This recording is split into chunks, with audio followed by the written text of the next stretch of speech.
We're about to get started on this magical journey. Thank you for tuning in. We will get started in just a moment. In the meantime, be sure to check out the links in the description below. You can find HeadshotH4rry on Blue Sky, Instagram, Facebook, you know the drill. Thank you guys for tuning in. Be sure to hit that thumbs up.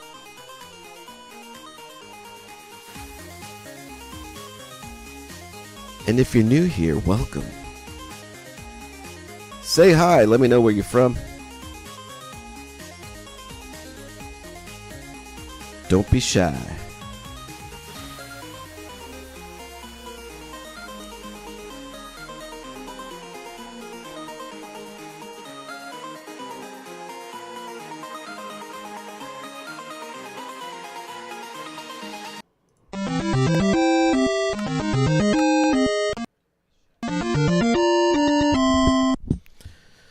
Hello, folks, and welcome.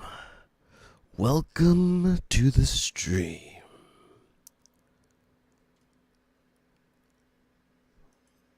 Whoa, talk about lag. Yo, what up, C? Hey.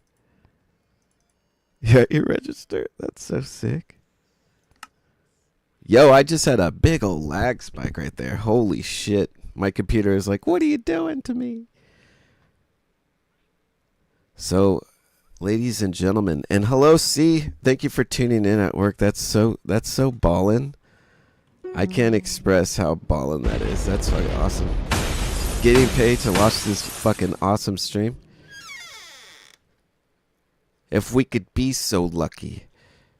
So, I don't know if you could tell, but I renovated my place here. I made it bigger. The windows are bigger. And the bottom, there's no janky stair here anymore, which I kind of miss. But we got it downstairs full of chests. So now there's plenty of room. I even made this bigger out here. I chopped down this area. I got a little fish tank here, but the fish keep falling out. The fucking I saw this on TikTok and they fucking lied to me. They said that the fish would stay in here. They all jump out. I had to put a little pool back here so they would fall in, but not even that can save them. Yeah. Yay. But yeah, this is my... Yo, welcome to MTV Cribs. This is my new pad that I've been working on. So I remodeled this whole place. I brought the floor down a whole level so there's space. The whole reason to do this was because of this fucking block right here. Excuse my language. This block. All because I wanted a room that looked like this. So it's not done. There's still a big hole here. I have to figure out how to patch this.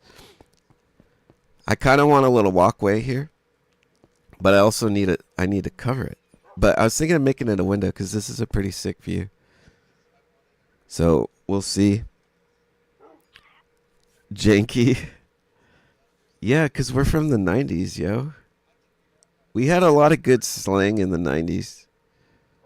What happened?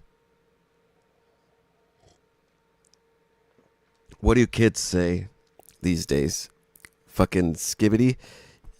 Yeah, we had the scat man. I'm a scat man. Skibbity dub dub dub dub. So, you know, if the title of this video brought you in, I'm sorry, I will get started on what this particular stream is about. We're going to be listening to some UFO podcasts.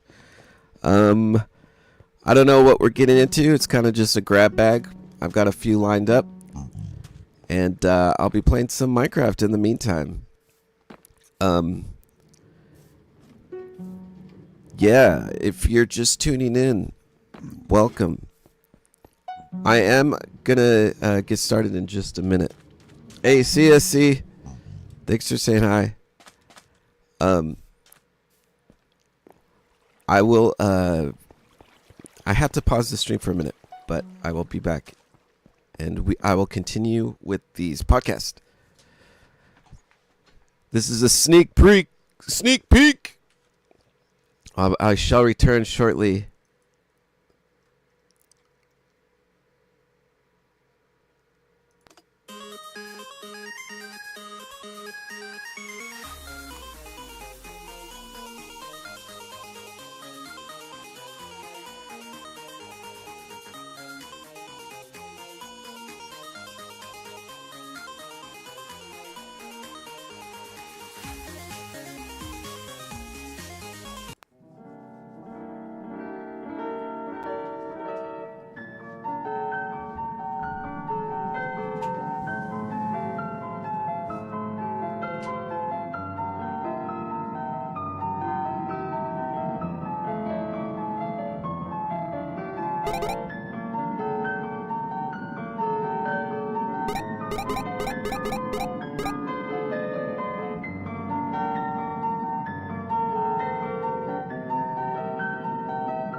Party time! Excellent!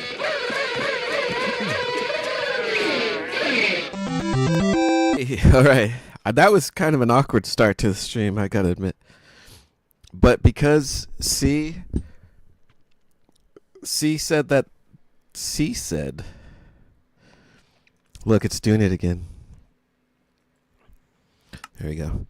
C said that they were watching from work, and I was like, there's no way I'm gonna restart the stream. I was just gonna restart it because that was an awkward start. But hey, real life happens, ladies and gentlemen. This is why we do it live. We do it live! Frickin' thing sucks. We'll do it live. I need to make this like a, what do they call it? A rim shot. But boom. It's close. Pretty close. This is my beat machine.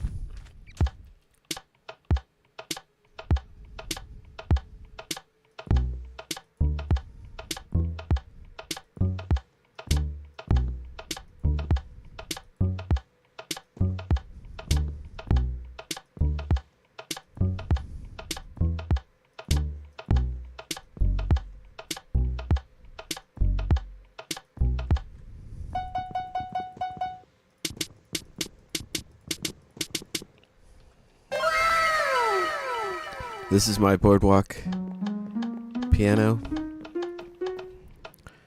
Pretty sick. Let me turn this up.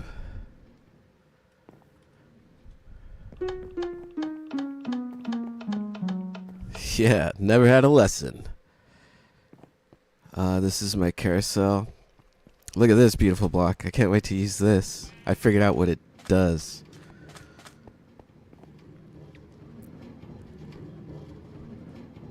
Yep. Life's pretty good, man. If you're new here, welcome. I do hope you consider subscribing. This has been an awkward start to a stream, but we recover here fast. All right. So today I'm going to be listening to some podcasts, playing some Minecraft. I hope you guys are in for You're in for a wild ride. Let's put it that way. Let's learn together. I think our first podcast is going to be... this is from Engaging the Phenomenon on YouTube. This is with Ross Coulthart. Links will be provided after the stream in the comments section. So thank you for tuning in. Let's play some Minecraft and learn some things.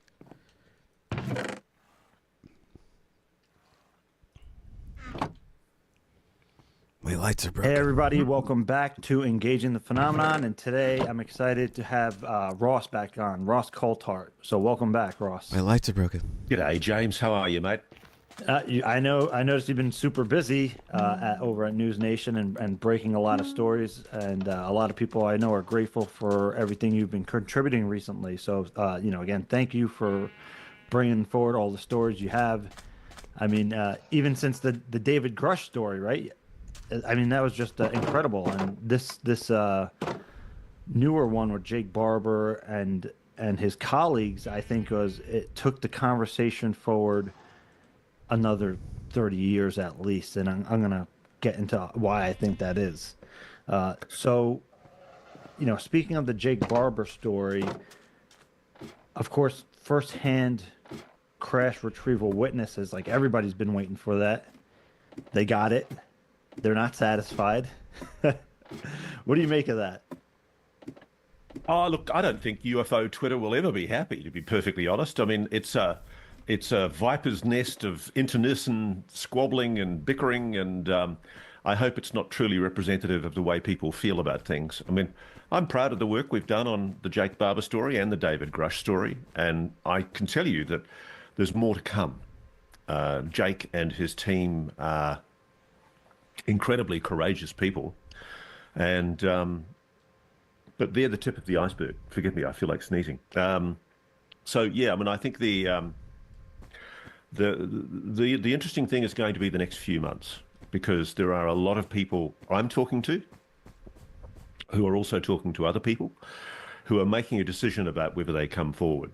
And a lot really hangs, James, on how, frankly, not the Paulina Luna and a Paulina Luna task force, which I think, frankly, is a little bit of window dressing. It's going to really hang on what the White House signals and whether Donald Trump really is serious about engaging with the national security state in quite a rigorous way to get to the bottom of the legacy UAP retrieval and reverse engineering program. Right. I do want to get a little bit into the Jake Barber story, the testimony, how you got involved and whatnot. But before I do get into that, I want to ask you, the people that you're talking about that may be coming forward, what areas of the UFO legacy program do they represent? I'm focusing very intensely now on reverse engineering. Right, because again, we've heard the crash retrieval. Reverse engineering, we really haven't gotten a first-hand witness regarding that. I mean, to what extent are we talking about reverse engineering? Hands-on material? Yeah.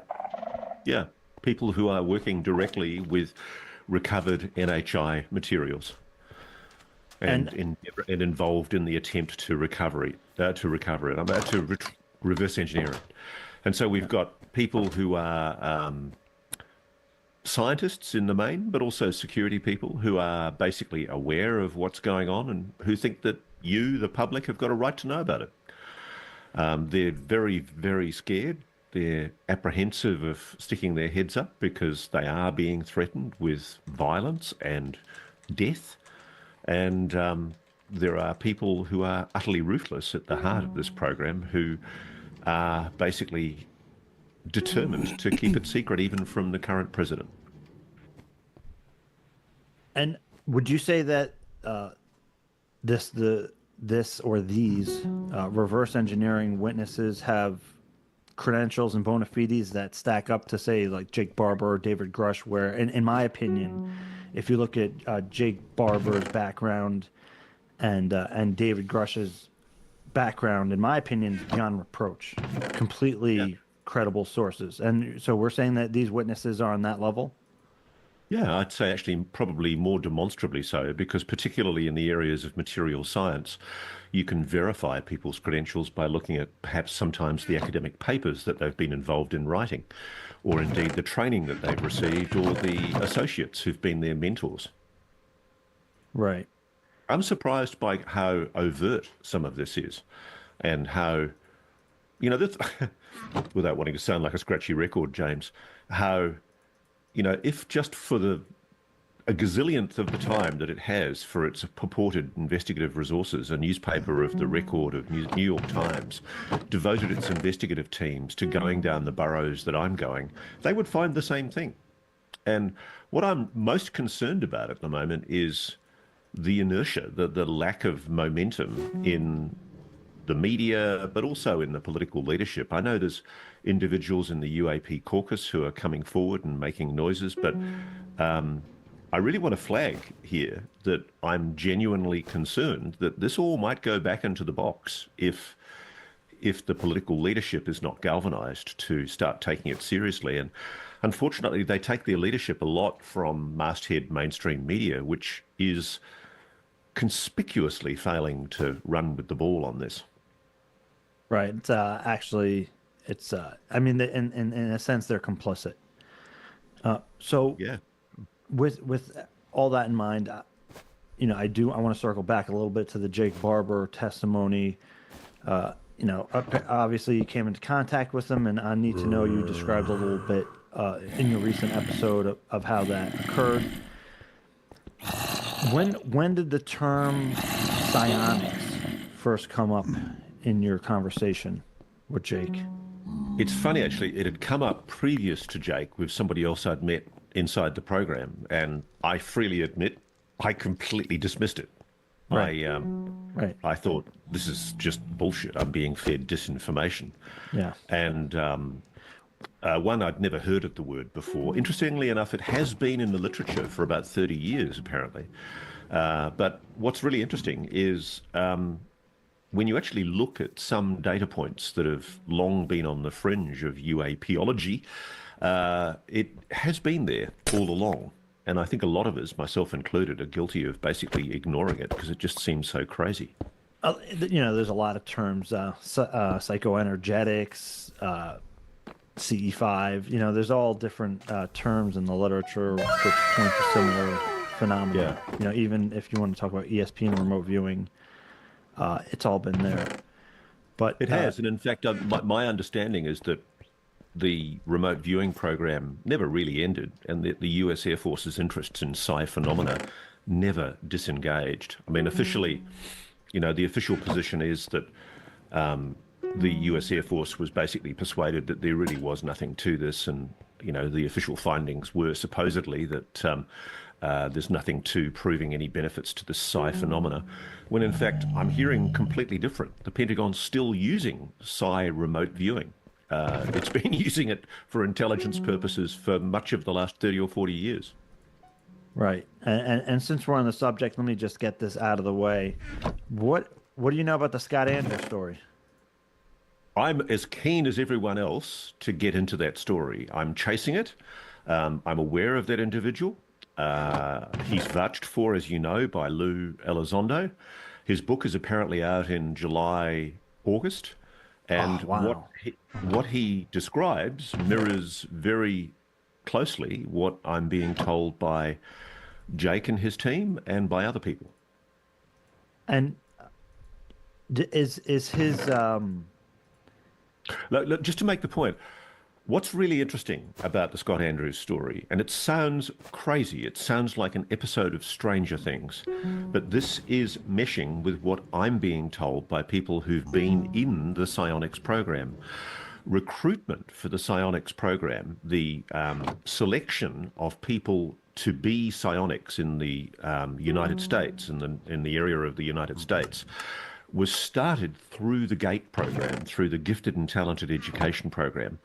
There were also sons and daughters of mainly US Air Force personnel, kids who were living on base. Quite often they were also taken aside and given special training. And what they were doing was they were being tested for psi phenomena. Quite often kids describe what are called Werner cards, the cards that are used for testing psi capabilities, precognitive capabilities.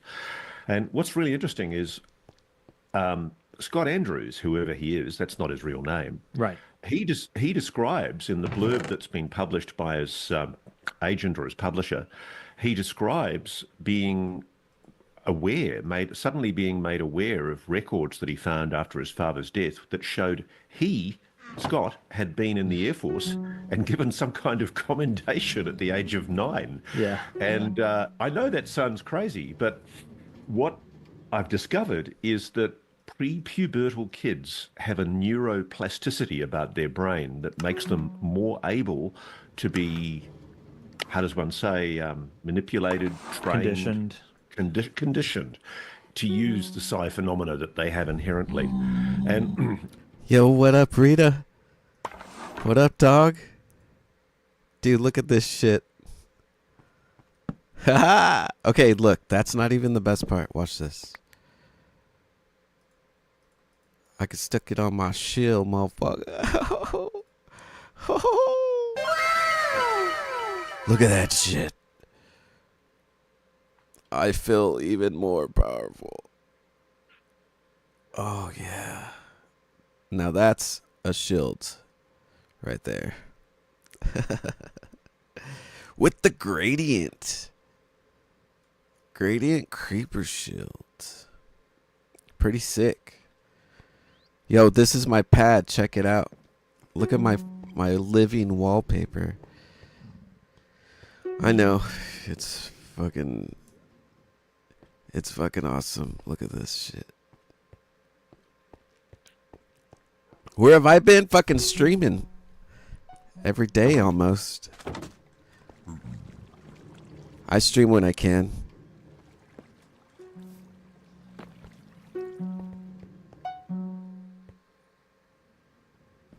Yo, is it? If I see lightning, I'm out of here. I got this trident. Check this shit out. Come to me, jungle friend. Watch. Oh. Yo, that's sick. If I ever had a baby, I wish I could do this with it. Just throw it, and then it would just come back.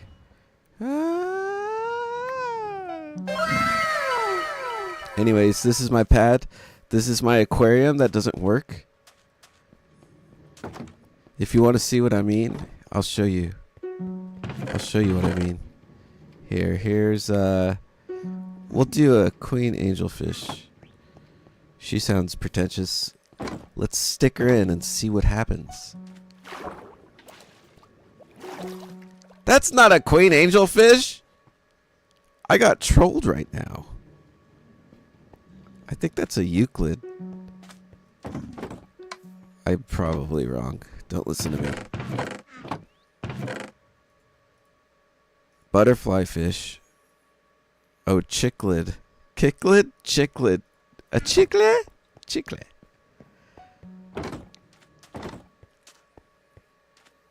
Let's see what happens when I try to put two in. They usually fight each other. There's the angelfish. So these guys will usually try to duke it out. Like they'll start fight. See, they're fighting each other. So I guess let the best fish win.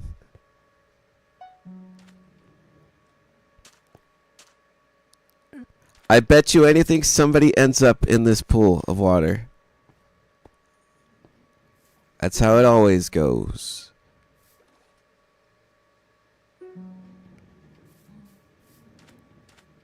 They're supposed to stay in. Like, look, wait. Look at that, see? He jumped out like an idiot.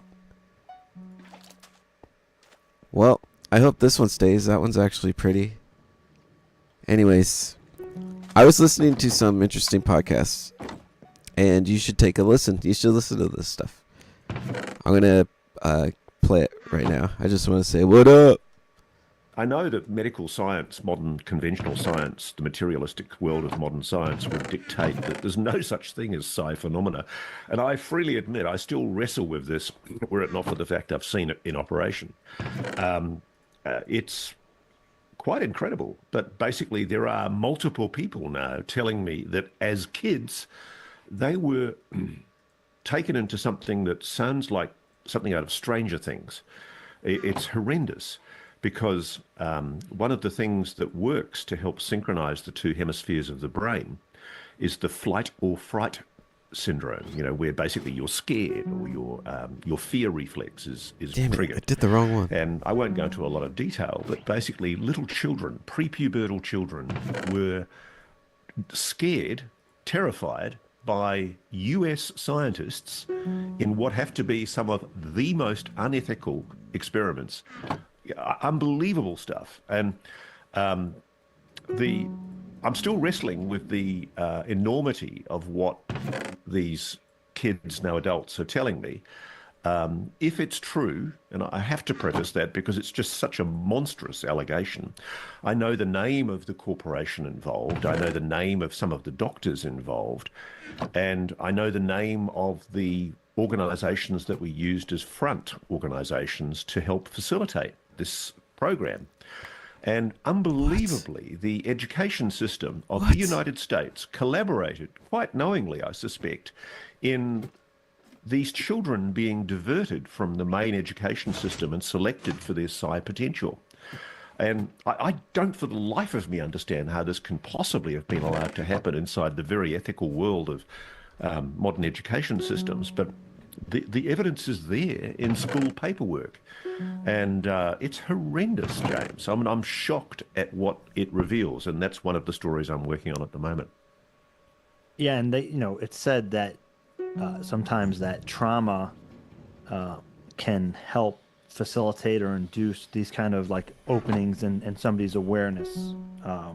Even in my case, experiencing things at that young age from So interactions. tell me what happened to you. I don't know your story. What happened to you at young age? Were you That's a lot. scared? And That's all. Yeah, I mean that's a whole several like 3-hour podcast right there, Ross. But I had interactions with non-human intelligence at a very young age. It was probably induced, or my awareness was probably opened through young childhood trauma. But it wasn't just interactions with non-human intelligence. Damn. Although there were several occasions, almost a dozen occasions where I saw entities, and there was a very strong telepathic thing, which was the most frightening thing about it. they were None of it was communicating with you in your head, were they? directly. Like it was, and there was a physical body sensation. It's much more than just like you hearing a voice. It's a telepathic lock is much more comprehensive, and but also having out of body experiences at a very young age, and seeing the lights in the sky. And I was trying to take one of those old disposable cameras and take pictures of these lights in the sky that I would see at night, things like that. But that turns out how I ended up getting into CE5, right? So I can say psionics. So you've used CE5 yourself, have you? I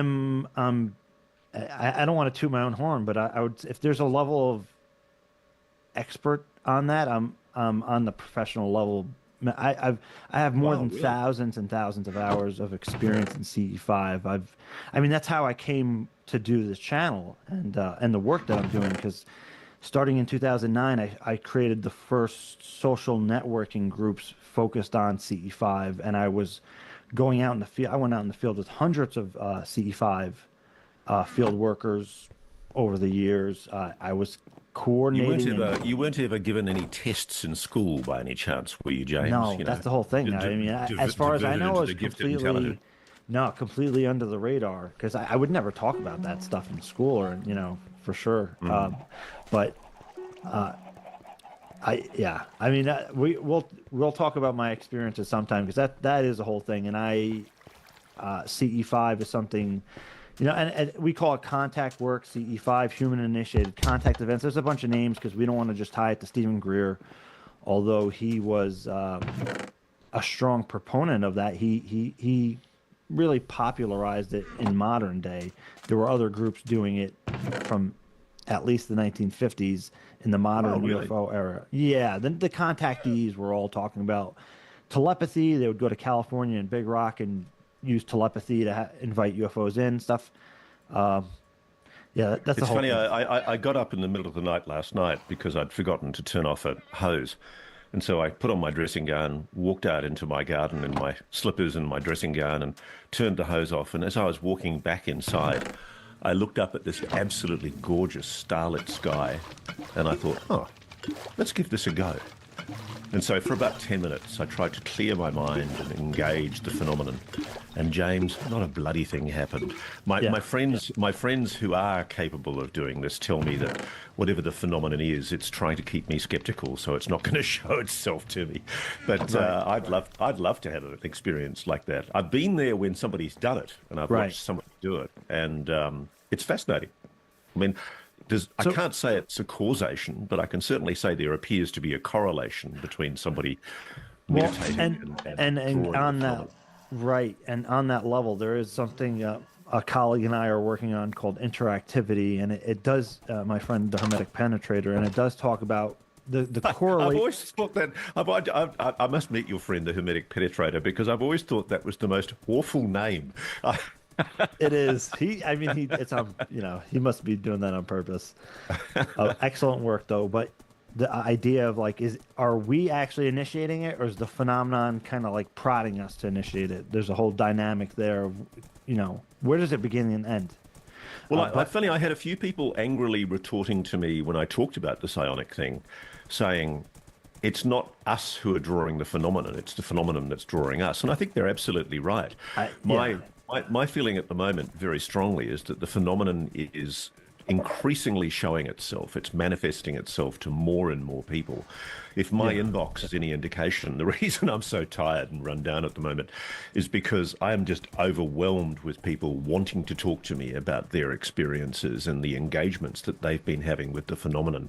And it's kind of weird because what it seems to do is it seeks out people and it shows themselves to them in a kind of a graduation of experiences. I mean, this has happened to Jake. He wouldn't mind me talking about this, but Jake Barber and his family have had direct experiences with the phenomenon at their home.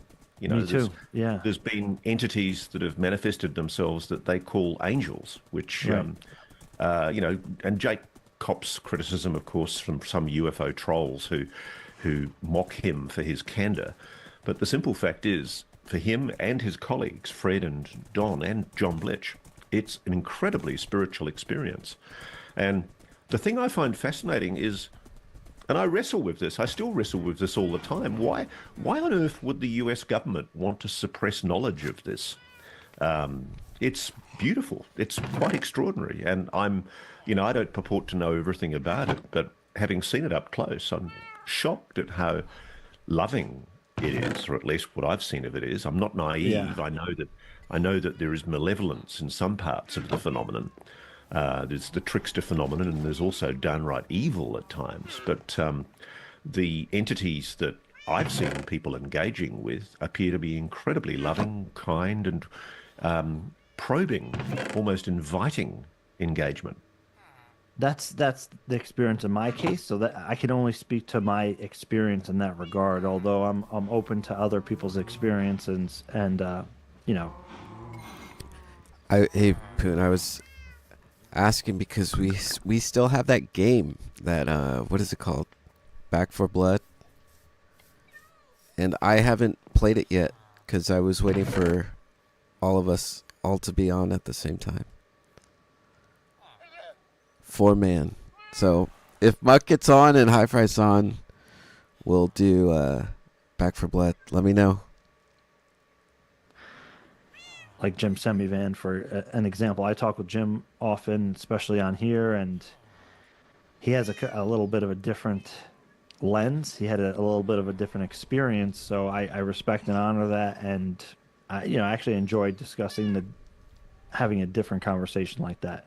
But speaking, it's funny. I've looked very closely. I've listened to your interviews with Jim, and I've listened to other interviews that Jim's done, and it's really interesting to me because quite a lot of public officials I've spoken to. There's one person, I won't give their exact position, but they are actually a public figure, and they're quite senior as a former FBI official.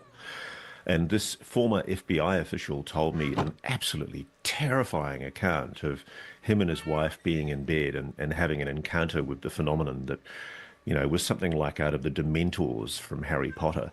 They woke up and literally there's this gigantic 8-foot tall creature at the end of their bed that scared the living daylights out of them. And it sounds very similar to what Jim described. And I guess maybe the phenomenon chooses to show itself in different ways to different people. I mean, the thing that amuses me is kids. Unbelievably, I get a lot of kids responding to me who probably shouldn't be, but are watching my shows. And they're describing, I've often said to them, you know, you should talk to your mummy and daddy about this, you know, because they're describing quite extraordinary experiences, you know, playing with beings in their bedroom at night. The beings, one child wrote to me recently and described how the beings took him someplace. And I'm encouraging them to be open with their mom and dad about it because it's frightening to think a child's going through that. Well, if it's real. Yeah. And speaking about, the psionics and the CE5 aspect of it, you were recently, or, somewhat recently at Esalen. Now, I'd love to hear about what you saw and experienced there. Okay, well, I'm kind of restricted a little bit by obligations of confidentiality to the people who ran the conference. Yeah. But I'll tell you what I can tell you. I mean, essentially, this was a conference organised by Alex Clokus, who is the guy that's behind the funding of Skywatcher. And interestingly, Alex brought together a lot of very high net worth individuals from all over the world, including the United States. Incredible scientists. It was just like an orgy of ideas. And there were lots of beautiful young people. Billionaires seem to go around with lots of beautiful young people, James. I don't know why that is, but they were gorgeous kids. And there was also art and music and culture, and it was the most incredible event. I wish everybody could have had this experience. And so I was invited to speak, and I was kind of like this observer, sort of watching from the sidelines, and it was amazing. I mean, one of the days that really blew me away was there was this demonstration of, I don't know what you call it, seeing without eyes. Right. I'm familiar with that. Yeah. I've never seen this before. Right. And it was a family of Indians, an Indian family who I think they'd moved from India to Germany. And the conference organizers had flown them in from Germany for this conference. And there were two beautiful little kids. I think there was an 8-year-old boy and an 11 or 12-year-old girl. And they had been trained from, I think, about the age of 5 or 6 at this school in India, or maybe the school in Germany, not sure which. And they'd been taught how to use these powers. And this included the ability to literally read a book blind. Right. And so I've got video of it, and I'm not showing it because of confidentiality reasons, but it's just stunning. It's amazing. The little girl was asked to put on a blindfold, and we all checked the blindfold. The blindfold was a special type of blindfold, incredibly thick, no trick slots in it, no way that she could see through it. And her eyes were covered, and then we randomly went and selected a book for her to read. Absolutely no way she would have known the book or been in any way pre-rehearsed for what she was going to read. And she literally reads the book. And what's interesting is a lot of people said, well, maybe she is seeing through the blindfold. And so then there was a demonstration of her ability to see even from the back of her head. So they made her stand with her back to a drawing that a woman was doing on a piece of paper. And it was a tree from memory with certain numbers of leaves in particular positions with 3 or 4 birds around it. And then there's no way she saw that drawing being done. And then she came in, took her blindfold off with that area covered, and she completely replicated absolutely the tree and the location of the birds. And all she would have seen, if she was seeing anything, was, if she had photoreceptors in the back of her head, maybe she might have seen it. And then the little boy, he loves drones. He was a cute little kid. And he... what? You could reuse so them? imagine you've got all these high net worth people in the room, and they're all sitting on the floor, agog. And this little boy puts this blindfold on and then flies the drone in between people in the room, like in between the heads of the people. No way. Flying this drone at speed, and then zooms it up to the roof and zooms it down to the floor again, and he's flying in and amongst people. And I asked the little girl, I said, so what do you see when you see? And she said, it's kind of like I can see through the blindfold, but she said it's more than that. I can see far away. And essentially what she's describing is a capacity to remote view. Right. And the school that these kids come from teaches that all children, if they're started early enough, can be taught this ability, that it's an inherent capability in humans. And this is what I find fascinating, is that modern science for years has been mocking, deriding notions of telepathy, psi phenomena. And yet when I started digging into it, you can't dismiss it out of hand. I mean, there have been controlled tests done to prove that these kids are doing things that are real. One of the most amazing things I watched was when a blindfolded kid played noughts and crosses with a person, just an adult, and they were playing No noughts and way, crosses. yeah. And I mean, it all felt astonishing. Noughts I and mean, crosses is tic-tac-toe? yeah, tic-tac-toe. Yeah, that's what Sorry, you call it. in America. sorry, Yeah, on the yeah. other side over here, that's what we call it. Yeah. But yeah, it's funny when they started saying we're going to play tic-tac-toe. I had no idea what they're talking about because in the English-speaking world we use noughts and crosses. Yeah. But so there were a couple of samurai warriors that came in from Japan as well, Wow. who showed us some of the samurai skills, which was also mind-blowing. And then there was a lot of emphasis on yoga, meditation, Right. and I think the defining moment for me at Esalen was I was with one of the psionics who's been working with the Skywatcher team, who I actually introduced to Skywatcher, and I'll be bringing him to the world shortly. And he came to me at about 4 o'clock in the afternoon, and he said, "Ross, we're going to see a blue orb tonight. I can see a blue orb." And I said, "What do you mean you can see?" And he says, I know we're going to see a blue orb tonight at Esalen. And so he was doing a summoning using psionic abilities on this beautiful rolling grass lawn in front of the main Esalen building. And a whole lot of us, 20 or 30 people, lie down on the ground on yoga mats, and we're focusing our minds and trying to draw the phenomenon. And I'm filming at the same time. And so as I'm watching, the psionic actually says, "I'm engaged." And I asked him later, what did that mean? And he meant that he was inside one of these craft, Right. non-human craft. He's flying it with his mind. And I'll freely admit, I'm kind of ashamed of myself. I just went, "Oh, rubbish," I mean, the skeptic in me was going, "Oh, rubbish," bollocks. And then just as I watched, literally on the horizon, like kilometers away on the horizon, because the Esalen looks out over the Pacific Ocean. It looks out to the west. And all of a sudden, two lights wink on in the horizon.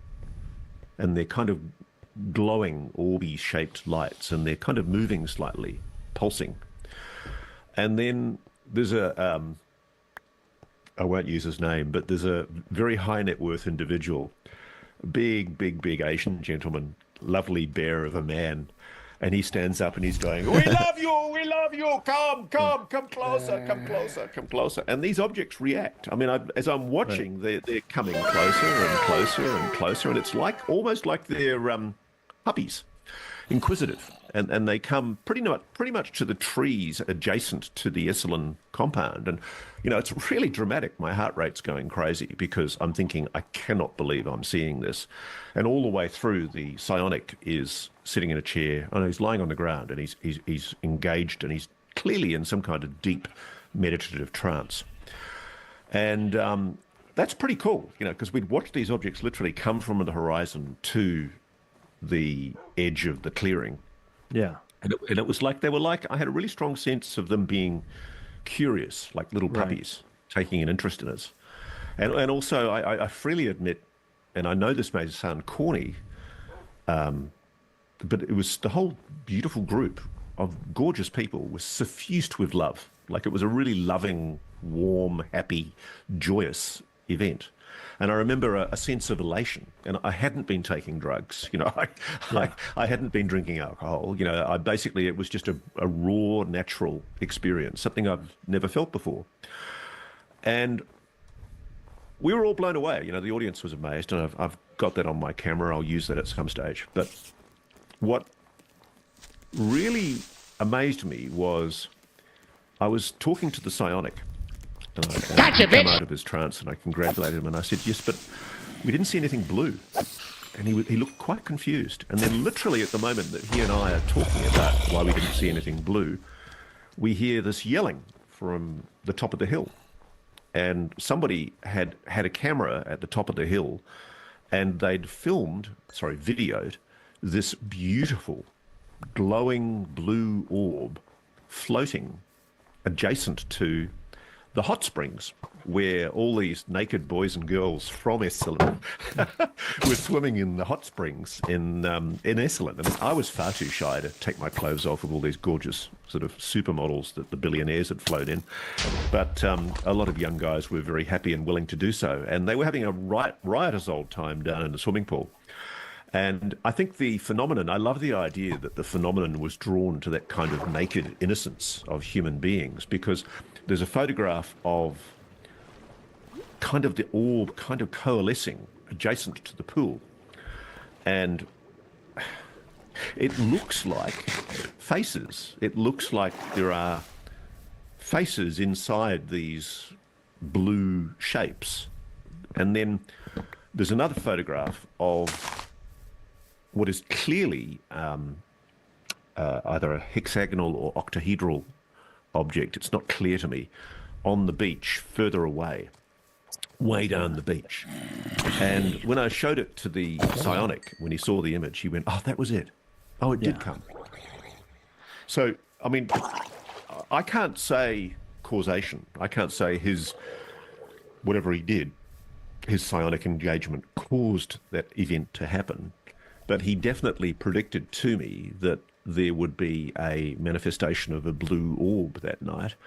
And dozens of people witnessed a blue orb. And it clearly, it wasn't drawn to these people, myself included, lying on mats with our clothes on, trying to engage the phenomenon there. But obviously what it had done was gone, "Oh, that looks far more interesting." It had gone round and had a look at these young kids disporting themselves in the hot springs. And I don't know, I'm remiss in not asking the people that were down in the pool whether they actually saw the phenomenon close up, because it looks like it hovered adjacent to the pool area, but I haven't heard whether anybody in the pool area was looking at it from, only a few meters away. But at one stage, it was only a few meters away from the pool. And that's mind-blowing. It really is. It's quite extraordinary. And as you heard from Fred Baker, the former Special Forces soldier who is part of Jake Barber's team, the other thing I'm aware of is that guys from Tier 1 units have been experimenting with this capability. They're as fascinated about it as you and I are. And, not too far from what's now known as Fort Bragg, I've forgotten the name, Camp Liberty, not too far from North Fort Bragg, where a lot of the special operations teams work in the United States. These guys have all secretly been doing these summonings. And that's where Fred told me the story about witnessing this giant craft that hovered over the field where he and his colleague were doing an experimental summoning. And I can't explain it. I mean, I'd love to be able to train myself to do it and know how it feels to have that engagement. But it's funny. I've had quite a lot of people. America's obviously a very deeply religious place, and a lot of people have been emailing me. By far, not a majority, a minority, but a lot of people have been emailing me saying this is demonic, this is evil. Right. We shouldn't be doing this. It's wrong. Yeah. And intuitively, I don't think they're right. I do think, I am persuaded. Certainly, there's any number of accounts in the public literature from UAP research which suggests that yes, the phenomenon on occasion has demonstrated malicious intent and nastiness, and indeed killed people, mutilated people. But whatever this phenomenon is, maybe it's different. Maybe it's something that genuinely is loving. And I think the fact that it's blue is quite interesting, because a lot of people have been engaging with me from all over the world, talking about blue beings, blue entities, and dozens and dozens and dozens of people have told me that they've had encounters with blue entities and blue orbs, and all of them without exception have been loving and peaceful and happy, joyous. Yeah, generally speaking, when you go out to engage the phenomenon, when you're doing something like CE5 or contact work, overwhelmingly what you put out is kind of what you get back. That's something, the reflective quality to the phenomenon that is often Well, it's funny. observed. I wonder whether that's why a lot of the people that have had very negative experiences, for example, at places like Skinwalker, or I mean, I've had just a huge number of people from special forces, serving guys in tier one units, contacting me and telling me about some horrific experiences they've had, including in Afghanistan and Iraq.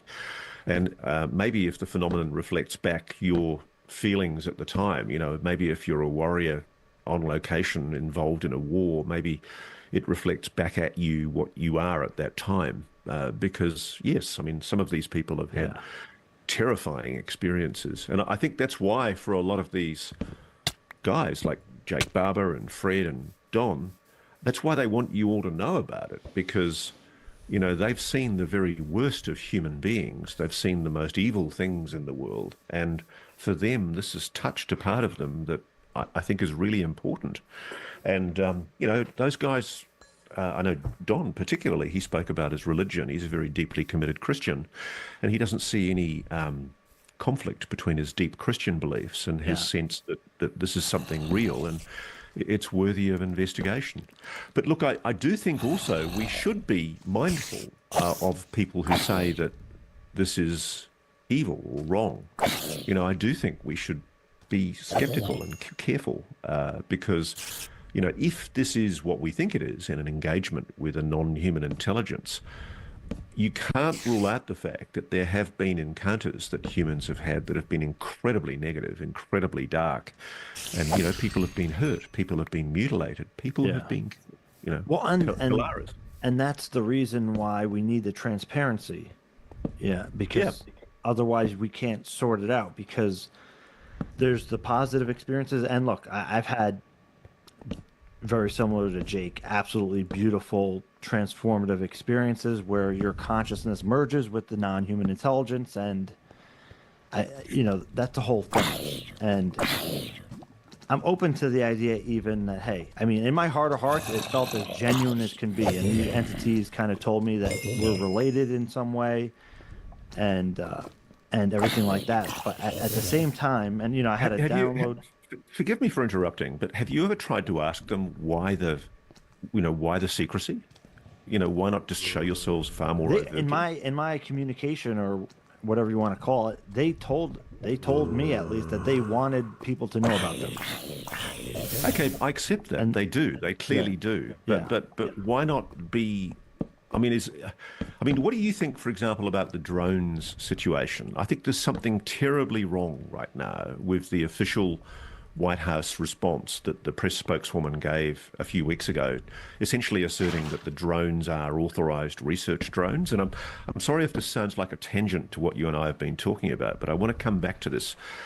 I'm genuinely concerned that the White House has been fed a misleading line by somebody in the intelligence community or the Defense Department, because there is no way that all of those drones are prosaic human so objects. My opinion on the drone thing, and again, I'm just I don't have any kind of insider knowledge on that. I do think that it's a mixed bag, but I also think that the part of the reason that UAP transparency is being pushed by insiders is because technology is coming too close to the breakthrough UAP tech that they're not able. It's so hard for them to tell the difference.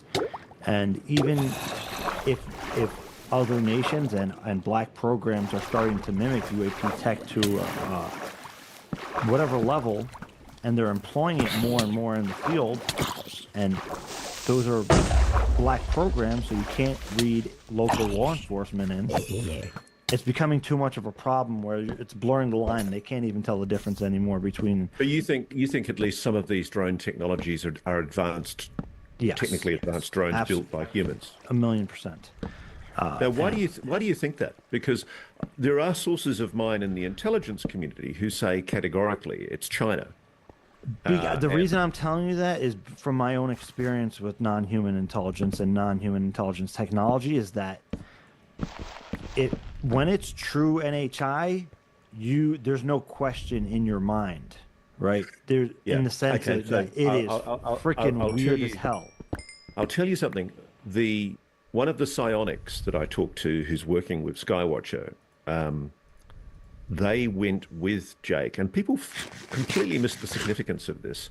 Jake was operating his Skywatcher unit under the authority of the Defense Department. They were subcontracted by the Defense Department, the FBI, and the Department of Homeland Security to assist in the investigations around Picatinny Arsenal in northern New Jersey to try and figure out what these objects were.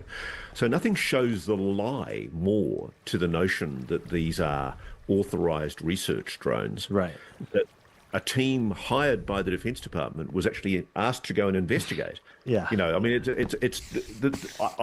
I'm still wrestling, and even Jake doesn't have an answer for me on this. I'm still wrestling with why we're keeping secret what we really know about these drones, because the psionic that accompanied them and actually tried to psionically engage with the drones that, well, I'm not even going to use the drone, with the objects that were hovering over the Picatinny Arsenal. So they were within the restricted airspace over Picatinny Arsenal, which most people would know is an incredibly restricted piece of airspace because it carries a lot of the armaments that are, you know, really essential for that part of the East Coast.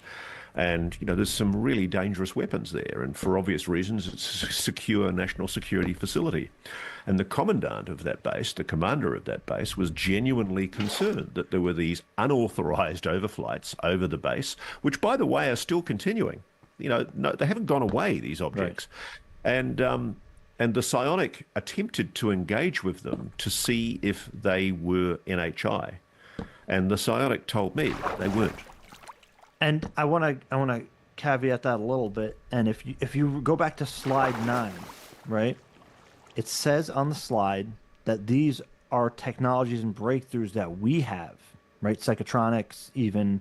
So, you know, but why would we be doing this? Well, I mean, what would be the purpose of deploying highly advanced research drones over sensitive national security facilities in a way that totally compromises national security? Who's doing it, right? And I think that other nations have also, again, I think that one of the biggest reasons why people like Lou especially are pushing for the UAP transparency thing is because, like, the breakthroughs in non-human technology are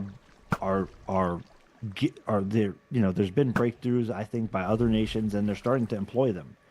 And again, that's so this is a big, what is it, a big fuck you to the United States from China or Russia saying, I mean, if everybody's had this technology we for can decades, fly our technology over you guys. I mean, I think that part of why we need to disclose it is so we can start putting it out there as well. Probably, I'm sure we do employ it. This gets a little bit, you know, I don't want to go too far down the rabbit hole on this, but even Jim Semivan was basically nodding that you know, in the Secret Machines fiction story, they talk about the triangles and the arrowheads, and that these other nations have been operating ARVs. You know, again, it's not. I've heard you talk about the material science, right, aspect, which I do think is a problem, but you don't need the material science to be perfect to have UAP inspired technologies. Absolutely. That are just beyond, I mean, again, the anti-gravity and stuff. So what do you think of the argument that's made to me by people? I'm just thinking of one person I spoke to in Lockheed Martin, and one person, senior executive from Lockheed Martin, probably without authority, contacted me, and they pushed the line that to reveal the technology would be a slippery slope, that to reveal the existence of a non-human intelligence engaging with this planet would inevitably force public disclosure of weapons and technology that the United States would rather not reveal.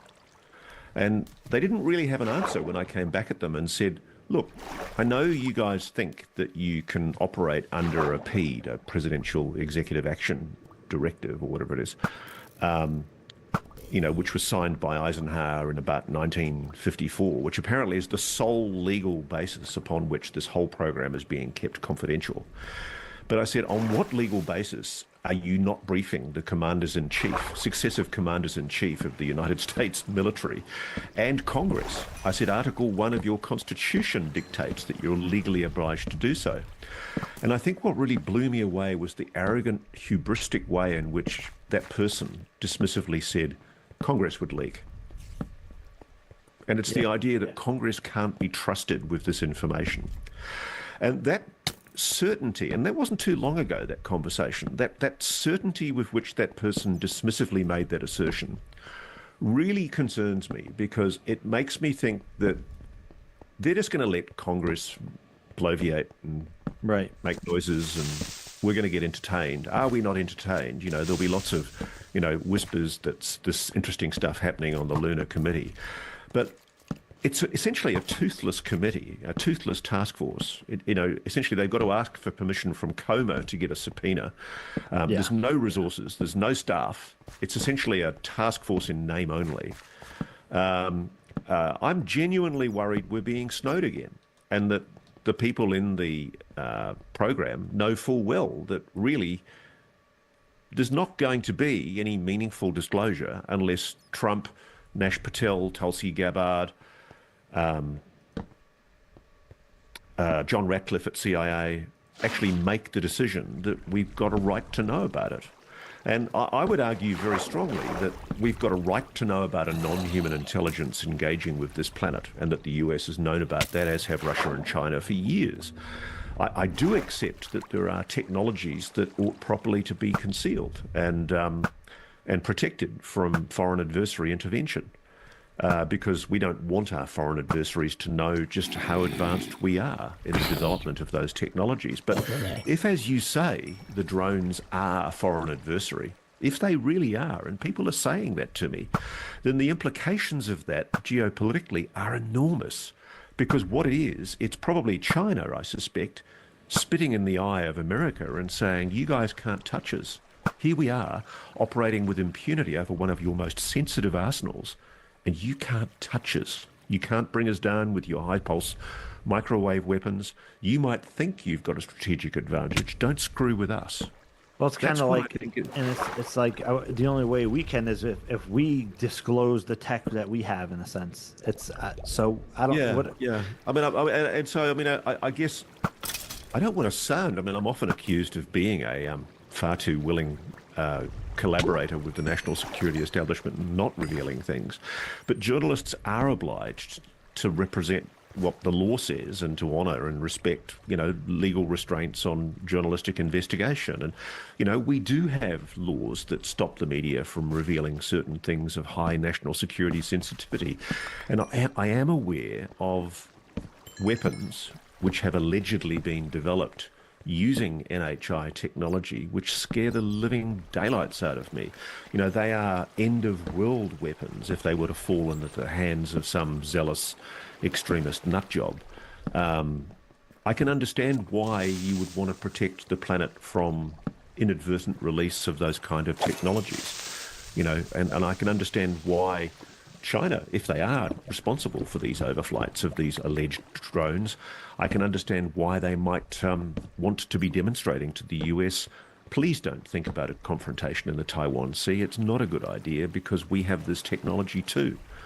And I know the US has been able to reverse engineer aspects of this technology because I'm aware of facilities where they're practicing and rehearsing the use of these technologies. And I'm aware of their deployment in certain war zones, mainly for ISR purposes, intelligence, surveillance and reconnaissance. But it's really interesting to me because I think the public doesn't realise, excuse me, I'll just get rid of a call. The public doesn't realise, I think, that the significance of the government's announcement on the drones. I mean, for weeks, people were reporting anomalous objects doing extraordinary things all over the world, not just over the United States. Whoever it was that was doing these shows, they were doing a show, and they still are. These objects are still manifesting themselves. And if these are foreign adversary drones, if these are Chinese or Russian or whatever country's tech, then the United States is potentially in a weak position because technology that it's been developing in the black for 70 to 80 years. Right, because the United States as a whole is, but these other programs that have the benefit of the technology, and this is why it's such a mess, and that's why we need the transparency. And all the more reason for the current commander-in-chief, Donald Trump, to insist on being given a briefing and to not let himself be snowed. And I like to think that he wouldn't allow himself to be snowed, but I was shocked that his White House press spokeswoman put out a statement saying that these drones were being used for research and other purposes. And just, it blows me away. They've had months of this mystery going on all over the continental USA, bases in the United Kingdom, China, Russia, Japan, Australia. There's been sightings of these weird objects all over the world. And here's the first opportunity to pin the White House down on a definitive statement that they've made about these objects. And they're saying they're research drones. Right. And then it would only have taken one question from the audience. Excuse me, you say these are research drones. Was it United States research drones that were operating over RAF Lakenheath in the United Kingdom? Was it research drones from the United States that were operating over China, over Russia, over Japan? Can you please explain it? It just doesn't sound right that you would be making such an assertion. And what were these other purposes that you describe? And to me, I sometimes wonder whether there's been Mogadon put in the coffee at the White House press gallery, because it's like they've just forgotten to ask questions. There's this kind of meek forelock tugging to authority. When I was a journalist, I was taught to always question and to always, if something feels odd, then to raise the question, even if it feels ridiculous. And why didn't the media do that? That's the thing that really shocks me, is the first opportunity we had to ask serious questions about what's going on, and it just came and went. Poof. Yeah. I mean, there's so many holes in that whole development. It's pretty incredible, but I know we only have a few minutes left, so there's a few questions I want to kind of get to in short order, because I probably got to 1/12 of the questions that I wanted to ask you, because it's been such a long time since we talked. In your talking to whistleblowers in your network, in your research, in your journalistic investigations, have you come across the name, program, or anything affiliated to Zodiac? I'm pretty confident that Zodiac was a previous code name. It's not the current code name, and I'm aware of current code name. You are? Mm-hmm. Does it... what letter does it start with? Just give us that. I'm not going to give it to you. Sorry. Does it start with an M? I'm not going to give it to you. Sorry. Okay. Just wink. No, okay.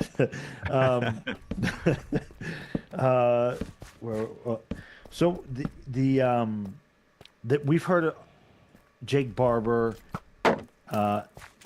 and Fred Baker and some others talk about this event that occurred that was disturbing to them.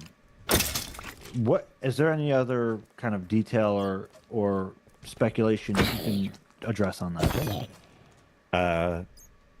I'm sorry. That's one of the areas I've undertaken to Jake. I won't go. Right. I would draw your attention to the fact that these guys have said that people have been murdered to protect the secrets of the program. So. And I will also draw your attention to the fact that Jake, apparently in another interview he's done with Jesse Michaels, has talked about the fact that he candidly admits that shots were fired. This was a hot exchange. So this brings me to the idea of a story that was told about a firefight between Lockheed and JSOC, and that lives were lost. 2 lives were lost in that firefight, in the recovery of a Lockheed ARV. Other sources other than Jake Barber have told me the same story. Yeah, just interesting, because they had. And if anything underlines, James, just how dangerous this whole crazy shit is getting inside the program, it's the fact that some private aerospace contractor with a private military contractor army took upon itself to engage militarily with loyal soldiers from the United States military. And the whole thing was covered up in order to protect the secrecy of the program. And the president wasn't advised, and indeed senior people in JSOC were not advised. That's how serious this cover-up is. You have young men working for different sides, in one a private military unit, another an American military unit, engaging militarily, and people being killed. And that's serious. And that's not the first time. There have been multiple engagements like that. And Jake had commissioned a fictional story to go through Dopser, and there's a element that's similar to that. And Jake said that there was an untimely death of a member of their team. Have a close read of that book. It's a very interesting reading, isn't it? It's fiction, of course. Right. I read it a few times over, and it's frightening. It's disturbing. What to me it shows and it underlines is the callousness and the clear view held by that private military contractor that it was above the law. That's the most disturbing aspect of all of this. Yeah, and I'm just a researcher and somebody who engages the phenomenon. I do my part in that regard.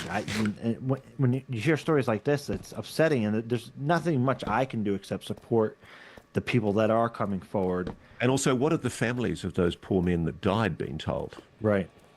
That's the terrible thing.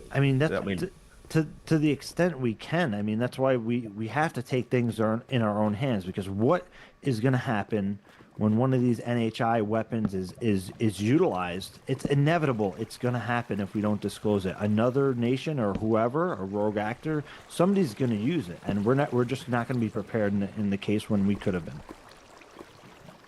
That's certainly a concern. I've spoken before about things called scalar weapons, right, which theoretically don't exist. But go and have a look at faster scalar. than light speed weapons. Yeah, they're horrific weaponry. Well, and allegedly, I'm told they do exist, and right. And I'm told that this is one of the concerns that is driving a lot of the concern inside the national security establishment. Well, that if you knew how simple these weapons are, how relatively simple and achievable they are technologically, right. Imagine those in the hands of an extremist zealot. Yeah, and kind of also disturbing is the fact that we've probably been using the same weapons against non-human intelligence. And under whose authority? I know. I mean, imagine this. Imagine if there is a non-human intelligence that has been murdered. Right. I know it has been by humans to recover their technology. That's the implication behind a lot of this. That in our greed and in our desire to appropriate the technology, we have allegedly used weapons to bring them down. And have you shocking? Right. Have you heard in your investigation of living entities being brought into custody? Yes. And do you have any background of what happened to them once they're brought in? No, it would be speculation on my part. Okay. Oh, yeah, man. That's the thing that I find really distressing, is that if there is particularly these blue entities, if they are engaging with us in a loving and kind way, if there are biologics on board, if there is an alien being of some kind on board these craft, what are we doing to them when we capture their technology? Right. Ross, it's been great having you on, great talking to you. I know I got to let you go. I would definitely love to talk to you again soon, to have you here on Engaging the Phenomenon to talk, but it definitely has occurred to me we need to have another kind of talk sometime soon. If I can fit you in, James, I will. I'm under huge demands at the moment. I've got so many pressures on my time. Working for News Nation is fascinating, and the volume of audience response that I'm getting at the moment is genuinely really heartening. But please anybody who's trying to contact me, I am going to get back to you. I'm just overwhelmed right now. I have had tens of thousands of emails in the last few months, and I'm just working through them, trying to get on top of it all. Yeah. And what I'm really heartened about, though, is, there's an audience out there that wants this stuff investigated, and they're really keen that the public, be taken seriously, and that they're not interested in the government cover-up anymore.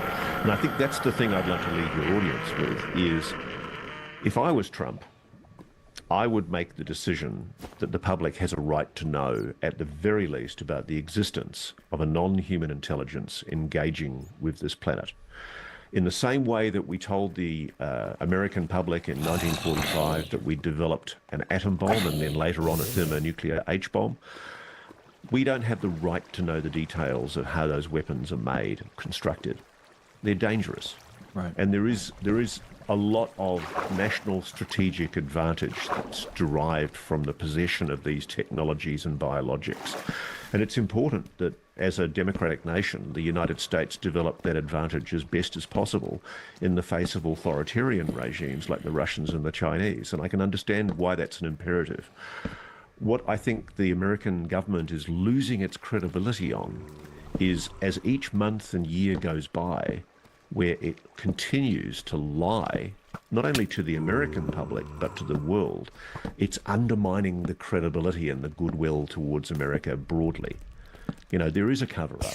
It's very clearly a cover-up going on, and it really is. Gotcha, bitch! I mean, if ever there was a time for moral leadership to say, yep, you've got a right to know about this, this is it.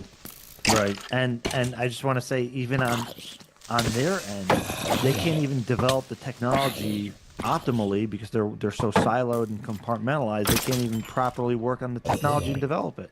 So we will be left behind. That's very true. Now, James, you're going to have to forgive me because, speaking of News Nation, I've got a live cross I've got to run to. Yes, sir. It's great having you. You take care, Ross. Thanks, mate. Cheers.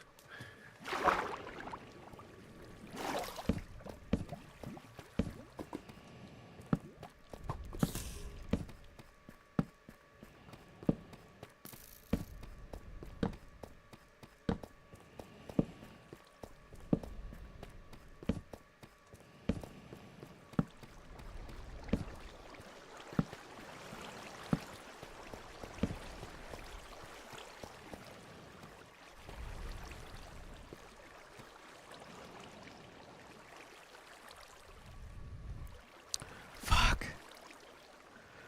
I'm out of torches. Fuck. Yo, this is crazy. This is the biggest cave I've ever seen.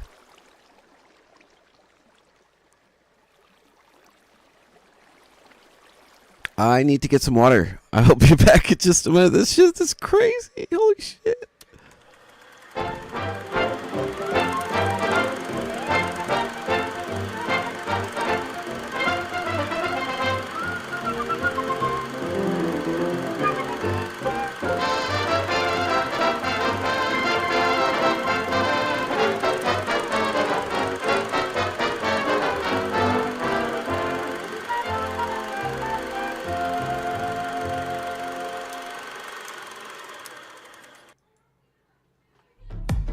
Well, hello there. Over the last few months, you've proven just how much you adore me.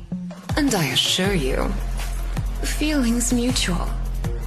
Keep trying on new forms and chasing whatever inspires you, no matter where it leads. You fabulous little creatures.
Party time! Excellent! I think, oh my. Welcome back, ladies and gentlemen. I am HeadshotH4rry. We are live, and I'm stuck in the craziest cave I've ever seen. Somewhere the end portal is around. It's raining zombies. I'm a little tired, a little wired. This is the craziest shit. I've seen every kind of bad enemy squared. They've set up ambushes. I'm out of torches. Life is good. This next podcast is from Jesse Michael's YouTube, American Alchemy, featuring Whitley Streamer. My God, I have a shotgun under the bed and a pistol in the side table. I'm from Texas, and I'm going to be gunned up at all times. At some point, I was standing in front of the bookstore, and that book just like stood out for me. And it was something about seeing the eyes again that almost created like a moment of regression. It might be that this is a time right now where we have to be very careful about preserving our dominion of our reality. There's something in your body that you believe is an implant. I feel like Right here. Can we see it? You touch it. You can't. I don't. You touch it if you want to. I feel like 2 years I can give you a CT scan over the. Is it okay? Was it weird if I touch it, or is it okay? No, it's fine. Doesn't matter. But I feel like Might be a little hot. This has been working. 2-3 years ago, 2-3 years ago, if you had told someone, Go ahead, touch it. Don't be scared. Okay, wait. Here. I'm kind of scared. It's right under my finger now. Oh my God. Different parts of the brain have different activities. Well, you know that, don't you? Give me a second.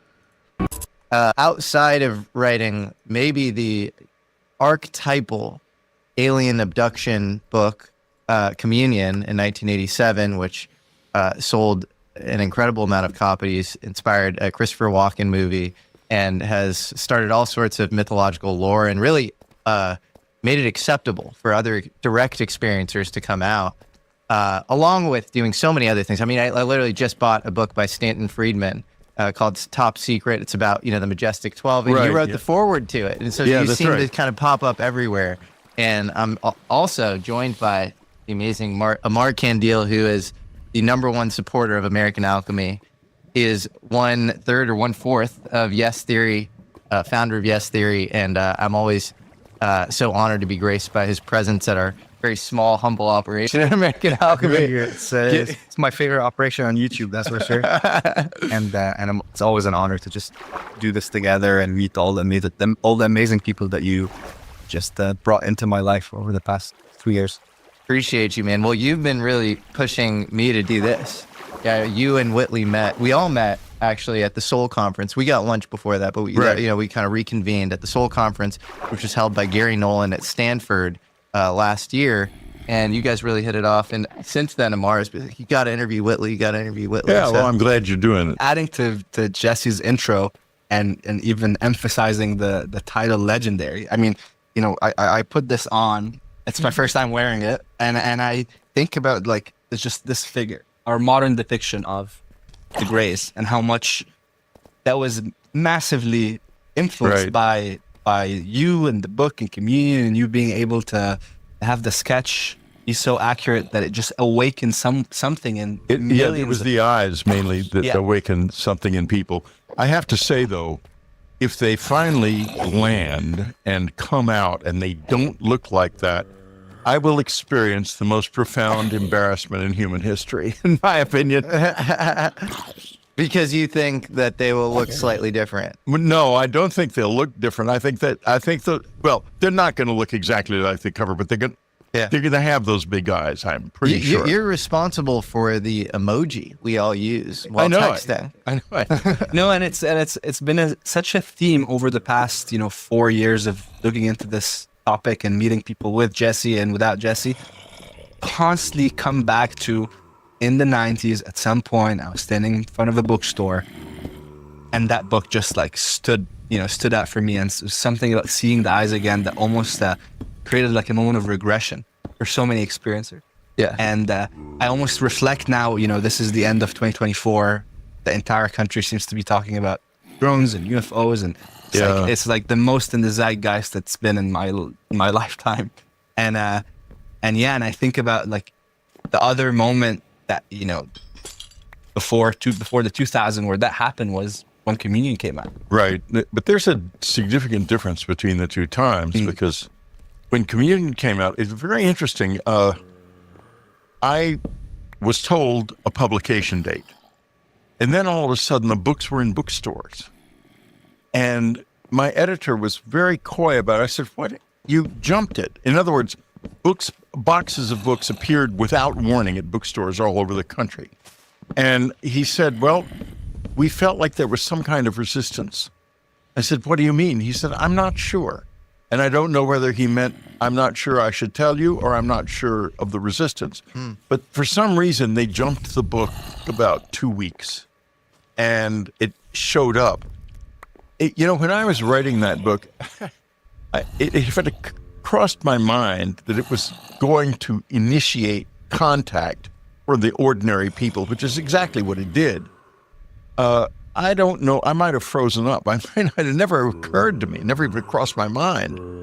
I was aware by then that there were people inside the government who had a certain amount of contact, because I had met space scientist David W. Webb, who had come into our lives, I think through Stanton Friedman, the UFO researcher, and he was very well connected in the intelligence community and very supportive and very friendly, and he met us for dinner and came and stayed at the cabin and said I was doing a wonderful thing and so forth and so on. He was very sweet. So I knew the government was aware of this whole abduction scenario. And I think now that they've understood the full extent of it, they might not be so willing to say they were aware of it then. But in any case, the fact that this thing that happened in 85 initiated contact still sort of surprises me, because I don't feel like the sort of I don't see how it could be me that did it. That's all I can say. And that's exactly why I felt like we needed to have a conversation with you, because now that just people are more accepting of the idea that the NHI is most likely involved with disclosure and things moving in the way they have been, I often think, I'm like, well, something was very specific about choosing you to have this experience, knowing your background, successful writer, could deliver an experience and articulate what he went through in a way that can make other people connect with that. And I often come back to like, how do you make sense of that today? Oh, I know exactly why they chose me. Why? I can tell you precisely. Well, they chose me for a number of reasons. First, it's a family affair. One of my uncles was heavily involved in this at Bright Pat. General Axon. No, my Uncle Mickey and General Axon worked at the Air Materiel Command in 47. And my father was apparently involved, but he was so secretive, I have no idea whether or not he was. And your father was an Air Force officer? No, he was in the Army during the war, and then there were a couple of incidents in childhood that seemed to me, in retrospect, to involve this. But that's not where I want to go right now. Where I'd like to go right now is into this issue of why me, and that was part of it. I mean, I don't want to go down the road of the details about the family connection, but the most important part is, and I have come to an awareness, and I'm pretty sure I'm right, that they are very concerned about something called cultural colonization. In other words, if they show up with this amazing array of being, skills, technology, mind, they're going to overwhelm us and make us feel completely disempowered. And they don't want that. They're not looking for slaves. They're looking for friends. And They don't want us to be running around behind them begging for their cell phones or whatever, their cell phones to the beyond or whatever they have. And so the choice of this guy, I can tell a good story. I'm an efficient writer, but I don't come from authority. I'm not a scientist. I'm not Carl Sagan. I'm not, I can't, you can take my work and you can say, he was a horror novelist. And maybe he wasn't making as much money as he wanted on his horror novel, so he wrote a horror novel and called it real. In other words, you can just opt out if you want to with me. If it was a scientist with a big PhD and a lot of authority, you couldn't opt out. So with me, it's take it or leave it. You can take it, it's accurate, the story is real, and especially if it happened to you, you're gonna be able to, you're gonna say, wow, this is deeply empowering to me. And this is what they wanted. And I think that's why I ended up where I was. Wow, that's amazing. So you were kind of chosen as I mean, something that you've talked about as well is the great John von Neumann, who is known for being an absolute genius in his time, smarter than all of the other incredibly smart scientists in the U.S., Hungarian, and studied at a very, actually notorious school in Hungary along with his colleague Jonathan Wigner, and was just known as, laid the mathematical foundations for quantum mechanics, a lot of modern computational principles. He has said, and you've cited, he's written a paper on the aliens possibly needing to be believed into existence. And if they do exist in some sort of parallel timeline or dimension, that human consensus belief needs to shift into kind of actually manifesting them. And so you would be an incredibly important kind of first node of creating that sort of belief. Well, yeah, and that has been the source of a lot of friction for me in my life. Internal friction and friction with people on the inside who are aware of what you just said. Now, as far as this goes, let's go back and let's explore von Neumann a little bit. Very interesting. He was involved in this. I think that we're past the point of saying, these scientists who were supposedly in the Majestic 12 group, if that was even its real name, that's all nonsense. It's just Stan Friedman made the whole thing up. That's not true. They were involved. A couple of data points to support you before you go on is Robert Sarbacher said John von Neumann was directly involved. Right. And von Neumann died of a really kind of gnarly form of cancer, and he had Secret Service outside of the naval hospital that he was in. Because they were afraid of what he might say. That's exactly right. Yeah. Well, I knew Robert Sarbacher. You knew Sarbacher? Oh, absolutely. No way. Stan Friedman was a catalyst. And he introduced me to Robert Sarbacher and to other people. Do you think Sarbacher was involved? And then we'll get back to von Neumann. I knew Sarbacher was involved. In fact, I'll tell you a fairly weird story here. Stan gave me Sarbacher's number, and then he called me back and he said, Sarbacher is waiting for you to call him. He's very eager to talk to you. So I call Sarbacher.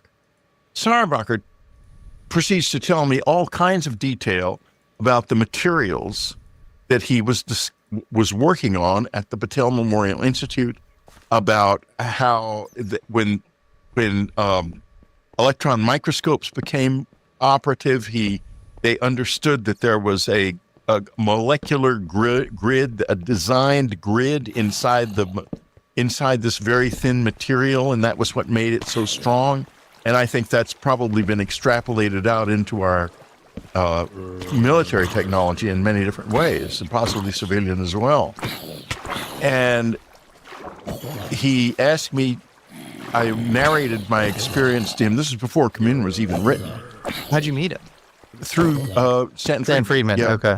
So, and I narrated it to him, and he said, I want you to write it all down and send it to me. So the next day, I sat at my typewriter, wrote the whole story out. I put it in an envelope, and we weren't near. I was at my cabin in upstate New York, and we were not near FedEx, but UPS had just started overnighting, and so they were willing to come pick it up. So I called the UPS office, and they came along and they picked it up to take it to Sarbacher. The next morning, I get a call from the UPS guy on the scene saying, we can't deliver it. The recipient has expired. He's dead. He died. Sarbacher? Yeah, that came to him Give me chills. Wow. the night he died. But that was after communion. This must have been 80. No, it was 87 or 80? 86. I believe it was 86. Yeah, he died right around then. I thought he Right. wrote to William Stein. Oh. Well, it was while communion at that point was being created, and that I'm quite sure of. I'm quite sure of the dates. Wow. That's crazy. So what? It was very scary, and I've. Do you think it was related to your I correspondence? at have all? no idea. He was. I was told later that he fell off his boat, and I know the UPS guy said he fell off his boat, and the death certificate says natural causes. Well, the context around what was happening at this time is Sarbacher had just written a letter to William Steinman, who's another UFO researcher, who was actually an employee of Skunkworks, who got basically fired over his research around UFOs. And he was saying, yes, there was a program, and von Neumann, Vannevar Bush, Oppenheimer were all involved. And he says these beings are like insects, they're very lightweight, and he talks about crafts and stuff. So maybe he was killed for running his mouth or something, because he was head of Washington National Labs, and David Grush has said on record that he set up UFO secrecy in 1954. And I know he was very close with Thomas Townsend Brown, who was a mid-century anti-gravity. Who set up UFO secrecy? Sarbacher, along with Oppenheimer. Well, what's so fascinating about that is Sarbacher he talked about it very openly. Well, that's the thing. He was then, I didn't realize he died like that. He was scrubbed from the internet. There is nothing on Sarbacher now. All you can see is a little memorial from, I think it's some Florida local magazine or whatever. I know other people who are deep inside who are like that, who were extraordinary, had extraordinary lives, and now you can barely find them on the internet. Like who? Well, we're not going to go down that path. Let's keep talking about Sarbacher. Do you think? Well, maybe talking to me was a mistake. I was very frightened by it. I'll tell you that. And if you read Communion, you'll see my references to this, but I don't mention his name in Communion because I was scared to. That was Sarbacher. Well, Sarbacher's son has now gone on record saying, my father told me that he used to put cameras on, modified versions of V2 rockets in order to chase UFOs. So that has a familiar ring. He might have said that to me, actually. Really? I don't remember it directly, but it does have a familiar ring. Well, that was more and more is coming out about Sarbacher, and Ross Coulthard has some interesting data points around some of the nuclear engineers, old timers that he's met with in Australia, knowing who Sarbacher was, or I think Sarbacher even taking a trip out there because they had their Woomera nuclear test site. Right. And so there being some correspondence there. And so that's fascinating. You didn't realize. For context, when we did the documentary with Grush last year, I asked him, there is one person that you can ask questions that can lay out, that can allow you to understand the architecture of the program. Who would it be? And he said it was Sarbacher. How fascinating. Because Sarbacher spent a couple hours on the phone with me. So they knew what was happening to me. They had to have known, or he wouldn't have done that. Well, when Townsend Brown finally achieved a positive result with his anti-gravity experiments, this was in Paris. He flies back to the U.S. and Robert Sarbacher picks him up in his big Cadillac, and that's a noted by his daughter Linda and his historian Paul Shatzkin, and so I think he seemed deeply involved in all this stuff, and he's written big textbooks. He was known for having an IQ of 200 plus. And I think having some correspondence with Einstein. Sarbacher. Oh yeah. He was obviously extremely smart, very quick. Yeah. And full of insight, by the way. And really, I think he did a lot of good in this That must have been encouraging for you before Communion was made, to just know that you were... Well, the first time I wrote it down was for him. Wow. Oh, and the UPS said, we'll send the thing back to you, but I never received it.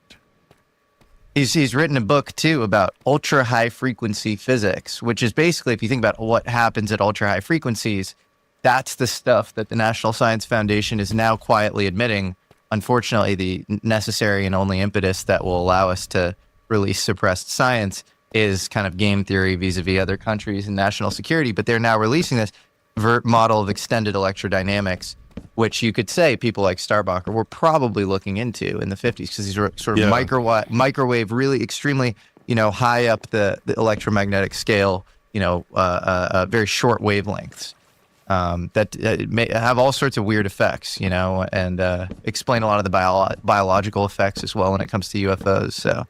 Well, that's very interesting. I haven't kept up with that. Let's get back though to von Neumann. Yeah. Because, and parenthetically, on the way back to von Neumann, he didn't tell me personally, but he told a member of my family, not von Neumann, General Exon, that he had held when the debris and bodies were brought into Air Material.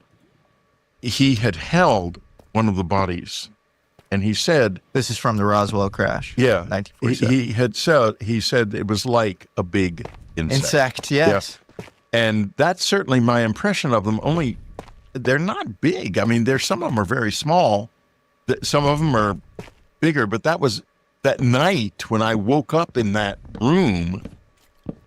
My immediate thought was, "My God, bugs, huge bugs." And that's why I thought I was having a nightmare, because I came to this with no idea it could happen. Now let's get back to von Neumann.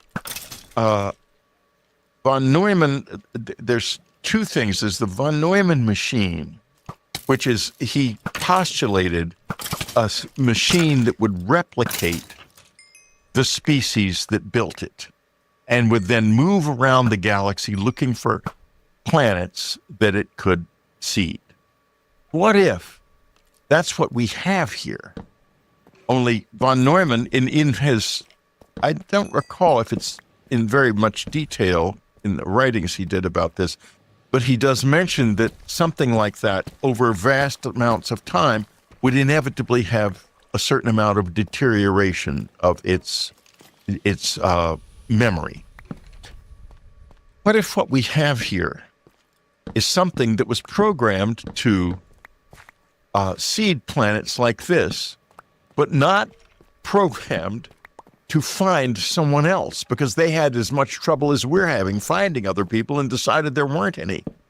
And so it arrives, it finds us and doesn't know what to do. And that's why we have this bizarre situation that if you step back from the whole thing, it looks a little bit like an AI that has gone berserk. The von Neumann machine could be an explanation for why this is so peculiar. Let me put it that way. But the other thing that von Neumann, and you referenced briefly this paper earlier, there is supposedly a paper, and General Exon, who was no scientist but had been exposed to a lot of scientists involved in this and was very smart, tried to explain this to me, and of all of the scientists who were involved in it, I thought he was most likely talking about something that von Neumann would have thought up, would have conceived.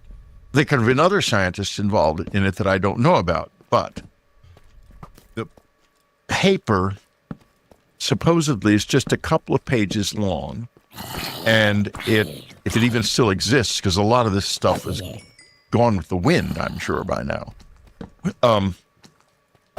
And what it postulates is that if this presence is not from this physical universe, or even if it is, in order to become part of our reality where it does not exist in any way, it has to gain a deeper, within us, we have to come to a deeper realization of its reality. It has to be as real for us as we are to each other, as this is to us, as this is to us, as our world is. If it's not from our world, it has to break through into our reality by taking us not just to a level of belief in its presence, but to an assumption about its presence that is as basic as our assumption about the rest of the reality that we know. Fascinating. How do we get our hands on that paper? Because we know on record that von Neumann, I mean, no scientist would dispute this, he entertained this idea that the mind is responsible for wave function collapse. Yeah, that's exactly why I think he wrote the paper, precisely. And he explored that idea extensively. And so it would be something he would think of, definitely. And it is what he's talking about in the paper, I would assume, is an intervention in the process of the collapse of wave function by this other presence that alters the way the wave function collapses when we perceive. So fascinating. Yeah. Now, that would also explain, and I take this extremely seriously because I think we're talking about something real. You understand? I respect this belief. I think this paper existed. Maybe it still does. And it's why when people are all angry about, the government won't disclose and so forth, I say, wait a minute. And they say, well, we're ready. And I say, no, we're not. We don't, because you say we're ready for it, but we don't know what it is. That's right. And therefore, we're not ready. And here's the problem. And I wrote a short story about this, about von Neumann's death, called The Open Doors, about his fear that this is a door which opens in the mind and in the perceptual system and can never be closed. So once the door is open, once we have accepted them into our reality, we can never get rid of them.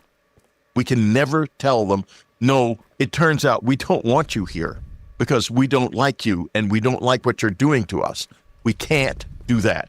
The door opens only once and only in one direction and forever. Now, if that isn't a motive to hide this, to keep it secret, people scorn the Collins elite. They say, well, they think it's demons and we're supposed to ignore demons and that's why they do. It might go a little deeper than that. It might be that this is a time right now where we have to be very careful about preserving our dominion of our reality and to think of this in some new ways. What do we do right now if we are going to let them into our reality? And I think ultimately we have to, but on our terms. They cannot come into and take our reality. We must not lose dominion. This is what my new book is basically about, and I'm not flacking my book here, but it has come up. Well, how do we maintain sovereignty while letting them in? Because we have to understand their motives and their functionality, their physical functionality, their motives, their understanding of themselves. And we have to, even if it's not necessarily a completely correct conclusion factually, we have to come to a decision about what we want them to be in our reality. And this has got to be a decision that is so deep that it is below the level of ordinary discourse, in a deeper level of consciousness, which is the level of consciousness which von Neumann was talking about when he was talking about the way perception collapses, the wave function. It's at that point that we control this. Fascinating. That's, yeah. I mean, so this brings this interesting question up philosophically of like, we, all three of us probably at this table, like are somewhat more pro the re-enchantment of the world or anti kind of materialist reductionism, this idea that, everything's kind of happening randomly and lacks meaning.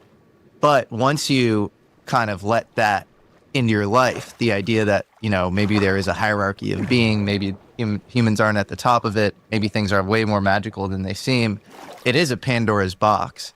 And the farther and deeper you get kind of ontologically, as far as kind of chasing truth, the more evil you have to face and fight as well. And so how do you ensure that human consciousness raises kind of commensurately with our, unveiling, epistemologically? Well, that gets me to a story of something that happened to me in the 1970s, before any of this was in my life. But other people already knew it would be, apparently. I went, but my wife was a very social person, and she had lots of friends in New York. And we went to a lot of parties. I was even invited to some of the parties, but told, don't be depressing or I'll throw you out. You'll have to go home alone. In any case, at this party, there was this lady who wanted to sit with me and talk with me. She said, Mr. Whitley, she talked with an accent, let's sit down over here. And we sat down, and she said, I want to tell you my story.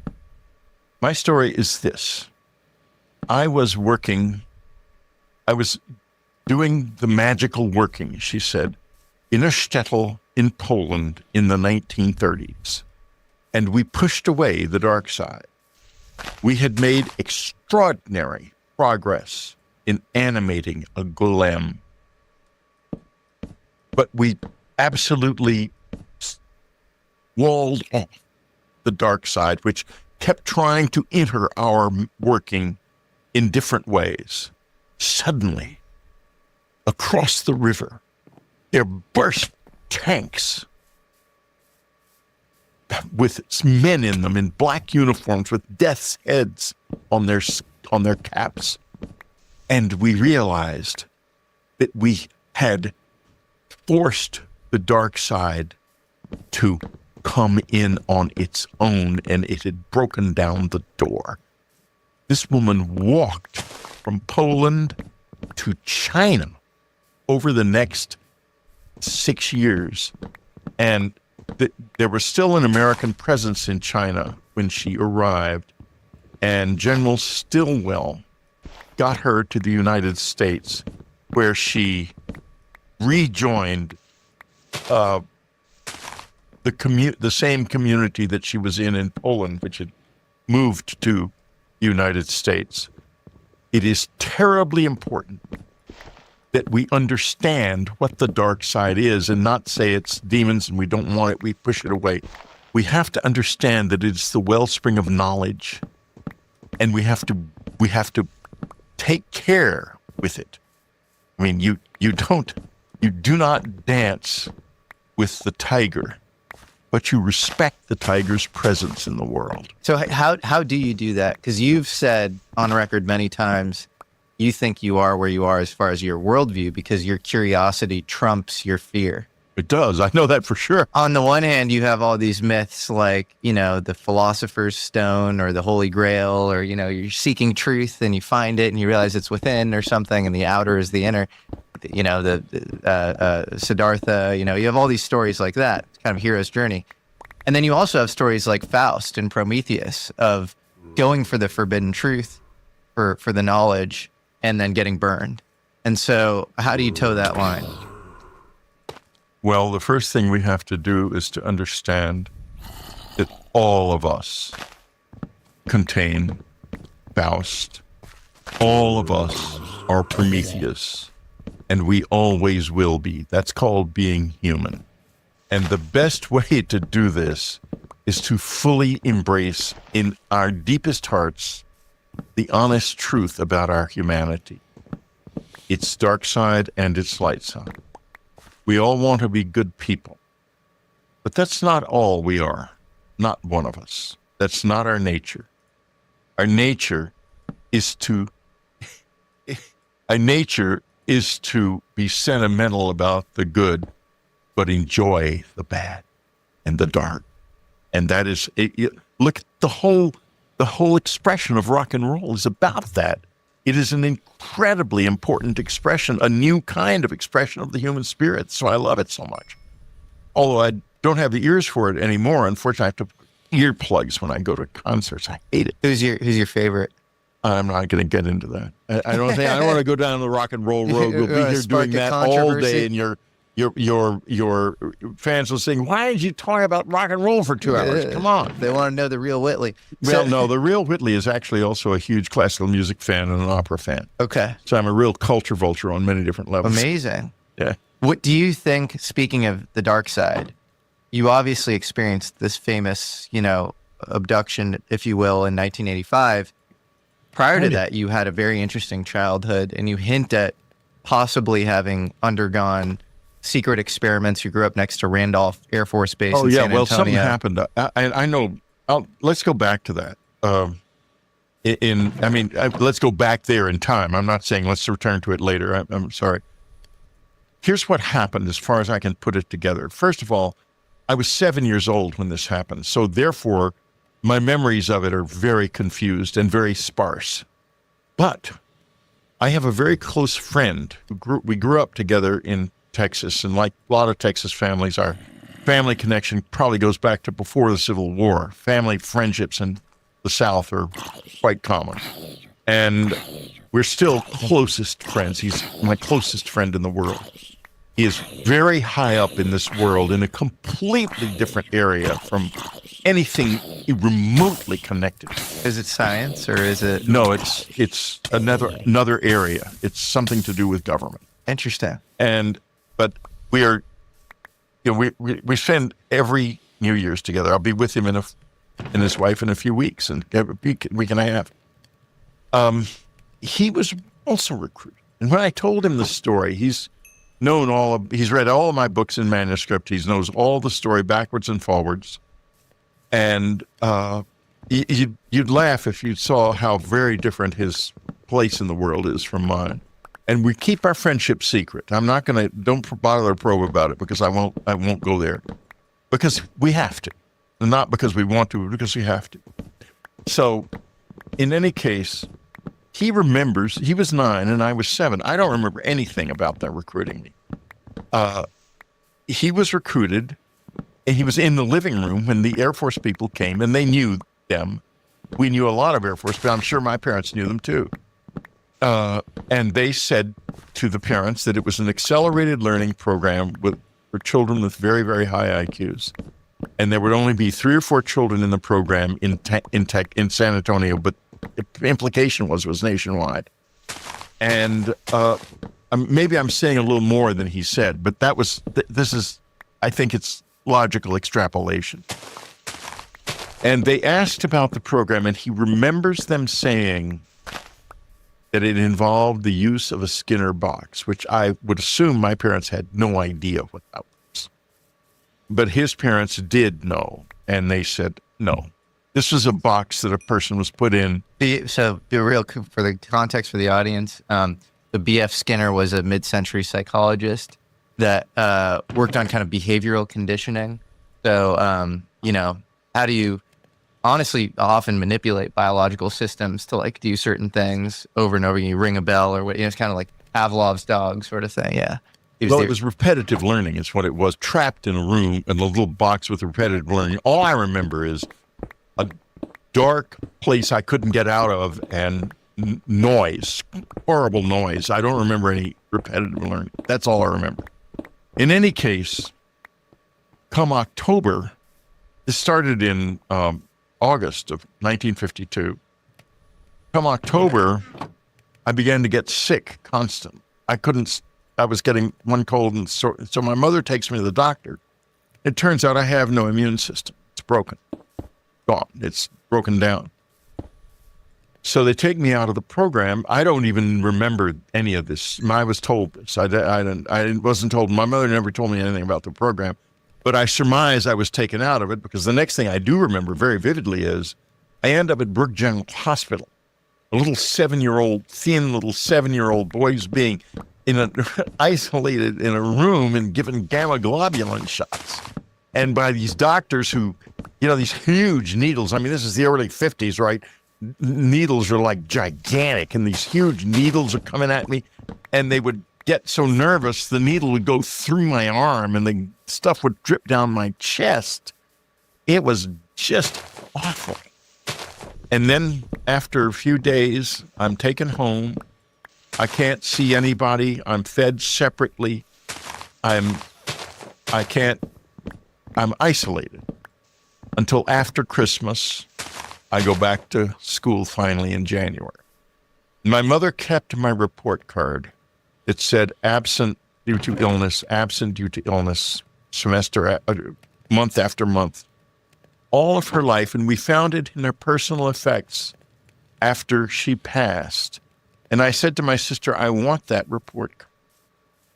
And she said, sure, I'll give it to you. She destroyed it instead. And I said, why did you do that? I wanted that. And she wouldn't say anything about it. She said, Whitley, I just did it. What does your instinct tell you on what the Skinner box and these experiments were for? Were they to make you a high performer? No, they were to crack the cosmic egg, I think. So kind of liberate the soul from the body and light astral travel? Or? No, because the visitors showed up a couple of years later, or right then, maybe right even then. I mean, and I think that was the purpose and I think that to make you a receptor. I think that this started. Now, I'll tell you what I have surmised, and I can't prove this. I think it started at Dachau. I think it started in the camps. And I think that children who were being gassed, sometimes after the gassing, they weren't there anymore. Everyone, the people would all rush into the center of the thing and try to go up because the gas was low, and they would die in these pyramids of humanity, all of them clawing for the ceiling, and the children would always be at the bottom, crushed flat like bugs. And sometimes the Nazis kept extremely careful records, and sometimes I suspect some of those children weren't there. And that noise I remember from that box, I think that's the sound, recorded of the screaming from inside they were trying to duplicate the conditions of the gas chamber to see if they could induce this power in highly intelligent. So if the kids weren't there after? I don't know. They disappeared. They went into another reality. So I know you've worked with Peter Levenda. Yes. He wrote a book called Unholy Alliance. Right. It's getting into really speculative territory that I don't personally feel high conviction in, but I'm curious to get your take on, which is that, the Nazis somehow allied themselves with an unholy force of non-human intelligence. I don't even want to go down that path. I don't feel a level of conviction about it either. I think the Nazis were just shits. But Levenda also helped you uncover that some of these experiments might have been post-Operation Paperclip, secret Nazi experiments of some of these Germans coming over. Well, a lot of the American Operation Paperclip people apparently lived in my neighborhood. Yep. And my father was on a big house on the hill, and then across the street, a couple houses down, is an FBI agent and his wife. And then the street over, there's these scientists. So God knows what that's all about. Right. I have no idea. And then I'm going out to Randolph every Thursday night for these things, and then that ends, and I sort of go back to living a normal kid life. I have a wonderful childhood. It's almost that made me think, is there something about inducing such a high state of human suffering that opens a crack in the same way that an immense amount of love and focused intention can also open, cracks open something in our fields that allows, someone who's thinking of you with a lot of love allows you to maybe feel that. Yeah, I think you might be on the right track. I think that's exactly what it was about. And even when I think about idea of angels and demons, for one force is exploiting human potential and humanity to the most that they can, and then the other forces there's they're trying to levitate or elevate the just the way we think and the way we act, and maybe the extremes do something to our reality that then brings in things. Today, I want to share something that's become a game changer for me personally. Qualia Senolytic. Have you ever heard about senolytics? It's a revolutionary class of ingredients that researchers discovered less than a with in your patent and offer and support it. And in the middle of very child. Today's episode of American Alchemy. Well, I started to have weird experiences in my childhood after this. And I had a normal childhood, and the weird experiences were very compartmentalized. I remember two incidents. I remember an incident of my father taking me out to the country house, and in the middle of the night, it was cold, so it must have been in the winter, and this strange car showed up with these glowing lights that didn't shine and came rushing down the road and stopped in front of the house very abruptly, like it was not a normal car.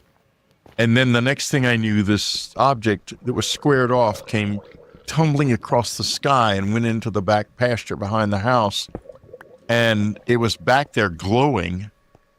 And I tried to talk to my dad, and he was just standing there. He couldn't move or didn't move. And then I felt like I needed to go find out what was going on. And I went out toward the back pasture, and that's all I remember. And then the other incident was very weird. Suddenly, one afternoon, my mother and father gathered up my then baby brother and my sister, and they all went to the country house, leaving me at home with my dog alone. What? At the age of 11. Without, mother said, well, just call us if you need anything. Yeah, I needed a lot of things like a dinner and, a life and, not being left in the house alone in a scary night by myself. Yeah. So after a while, I made a dinner, probably peanut butter sandwich or something. And I went to watch a little TV and then went up to bed to find I had an air conditioner. This house was too old to have been centrally air conditioned. And there was a window air conditioner that looked out on a window, and there was a lower roof beyond that window. And the window above the sash above the air conditioner was sealed, and it had been pulled down, and the seal was all hanging loose. And I could see, it was obvious that it was just a little past dusk. There was someone on the roof. And so I went down and called the country house, and my mother answered, and she said, well, if there's someone on the roof, telephone the police. Did you see how strange this all is? Yeah, she didn't come rushing home. Right, exactly. Or why did they go in the first place? So your dad must have had some involvement in that. I mean, he must have. So you must have speculated, if he was this high-ranking Army officer who he probably had clearances, right? But I don't know. Listen, he would tell you, mother said, well, he found apartments for GI, the wives of GIs who were abroad. And then if you asked him what he did during the war, he said, well, I just used to pick up cigarette butts at Fort Sam Houston, keep the place clean. And so, I have no idea what he did. But you're pretty sure that's not true. I have a feeling somehow I didn't pick up cigarette butts, yeah. Yeah. And what was his name? His first is Carl Streeter, K-A-R-L. Okay. And getting back to this, I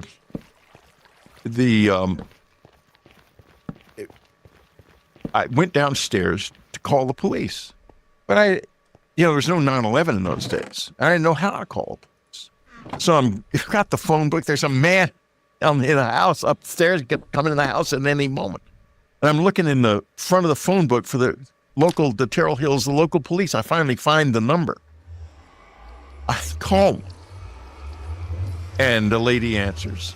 And, we only had like 3 cops. It was a small community, a bedroom suburb of San Antonio, but an independent city. Save on taxes. And a cop comes. I know the cop. I know all the cops. All the kids do. It's not, it's a very small scale deal. He parks it down at the front of the house. It's a half-acre front lawn. I know exactly big, where I'm huge hedge. Like 60 feet tall, ligustrum hedge.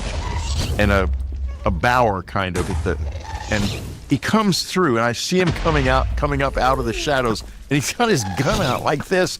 He's coming to the house with his gun in his hands, and it scared the hell out of me. What did he know that I didn't know? And so he comes in the house, and I say, he's up on the roof, and he goes running upstairs. Seconds later, he comes running down yelling, there's no one there. There's no one there. He runs down to his car, gets in it, and drives off. That was it. Then what happens to me? I actually don't know. the rest of the night, I don't remember a thing about it. I remember my parents and my sister coming home the next morning. It was a beautiful morning. They came home at about 11 o'clock, 12 o'clock, before noon, because I had lunch with them. I had made my own breakfast. I remember that. That's the story. And you're still in communication with the NHI, is that right? As of today. Yes, it's part of my. It's an NHI my life. Non-human intelligence.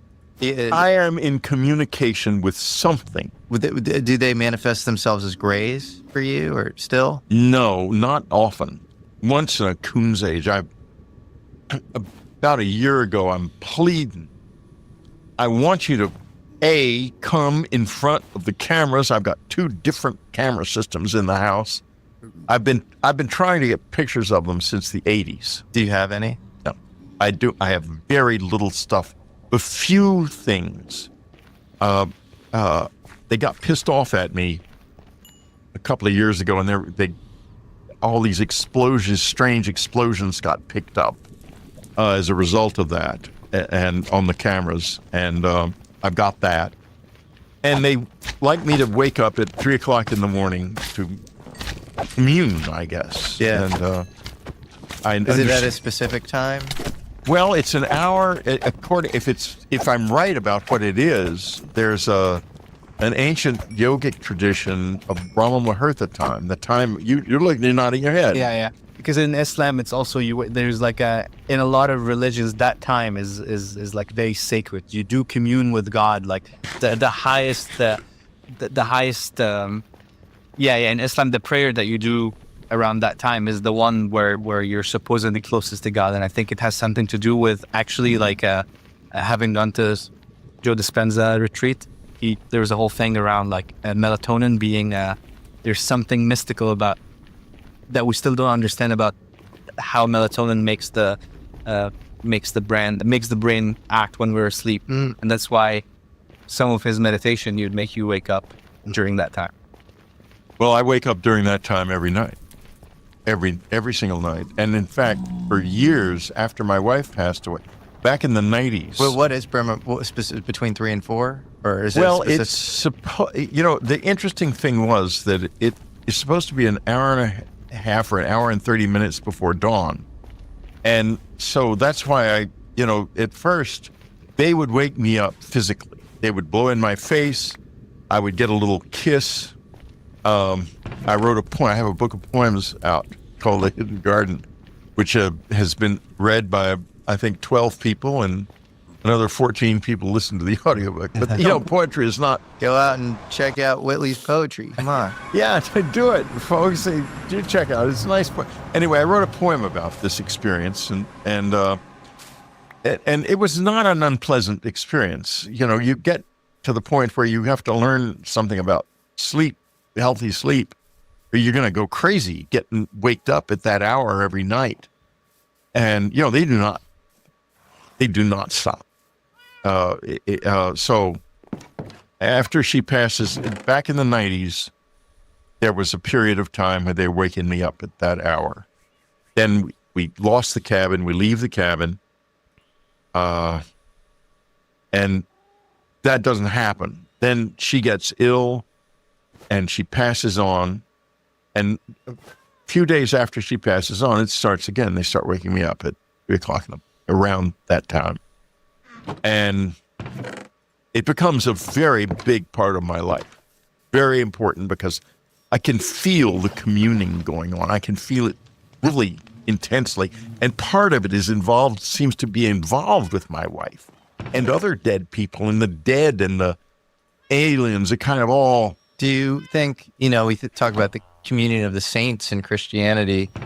Do you think that it's somewhat similar where you're communing with It feels incredibly sacred. It's something I would not... I every once in a while, I don't do it, because what happened at first, for the first 5 years, from 2015 until 2020, they woke me up religiously every night. Then they began to not necessarily wake me up every night, but I was expected to wake myself up, and I found that out the hard way, as I decided, well, they're not waking me up so I can sleep all night. That wasn't the idea. Do you get any messages from them particularly? Oh God, I've written all my books since 2015 have been written based on this. What are some big recurring themes as far as messages you're supposed to get out to humanity from them? Well, if you look across the books, what you see are two things. One is we are more than physical creatures. And two is we have value, more value than we ourselves recognize. We are very, very valuable and extraordinary beings. We're not the lesser. We are our own, in our own way, we are another masterpiece of the universe. And you can see that. That's the arc. If there's any arc in those books, that's the arc. And it comes up very strongly in the new book, which is basically about empowerment. Do you, because I've read your book on Jesus, actually. You did? Yeah. Oh, thank you. Yeah, of course. I thought it was great. And it definitely has like Gnostic underpinnings around your view of Jesus, that he ascended to, in traditional Christianity, he was the son of God. He was also God-like. But I think you view him as possibly one of many. And so going to your point about humans, generically speaking, being more special or more godlike, is that would that be your sort of worldview, that we're capable of coming to deity? That because we're not like the angels and perhaps the demons, we don't have to be anything. We can take a journey. We have that freedom to take a journey, and the Greys do not have that freedom. They know too much to have that kind of freedom, but they see too far ahead in time and too far back in time too clearly to really have free will. They don't have free will. That's interesting. So you're like, because I remember one part of communion, it's like this kind of joke, but it's twisted and it's so visceral. And the being says, "Soon, my dear, you'll be one of us," or something. Just like us. Like us. Yeah. And right. so it's like they've moved so far down this path that they've hit this sort of cul-de-sac, and so they know too much, and they're trying to come back to warn us, to inflect in some sort of more godly way or something, and to also enjoy communing with us, because when they are in communion with you, they are experiencing time the same way you do. Everything is new. How do you discern between good and bad in that scenario, where if you do think that this is some sort of parallel or alternate timeline, what if it's bad entities and they're trying to ensure that their own sustenance and through trickery and deception? You have to be your own best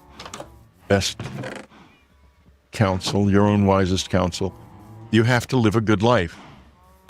Kindness and not lying are two very important things. Of course, we're all lying, we're all unkind, and everyone says that, hears me say that, and they immediately go to all the things they did, all the unkind things they did, and all the lies they've told, and so do I, the same thing. But we have these choices. Human beings can make choices that they can't make. It's too late for the Greys. They know too much. They can't make choices. Do you think they do exist on some sort of timeline where something happened? Like the classic speculation about the Greys would be like they are the victims of some sort of nuclear holocaust or cataclysm. They've lost the melanin in their skin because the atmosphere is sort of, blocking the sun, due to nuclear debris or whatever. Do you believe that, or any sort of specific version of who they are, where they're coming from? Well, I know now that we have bodies here, that we have biologists have studied here, and that those studies are ended. I don't know I hope they still have the bodies, because, those studies were never released and they're done in secret, and there's probably a lot of biology still to be done on those bodies if they would ever be brought out into the public space in science, which would be wonderful. But so we have bodies, but I'll tell you a few things about these bodies. One is they are a mix of biology and not exactly machinery. That's putting it too far, but they like biological replicas of some sort. they're like something somebody built. Somebody with a certain amount of skill in genetics built these, but not unlimited skill, because they're not all that. There's things about them that don't work very well. Yeah, I mean, I also thought that, like, if you're gonna engineer a being that kind of looks like it's very frail, small, like lanky. Well, you get back to the hybrids, which they are engineered, and they are very fluently telepathic, but they are also unvoiced, and they are extremely autistic. And if you go online at Spotify or Apple Podcasts or somewhere, you can find a podcast called the Telepathy Tapes. Taking over by storm right now. Yeah, it's amazing. I just interviewed Kai and Dr. Powell, actually. Oh, you did? I'm going to interview Kai in a few days, actually. Amazing. I discovered this, and the second I discovered it, I realized how important it was. I'm glad it's come up. But these people are unvoiced and autistic. Yes. Now, I have friends who are telepathic and are not unvoiced. And I think there may be some people working in the IC and probably other intelligence communities around the world who are telepathic and not voiced. Yeah. But in any case, one of my friends who's telepathic recently had a contact with an unvoiced person who was shocked because he wasn't used to having another telepath around, and she had to really calm him down. And said, "Don't worry about it. I'm not going to do anything. I'm just here. I can't help it either." So, but Kai is a lovely person. Yeah, she's awesome. Yeah, and I think really in this for the right reasons. And for context for the audience, the number 4 podcast in the country right now, which is absolutely wild. Kai Dickens is this amazing filmmaker. She was rejected by all these, production houses as far as making this into a larger documentary, and just kind of DIY style recorded this. She's found all these nonverbal autistic children who were formerly being studied by this Harvard neuroscientist, a woman named Dr. Diane Powell. And it's really remarkable. You have these kids being put in, their parents are put in one room, kid is put in the other room. The parent sees a random image generated on an iPad or a TV or whatever out of, 1,000 or 10,000 images. And the kid guesses what their parent is looking at with almost 100% accuracy, 95% plus accuracy. And so it moves, because all of these studies in the parapsychology world of mind over matter or whatever have traditionally been super weak. You need extremely large amounts of data and cohorts, and you end up in these endless arguments because people are too lazy to actually look at the data. Right. And in this case, you have conclusive data. And all these kids are spiritually, while physically they're, nonverbal, they're seen as totally maladjusted, whatever.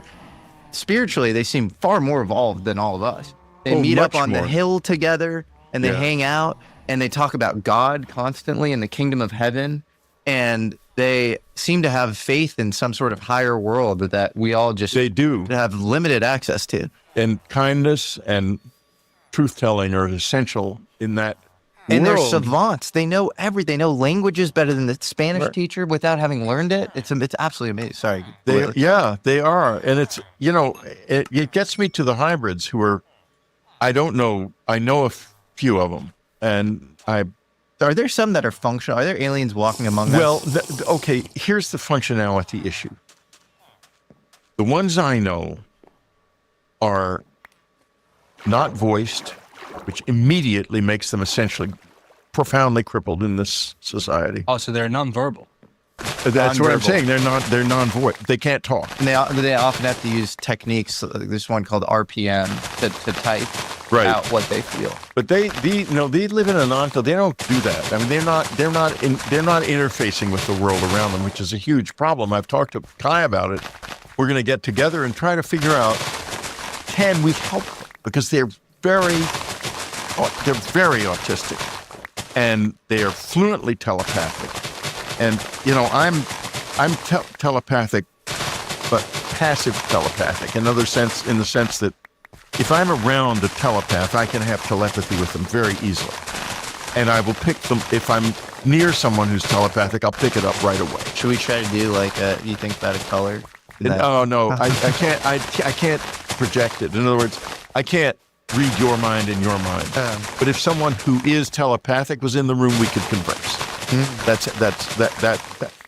So I was walking in the grocery store the other day that I live fairly near some of them, I think. I don't know where they live exactly, but I do see them around. And of course, I pick it up immediately. And this woman was walking in front of me, and I'm hit. I realize, oh, shit, it's one of them. And she goes, ah!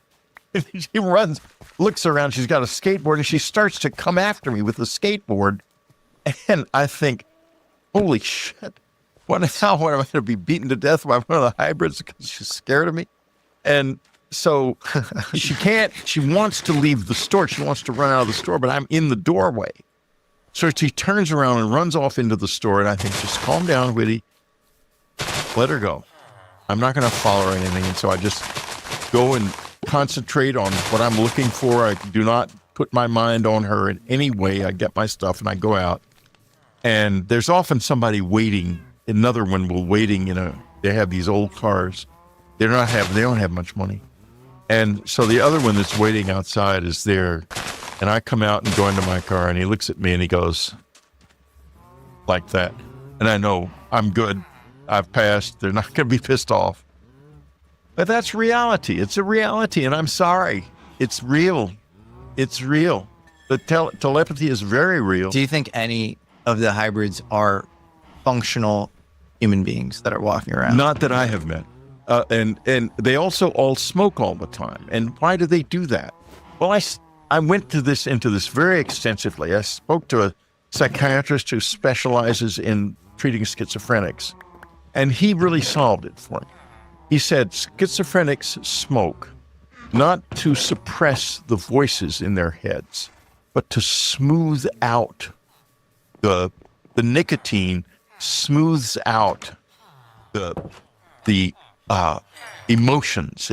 It calms you. And the hybrids smoke all the time.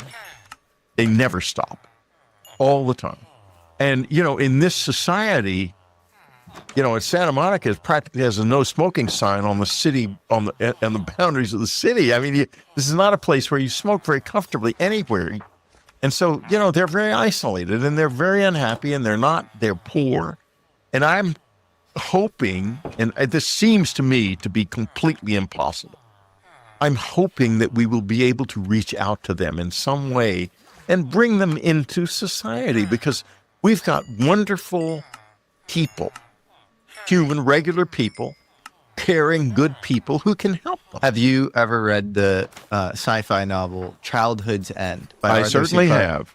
So in that book, as you know, there are the overlords, these sort of cosmic hosts, if you will, that are attempting to make contact with mankind. Right. They do it through this cadre of telepathic children.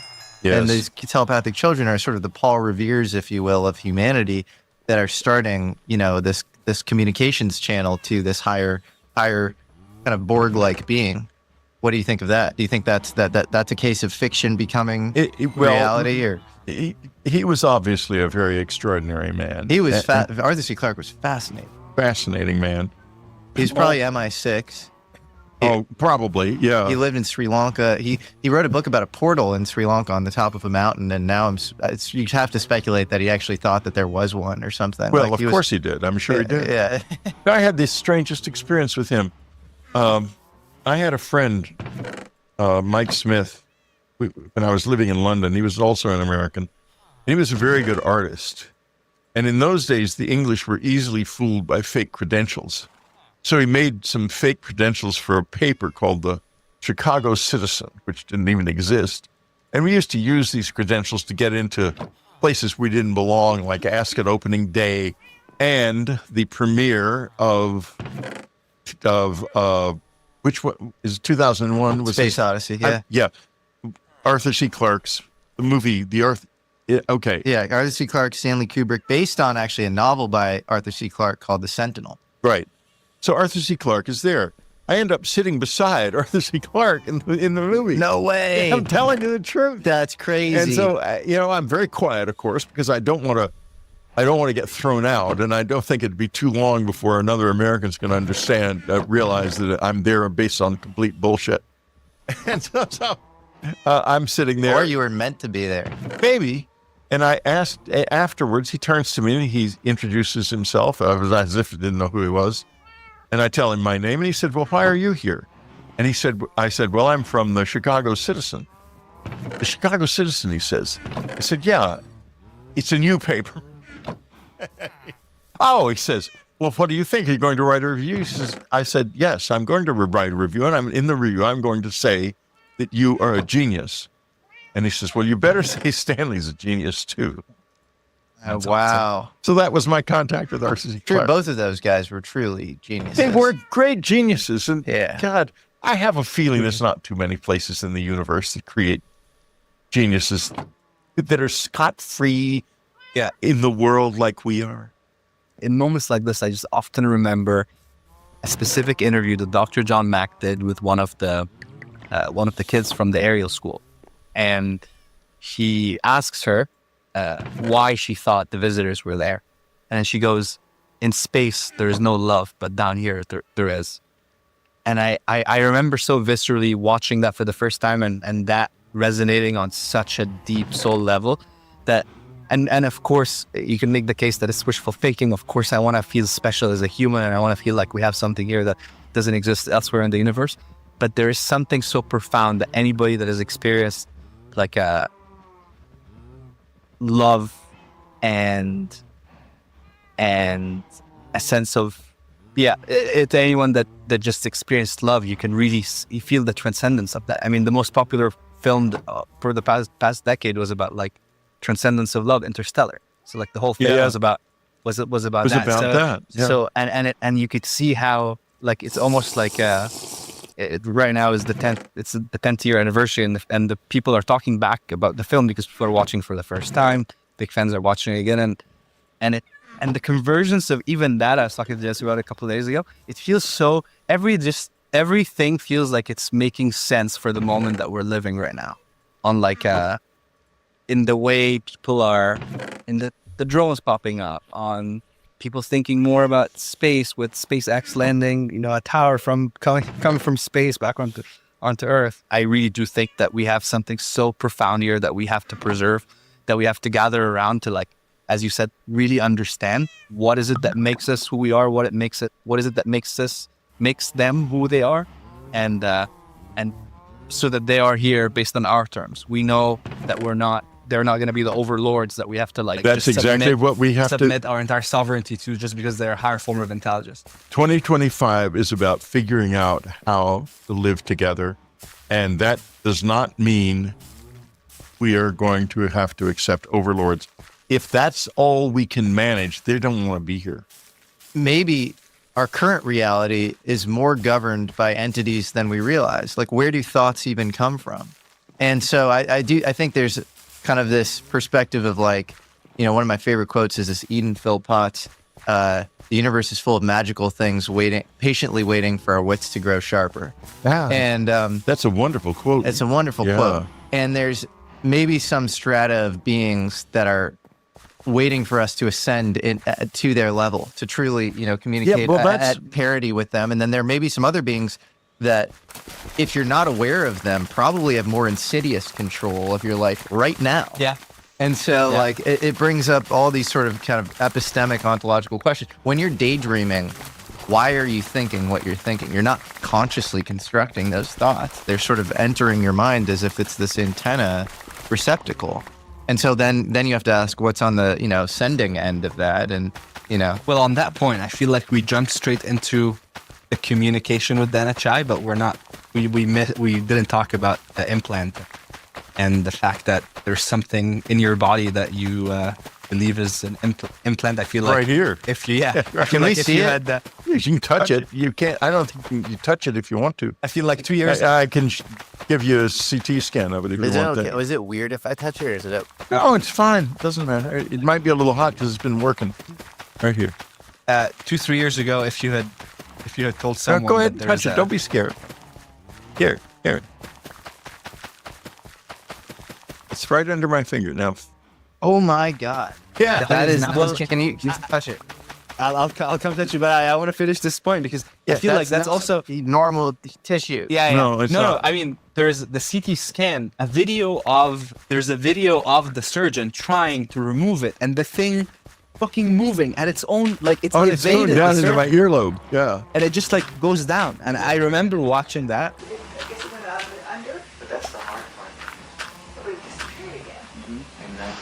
It's actually moving now. It went under. It's on the run.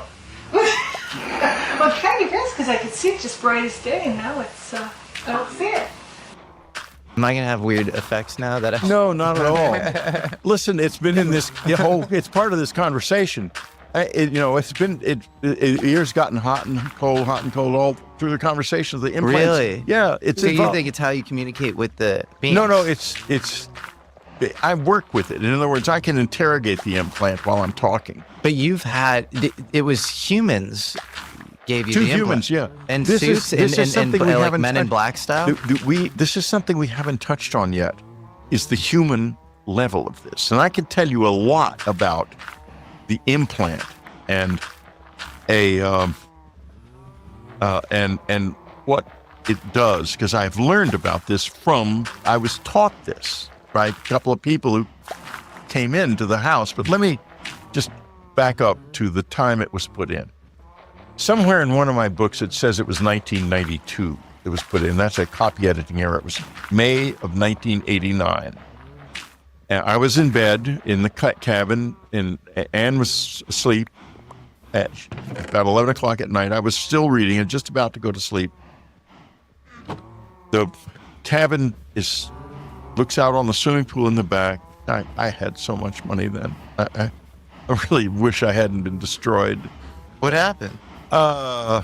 Did you see Beyond, the MGM thing? The part of is episode 3, it goes into South Park lampooning me and all the beating up I took. And eventually people will buy a book from somebody who's controversial. But they're not gonna, it's easier now, but in those days when you had to go into a bookstore to buy a book, you're not gonna buy a book by somebody who's a laughingstock and being laughed at. And it torpedoed my career, wiped me out. And I went on this long, agonizing decline that ended with the loss of the cabin and eventual bankruptcy, and it was just a disaster. So I'm sort of knocking along right now. I don't have much money, but I don't need much money, and I don't trust the publishing industry not to get into bed with the Defense Department, and I'm well aware of the fact that there are people in the Defense Department who do not like me and do not want my work out there. Why don't they like you? Ask them. Ask the Collins elite why they're scared of witches. They really don't like you, the Collins elites. They do not. They think I'm in league with demons because they are simple people who are way behind they're behind the 8 ball and behind the times. I want to get back to your implant, but really quick, with the Collins elite, this is this evangelical Christian group that is cited by Lou Elizondo and other kind of disclosure advocates as being anti-disclosure because they think this is all demonic. And so it can't be scientifically studied. We shouldn't even look at it. And a lot of them were actually looking at the phenomena, I think as a part of this program called Stack 5 at Wright Airfield. Right. And then they came out of that study with the conclusion, this is written about by Nick Redfern in his book Final Events, that this is all demonic. We shouldn't look at it. We should look away. But I've never heard the Collins elite well characterized by anybody. Who are they? They're still operational, and what do they want to do? They were early in the CIA, right? They were sort of no, it was Air Force people, Air Force, as far as I know. Yeah. Okay. And I don't want to go down that path because if you look at Beyond in episode 3 and you see what happened to me and what it did to my life, and it's got something to do with them, I'm convinced. And because there's a lot, the intelligence community does way more social engineering in this country than it should or should even be legally allowed to do. The CIA stays out of that because it's not allowed to propagandize the American people. But I think there's lots of workarounds with other alphabet agencies. Yeah, Air Force Office of Special Investigations. Right. And the connection between some important aspects of the old media and those organizations is very profound. Absolutely. Very dangerous. So it's 1989. Okay. The implant. Yeah, let's get back to the fun stuff. I don't like to talk about that other stuff because there's not a lot that I can do about it. And I have been beaten to death by them. So.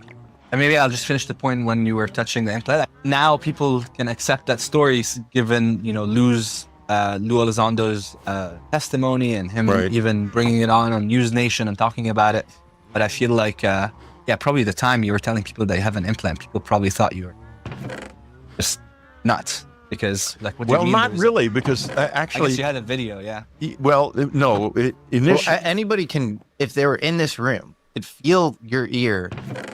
I don't know what that is, man. I mean, that is not... Well, you can look at the video, and it's in a number of documentaries, and somewhere on my website, too. My website's too big, and I can't honestly say where very easily.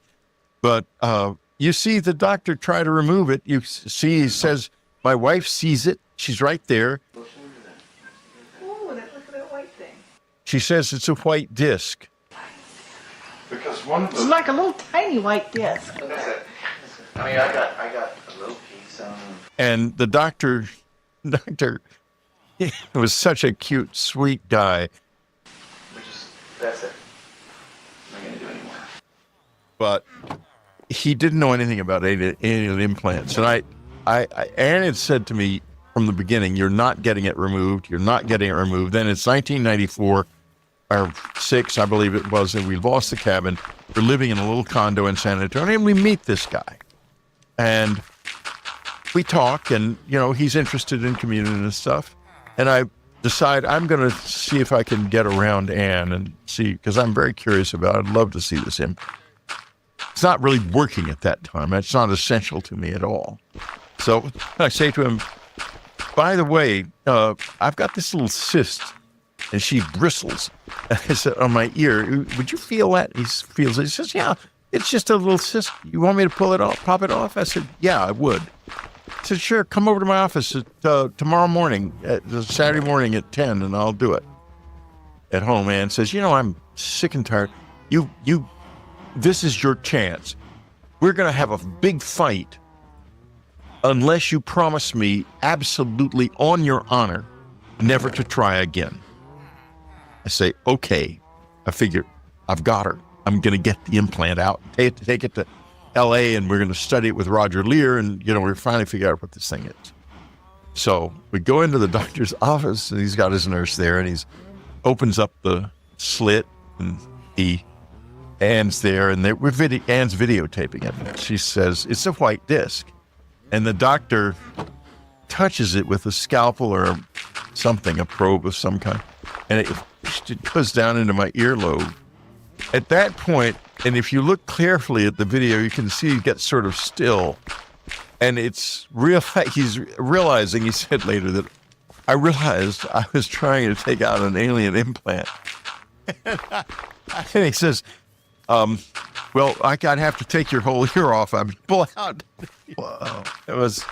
Then 2 days pass, and the ear burns like hell. I think my ear's caught on fire, and it goes up back under the skin to this place. Do you have any sense of what it's made out of? They got a sliver at the doctor's office. He sent it to the lab under ordinary circumstances.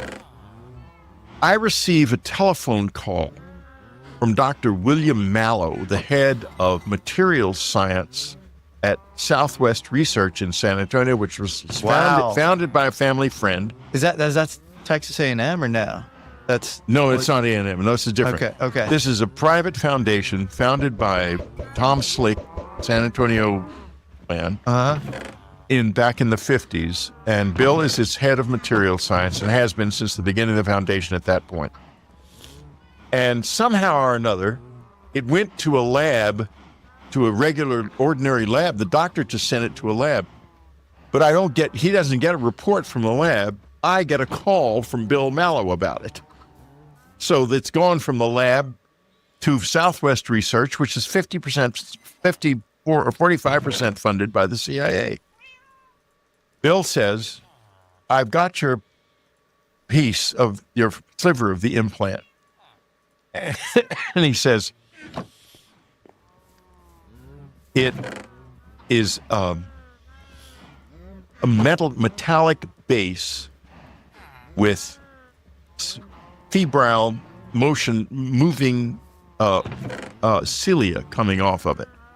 And then the doctor calls me all excited because the lab tech has seen it and told him the same thing. And I guess the lab tech sent it to Southwest for that reason, because it was so unusual. A lot of these things are reported as moving under their own metabolism or containing some sort of cilia. Oh, listen, I studied a lot of them with Bill. I mean, Bill and I became close friends, and we studied lots of the ones that Roger Lear was producing from here in L.A., from the surgeries he did, and we found one that was remarkable. When it was in situ in the person's neck, it was emitting a radio signal. And I'll get to the radio signal in a minute.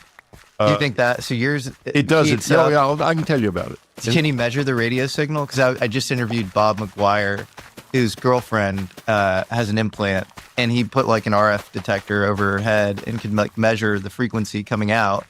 And so do you ever do things like that? Or? Let's not forget what I was just going to say. Yeah. Here's what happened. At one point, it used to, in the old days, when it turned on, my ear would turn bright red. It was very noticeable. I would hear a noise in my head. It was trying to communicate with me and failing, and that's why it was like that. But I didn't know that at the time. So I'm in Bill's office. We're talking about it, and suddenly he says, your ear's turning bright red. I said, I hear it, Bill, it's on. He said, let's go. We run across the campus to a signals acquisition lab. We get in the lab. I sit on a stool in the middle, and they've got all this stuff going on. And after about 10 minutes, it's cold now, and it turns off. And the lab guys say, we've got a signal. But we can't tell you anything about it because the lab's classified. So I think, shit. I say to Bill, I want to know the signal. He said, well, we'll send you some information. Of course, they never do. Then the piece of the implant disappears from his office or is sent off to some other lab. I mean, I don't. They were about 60%. They were not totally reliable. Let me put it that way. For me, they were not telling me everything by any means. 20 plus years pass. I'm doing a book signing in San Antonio. All of a sudden, two guys walk up. They say, we want you to know, Whitley. One of them says, I was one of the technicians who acquired the signal, and it is the strangest signal we've ever acquired, and it's still under study. And they turn around and walk out, gone. I never see them again. I have tried every kind of RF meter there is to pick up that signal. I've had ham operators and all kinds of people we can't pick up a signal. You know what you should do? Use a quantum interferometer. I wonder if that's what they used at that lab. I don't know what they have in a classified signals acquisition lab. Well, the reason I say that is, maybe, I don't know if I'm allowed to say this. I don't know. Maybe we should change the subject. So in 1989, this implant is put in your ear. Okay, here's what happens. I'm lying in bed. I'm reading. The windows are open. It's a May night. It's a very pleasant night, so there's no air conditioning isn't on. The windows are open. And it's just going to sleep. And suddenly I hear the crunching of gravel in the driveway, okay? I do not see any lights. There's a big gate. the place is pretty secure. It's a shale driveway, so that means tires and nothing else. I think, oh my God, I have a shotgun under the bed and a pistol in the side table. I'm from Texas, and I'm going to be gunned up at all times. I mean, just face it. So I start to go I have a bank of switches on the bedside that I can turn them all on at once and completely flood the whole area with floodlights. They're still on the cabin, by the way. That's all still there. Although I don't own the cabin. It's owned by a wonderful family, thank God, and they let me come up. So, and bring friends occasionally. Anyway, I go for the switches, but as I'm turning, I see a woman standing near the foot of the bed. She's already in the room, and a man beside her, and I hear a voice in the backyard, male voice, go, condition red. And then they run forward, and instead of going for the lights, I don't care about the lights anymore, I'm going for the shotgun. The next thing I know, I'm lying on my right side in the bed. I cannot see, I cannot move, and powerful hand is pushing my head down into the pillow in kind of wave motion, and the woman's voice is speaking very gently and softly, like, it's okay, just relax, and et cetera and so forth. A moment after this happens, the pressure is off. I start to turn, get out of the bed. As I do that, there's a big flash of light crashing in the woods, and I end up sitting on the bedside. There's nobody in the room anymore. The LEDs on the alarm system are still armed, red. So I grab the pistol. I go around the whole house, even up in the attic, in the basement, everywhere, looking for a point of entry, and there isn't one. I end up sitting on the bedside. What the shit? And I knew all about lucid dreams, and I could hardly believe that was a lucid dream. It was too lucid. So finally, I sort of lie in bed all night, kind of like this, waiting for the dawn. And I tell Ann the story, and I said, I just don't know what to make of it because there's no evidence whatsoever of this. Then I go out to get the paper, which entails going out, opening the door into the garage, turning off the alarm system, which is still on, and getting in the car, opening the garage door, and driving down about a mile away to get the paper. I love the paper. I still read actual physical papers, in fact, the Times and the New York Times. And when I open the door into the garage door is wide open, but it's alarmed. It's part of the system. And the switch is obviously completely tripped, and the LEDs are right there, bright red. And so I disarm it, and I keep going. I get into the car, and I'm starting to go down anyway to get them sort of on semi-automatic pilot. I'm just getting out of bed, and I haven't slept. The car is full of static. It's like, shocking my hands when I try to touch the steering wheel. I think, holy God, the car is going to blow up. I jump out of the car, and I go in. I said, Ann, there's something's going on. It was real. Someone came into the house, and they didn't trip the alarm system. And she says, well, I explain about the garage. She said, well, call the guy. I forgot his name, the alarm guy. So I call him. He comes over, and he says there was a very strong magnetic field there, and it's not my equipment.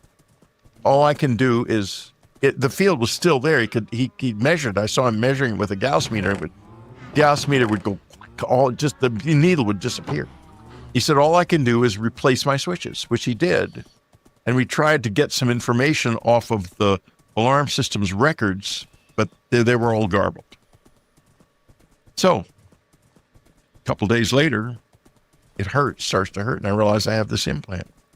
Ann's fascinated. She says, listen, let's see what it's there for. I said, I want to get it taken out. I'm going out to L.A. to Roger. She says, forget it. You're not getting it taken out. I want to find out what it is, what it does. I said, well, it's tracking me. She says, nobody cares that you go down to get the newspaper. Nobody cares about anything you do. You're uninteresting.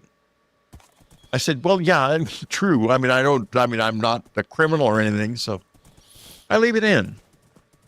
and it turns on every once in a while. I was with a... Why do you think it turns on? What is it trying to Oh, at communicate? the time I didn't know. There was no connection. What do you think now? Now it turns on when at the 3 a.m. Meeting, and I go into this semi-meditative state, and I can feel it turns on. I interrogate it. I say, I'm writing on this, I'm working on that. It doesn't answer me in words, but it answers me in all kinds of different ways, including synchronicities, where I will ask it for something. You know, when it first started... Sounds kind of awesome. Yeah, it's fabulous. I have to tell you... You're just like an upgraded human. Exactly. My wife was a very wise woman, and I thank God she did not let me get that taken out. It's the best thing I have in my life right now. But anyway, do you have any speculation on who the two people were that let me finish. And I don't know who they were, but I do know some other people that are involved with this implant. This is a very surprising and fascinating story. I have obviously got people in my life who are on the inside, and I'm going to respect their privacy. I don't agree with their secrecy, but I respect their privacy. And you think they take a special interest in you? They do, definitely, absolutely. They have a lot of them have known for a long time. I'm getting all the way back to Dr. Webb. Yeah. They knew what was going on. They know. Some of them still do. Anyway, I think Sarbacher had interest in what you went. Was it? Or was Sarbacher? I mean, it goes so. Was that organic, or was that? Did he have an interest specifically in you? Oh, specifically, that's why you asked. Sarbacher wanted me to write it all out. Oh, wow. Yeah. Something. Fascinating. So, yeah.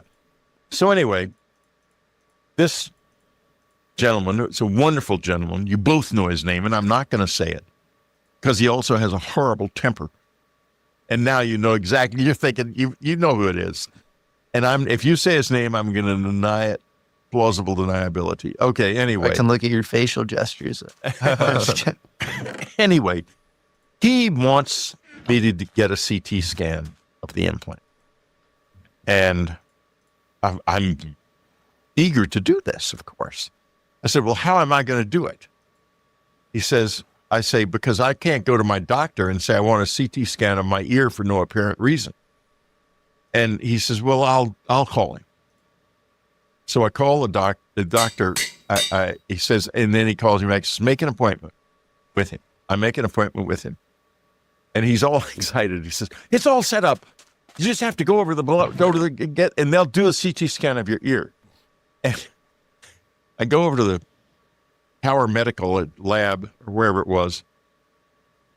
And they're very confused. A CT scan of your ear. And then there's a person who comes there who they don't know, who wants to be there. And there's a little confusion, and that's resolved finally. And so they do it. And I get it back, and it's a wonderful, I've got images of it. It's a wonderfully clear, perfect scan, and you see the thing clearly. However, 2 days before this, after I have agreed to do it, someone somewhere got the idea, apparently, that I might agreed to have it taken out, because I'm sure that's where, from the CT scan, the next step was going to be, well, we've got a CT scan. We want to look at it. Now, there is a certain knock on my door, which I am not going to duplicate. It's immediately recognizable, and it's unusual. I know this knock, and it's come to me a few times, both here in California and in other places. I know that when that happens, I'm going to open the door and I'm going to have a conversation with human beings, with some people. It happens. I open the door. 2 men are there, one of whom I have met a number of times, one of whom I did not know, who I suppose there's always a second one there, and I always think to myself, he needs a guard for some reason. Is it because he's being watched, or because they're scared I'll go crazy, or what is it? But anyway, they come in. He proceeds to explain to me how the implant works. Very nice man. He explains that it can pick up and needed information and find it and draw me to it. I said, it's like synchronicities. He says, it's not a synchronicity. It's actually guiding you to where you need to go to get the information. And it's wonderful in that respect. All I have to do is think of something I need. What information? Just anything. Anything I need. Anything you want. Anything I need. When you read the new book, you're going to see a lot of stuff about genetics and stuff in it that I have no idea about before I started writing the book, but it's all there now. Do you think the two people who implanted it were human or non-human? They looked like people. That's all I know. I cannot tell you anything else about them. I don't know. Clearly, there was no surgery. It was just like a no. It went through. There was no. Yeah. There was no surgery. There. It just went through the skin. So if they were people, they were. And this business with this super high intensity, free floating magnetic field, we can't do that. We can now, but we couldn't then. You know, I wonder if these are the agents that Tim Taylor was talking about in his high beings. Or if you talk to like people like Richard Dolan, you know, he'll say like the Men in Black phenomena is actually very real. And that's like counterintelligence for the NHI, for the aliens or something. There's something, there's some kind of bleeding off there between the presence and us. And it's got something to do with the DOD, I'm sure. I'm sure it does. But let's go back now to the incident, to the two men coming into the apartment. This was just a few years ago. So they explained to me, the man explains to me that part of it and a few other things about how it works. And then he says it was invented by a man named Konstantin Rodive. And they leave. And of course, I immediately Google the name. And I realize as I'm Googling the name, it's not Rodive. He mispronounced it. It's Rodive. Konstantin Rodive was an expert in electronic voice phenomena and electronic voice communication with the dead.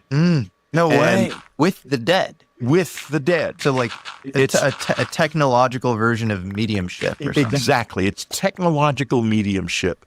And he said that he designed it. Am I wearing something that was designed by someone who was dead and on the other side when he designed it?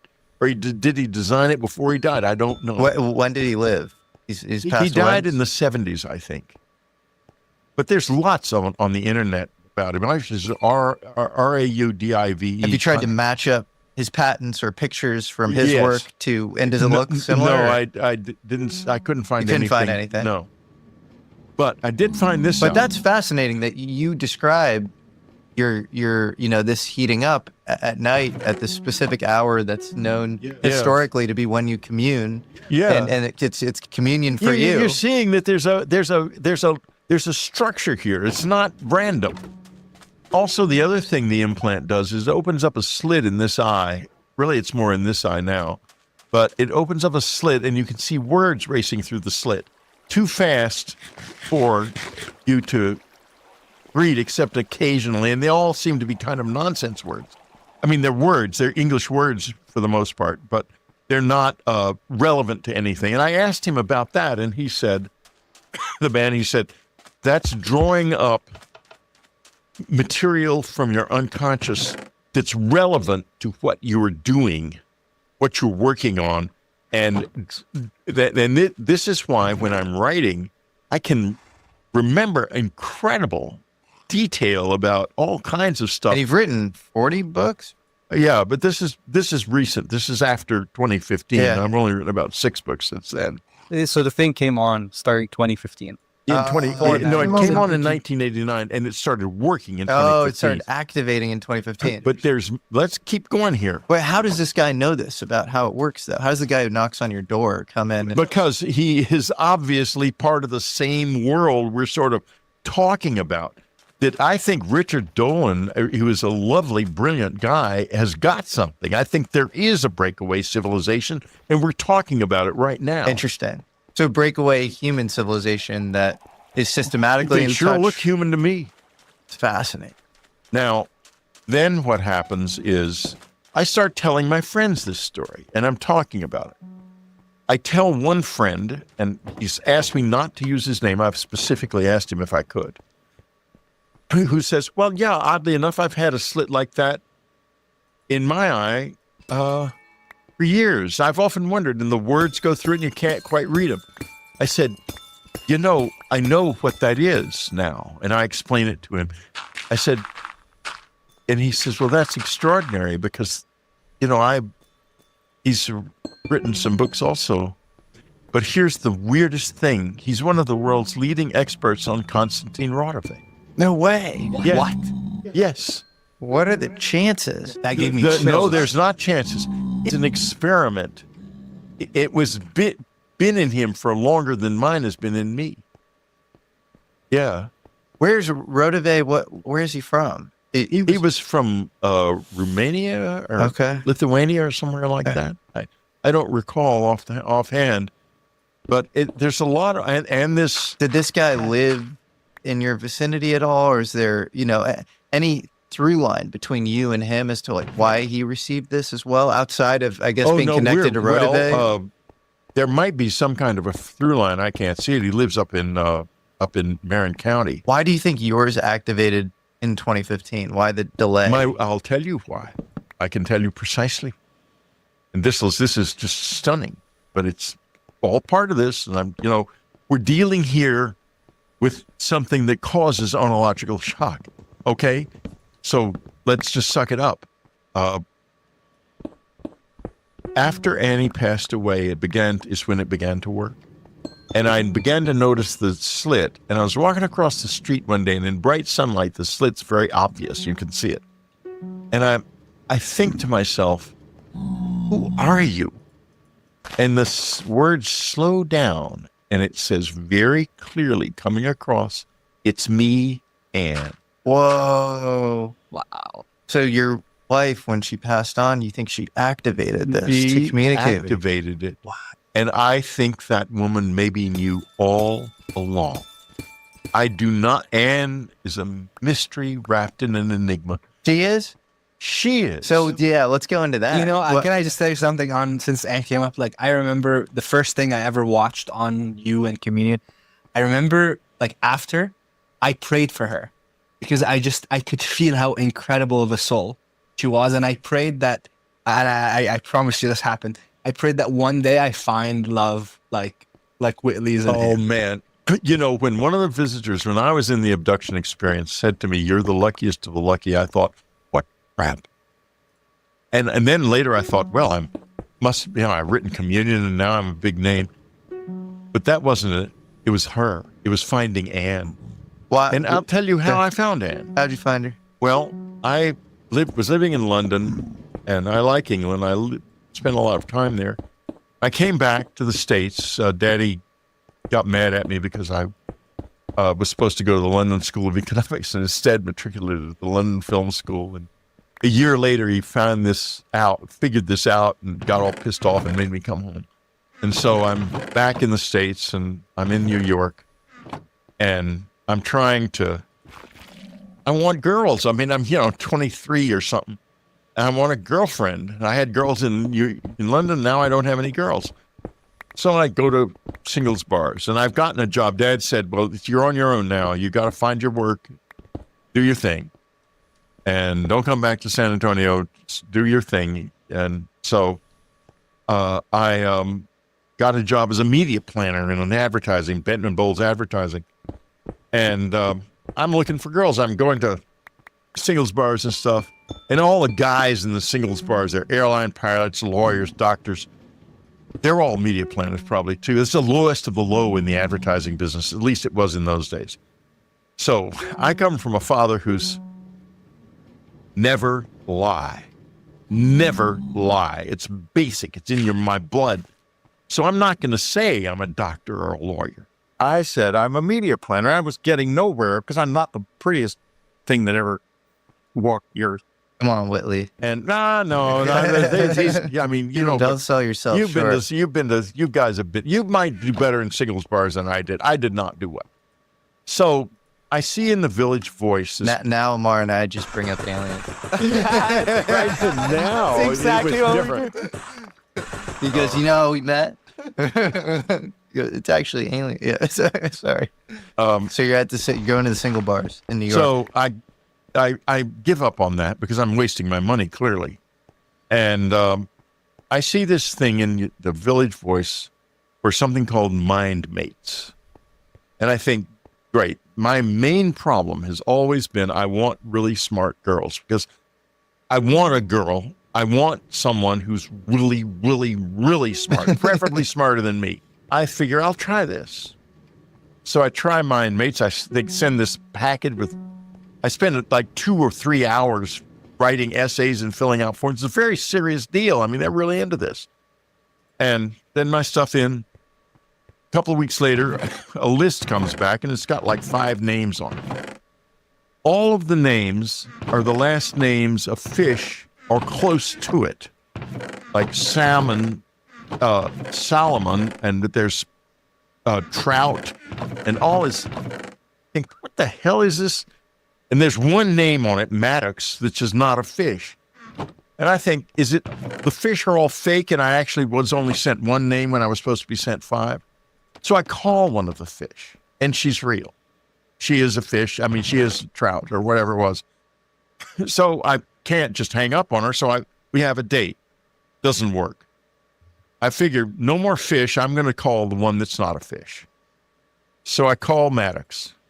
She's a receptionist she says she works at a certain place in Madison Avenue, not far from where I was advertising. So I go there, and this receptionist is sitting there with excellent various things about her. She looks up at me with these big brown eyes, and I think, oh God, if only Ann Maddox looks like this girl. And I say, I'm here to meet Ann Maddox. She says, I'm Ann. We were not apart again for more than 2 weeks for the next 45 years. Wow. My best friend, who I talked about earlier, the first thing I did was take her down to Washington to meet him and his wife. And he says to me, Whit, don't let this one go. And Ann always said, I got the imprimatur. When he said that, I told her he had said it. And she said, when I heard that, I knew I was in. And I said, you were in before that, baby. There's no way I was ever going to let you go.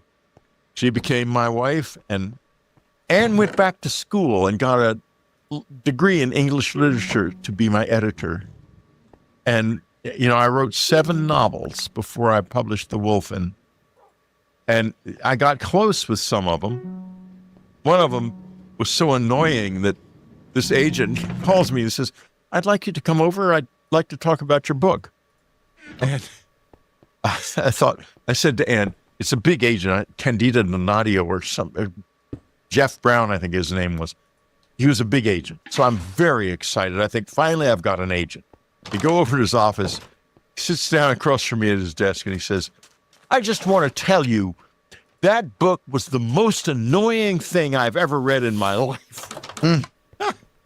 It was called The Searchlight Horror, and it's about this town where nobody can leave, and everybody gets killed, and in these bizarre accidents, and every time you get into a character, they get killed, and that's what made the book so annoying. And Anne read it, and she said, yeah, Whitley, he's right.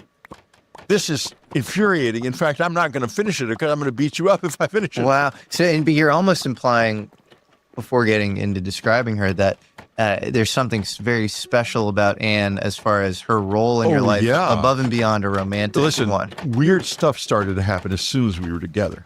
Like what? Well, I'm not sure this was the first thing that happened. Here, I'll give you a couple of examples. We lived on West 55th Street in Manhattan, between 8th and 9th. You cross 8th, and then you get to 7th Avenue, and there's a little distance between 7th Avenue and Broadway. And in that little area, there was a place we laughingly would call the Whore Store. It was a little storefront. It's probably not there anymore. And you would see every once in a while attractive-looking young woman sitting in the storefront in a skimpy dress with her legs crossed and a green curtain behind her. And we would pass it back and forth because we haunted the bookstores that were then lined Madison Avenue. And we would laugh and say, the horror store is open tonight. One night, we're going home, and the chair is on its side, the curtain's flying back and forth in there, and there's a guy in a brown suit trying to get out, and he's being pulled back by these blue dwarfs. And we watch this for a second. What the hell? And I say to Ann, we've got to call the police. And, there's no cell phones, so we're not far from home. So we run home. We're going to call the police. And she says, what do we tell them? And I think to myself, we're going to tell them that there's this place where these blue dwarfs are trying to kidnap some guy and drag him behind a curtain. That is not going to work. I mean, this is New York City. I thought to myself, the police will come here. They're not going there. So we don't call the police. We also didn't go by the horse store at night again. That's one of the many things that happened. Some of them were hilarious. It's almost like your local shared reality with Anne was sort of divergent from the consensus reality that we all live in. Precisely. That's fascinating. Because, later these blue figures, which I didn't remember at the time, they played a role in my childhood. They've played a role in the whole experience in my life. I'll tell you something else about. Lori Barnes was our secretary. Anne was reading, we getting heaps and heaps of letters. And I was saying, we can't throw them out because they're very private, many of them. They got people's names and addresses. What are we going to do? Yeah, and just for context, after Community came out, tens of thousands, if not hundreds of thousands of people were sending letters to Whaley's home because he left his address being like expecting, maybe 10, 20 people to send, ends up shutting down the whole, the post office in his town. The abduction researcher, the pioneering abduction researcher, Bud Hopkins, who I pissed off, unfortunately, but that's the story of my life. A good man was the one who said I should do that, and it was very important, very important. So I want to just honor Bud for that.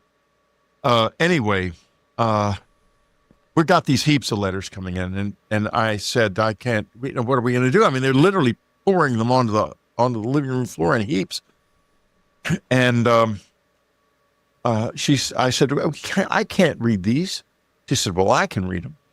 And she gets her letter and she was a speed reader. She could sit down and she could literally read a big complex novel in 2 hours easily.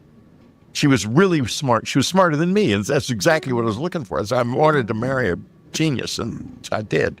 So anyway, she's reading these letters. She hires a secretary, and they'll come back into it in a second. We're going to get back to the blue guys. Lori Burns, and they're working on the letters, and they're all 4,000 or 5,000 of them are now at Rice University in an archive called the Archives of the Impossible, founded by Jeff Kripal. And so they're beautifully curated now. So it's wonderful that they're there. So she comes out of her office one day. She says, Whitley, this has something to do with what we call death. And the letters again and again will mention the dead in connection with the visitors. And when she would choose people to come up to the cabin. Don't worry, I haven't forgotten the blue guys yet. And she would say, this letter, this person, we're going to have them up to the cabin. And when she would get these groups up at the cabin, the visitors would show up. Wow. She knew who to get. Sounds like Anne was Anne did this. Anne named the book Communion. Wow. And Anne said things like, I asked Anne, what is enlightened? She says, enlightenment is what happens when there's nothing left of you but love. Kind of the opposite of today's day. Well, nowadays we think of it very intellectually. Yes. You know, it's informational. That's so wild. The like one of my favorite quotes that drive this quest is the highest form of knowledge is empathy. It segues back to the telepaths. You're not going to the hill unless you are kind and you do not lie. Those are essential criteria. So she hires the secretary, Laurie Barnes, and they're working on the letters. Here is Laurie's story. And now we're getting back to the blue guys in this long, complicated segue. Laurie's story is, this is back in the 50s, 54, I think it was. She's lying in bed at night alone. Her husband's they were show people, and he was on a gig. And she notices movement out of the corner of her eye. She's reading. It's about 11 o'clock, 12 o'clock at night. She's waiting for her husband to come home. She's pregnant. And she looks up, and there, standing beside the bed, is this horrible-looking blue dwarf. And behind it are a line of others just like it. And, of course, she recoils.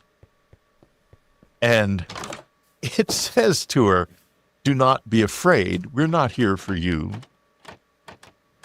We're interested in the girl child you're carrying. And, of course, she's not made any more calm by that. And, of course, it's the 50s. So we don't know what's a boy or a girl. It turned out to be a girl. I know her. We've talked. She's a very nice person. She has a lovely career. There's nothing about her that would say she's in any way an unusual human being, except she's a very good, sweet person, and it does a lot of good in the world.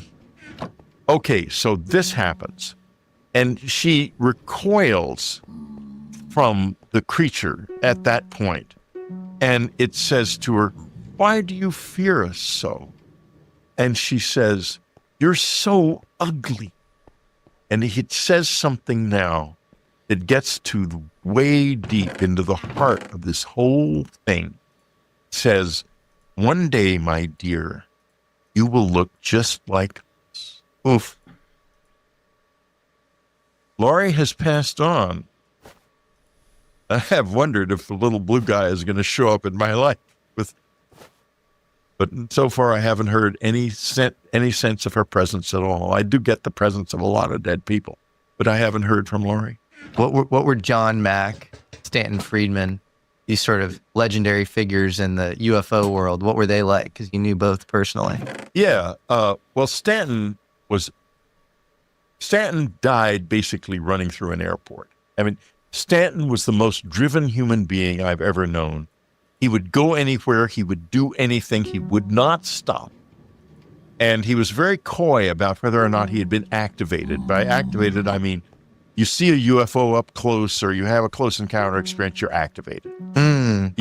Most people who that happens to, a lot of people don't remember it. A lot of people can blow it off.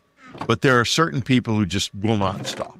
They will not stop. And so the UFO almost installs in them some sort of drive or mission for disclosure or like an insatiable curiosity, or it installs within them a burning question, and they can't let that go.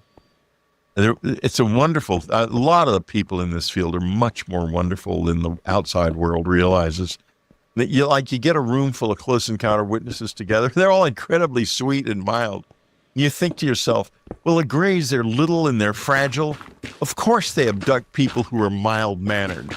Right. And children. And children, children. Yeah. And I'm very mild. I should not be as mild-mannered as I am, but I am very mild-mannered. Anne was the one with the temper. She could blow up in your face very easily. But Stanton Friedman, to me, always stood out, along with John Mack, as these guys who are extremely rigorous, smart, and accomplished in their sort of day job roles. You know, John Mack was obviously head of the Harvard psychiatry department. And then Stanton Friedman was like this Westinghouse nuclear engineer. Right. You know, Lawrence Rockefeller, who was passed on sadly and was very interested in this, much to the annoyance of other members of his family, not all, but some, invited me and John Mack and Edgar Mitchell and Joe Lulz, who's a UFO investigator from El Paso, to his Medway plantation in South Carolina to just sit together and have with our wives and significant others and just spend a weekend together. And it was a wonderful time. And I got to know John better then than I had before. What was that group like? And what was Lawrence Rockefeller like? And John Lawrence Mack? Lawrence was a very, he was a good man. He had a good heart, and he was very curious. And for whatever reason, he knew this was real.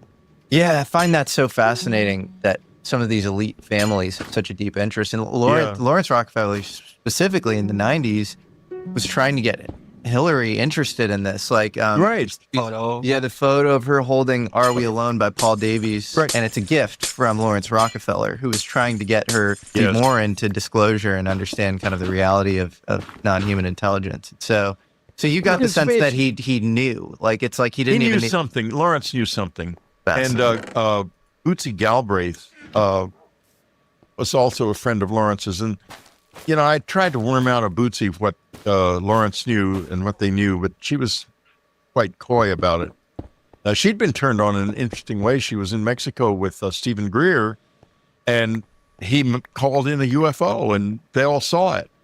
So didn't the Rockefellers both fund John Mack and Stephen Greer as well in the 90s, I believe? Yeah, they did. And they funded the Princeton Parapsychology Lab, which was studying mind over matter. So, okay, so what was John Mack like? Was he? He was, well, first of all, we were both cut-ups when we were kids and played a lot of practical jokes and made bombs and did all kinds of crazy things you can't do anymore. And so we had a lot to talk about. We had loads of fun talking about our childhoods. And he was a very, very smart man. He was too smart to be deceived by assumptions. Mm. That defines his mind better in fewer words than any I can think of.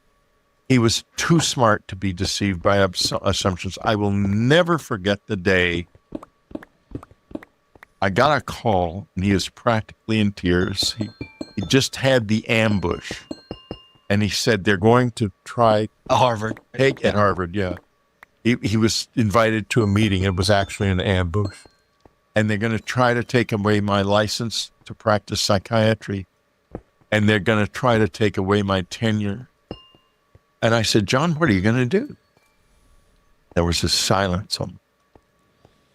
I never would forget that time. That was hard. It was brutal what they did to him. They went after him. Roger Lear had the same thing happen. They went after him. They tried to get rid of him, take away his license, practice podiatry. It's these show trials. And Dr. Diane Powell of the telepathy tapes I was just going to mention knew Dr. John Brown. Mack when they were at Harvard together. They had offices down the hall from one another. Her medical license got revoked for studying these telepathic children. Well, there's two sides here. The side of Galileo and the side of the Inquisition. And let's face it, it's very obvious that Dr. Powell, Dr. Mack, the others, Dr. Lear, are on the side of Galileo, and these other creeps are on the side of the Inquisition, and they function like inquisitors. Yeah, I always wonder, it's 100%. Amar and I were at the DC hearings, a few weeks ago, and this just straight up spook came up to us in the hotel that we were staying at, yells at us from across the hall. Our friend Chris Ramsey, who's an amazing magician from Canada, who's gotten super interested in the UFO thing. He's actually a world famous magician, kind of knows when people have tricks up their sleeves, because a lot of, the name he's made as a magician is actually debunking other magicians' tricks or elucidating them and showing how they work. And so this guy is provoking us, trying to get us to say that we're cynical about disclosure and don't believe in UFOs and aliens by asking these leading questions, saying, it's all bullshit, right? You guys are just doing for content, right? You want clicks, you want likes, whatever. And then Chris, after he leaves, is like, that guy had his hand in his right pocket the whole time and was definitely trying to record you. And anyways, going back to this kind of establishment, scapegoater role versus the truth seeker, innocent truth seeker, I think about people on that side, like that guy. Like, what's your psychology? Like, do you have any historical context for what you're doing?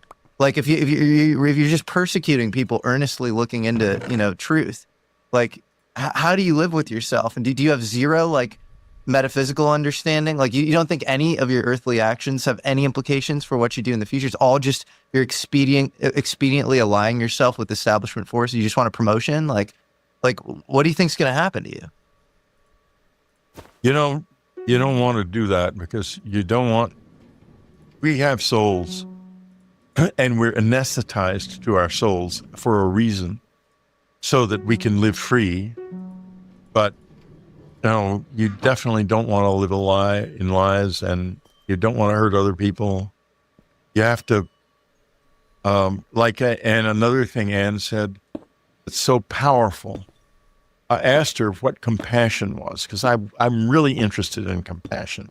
I want to be a compassionate man. I want to be a good man. And she says to me, she didn't answer the question directly. She says, each of us is all we have. And that really went through me because, you know, when I'm on the street and someone's pissing me off, or I'm a driver in LA, and there's the odd 3-minute period when I'm not pissed off, and I always think of these words, and I'm face to face with someone I really don't like and don't want to be with. This person is all they have. It changes everything. It's incredibly powerful. It makes you into a better person just by knowing those few words and keeping them in your. It's amazing. You know, that's power. That's word power of the first order. Yeah. And we are all on a journey, and I think it's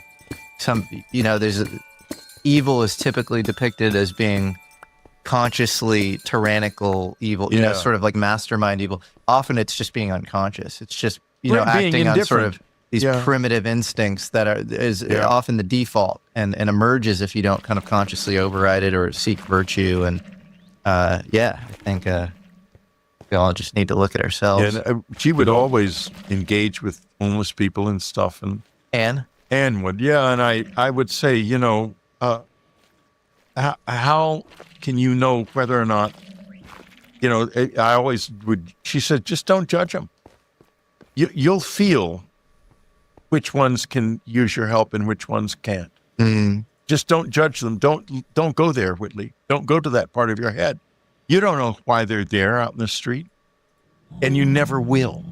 It's not your business. Speaking of which, given that you wrote a book on Jesus has been sort of rewritten by the likes of Thomas Jefferson, Stephen Mitchell, all sorts of writers, yourself now.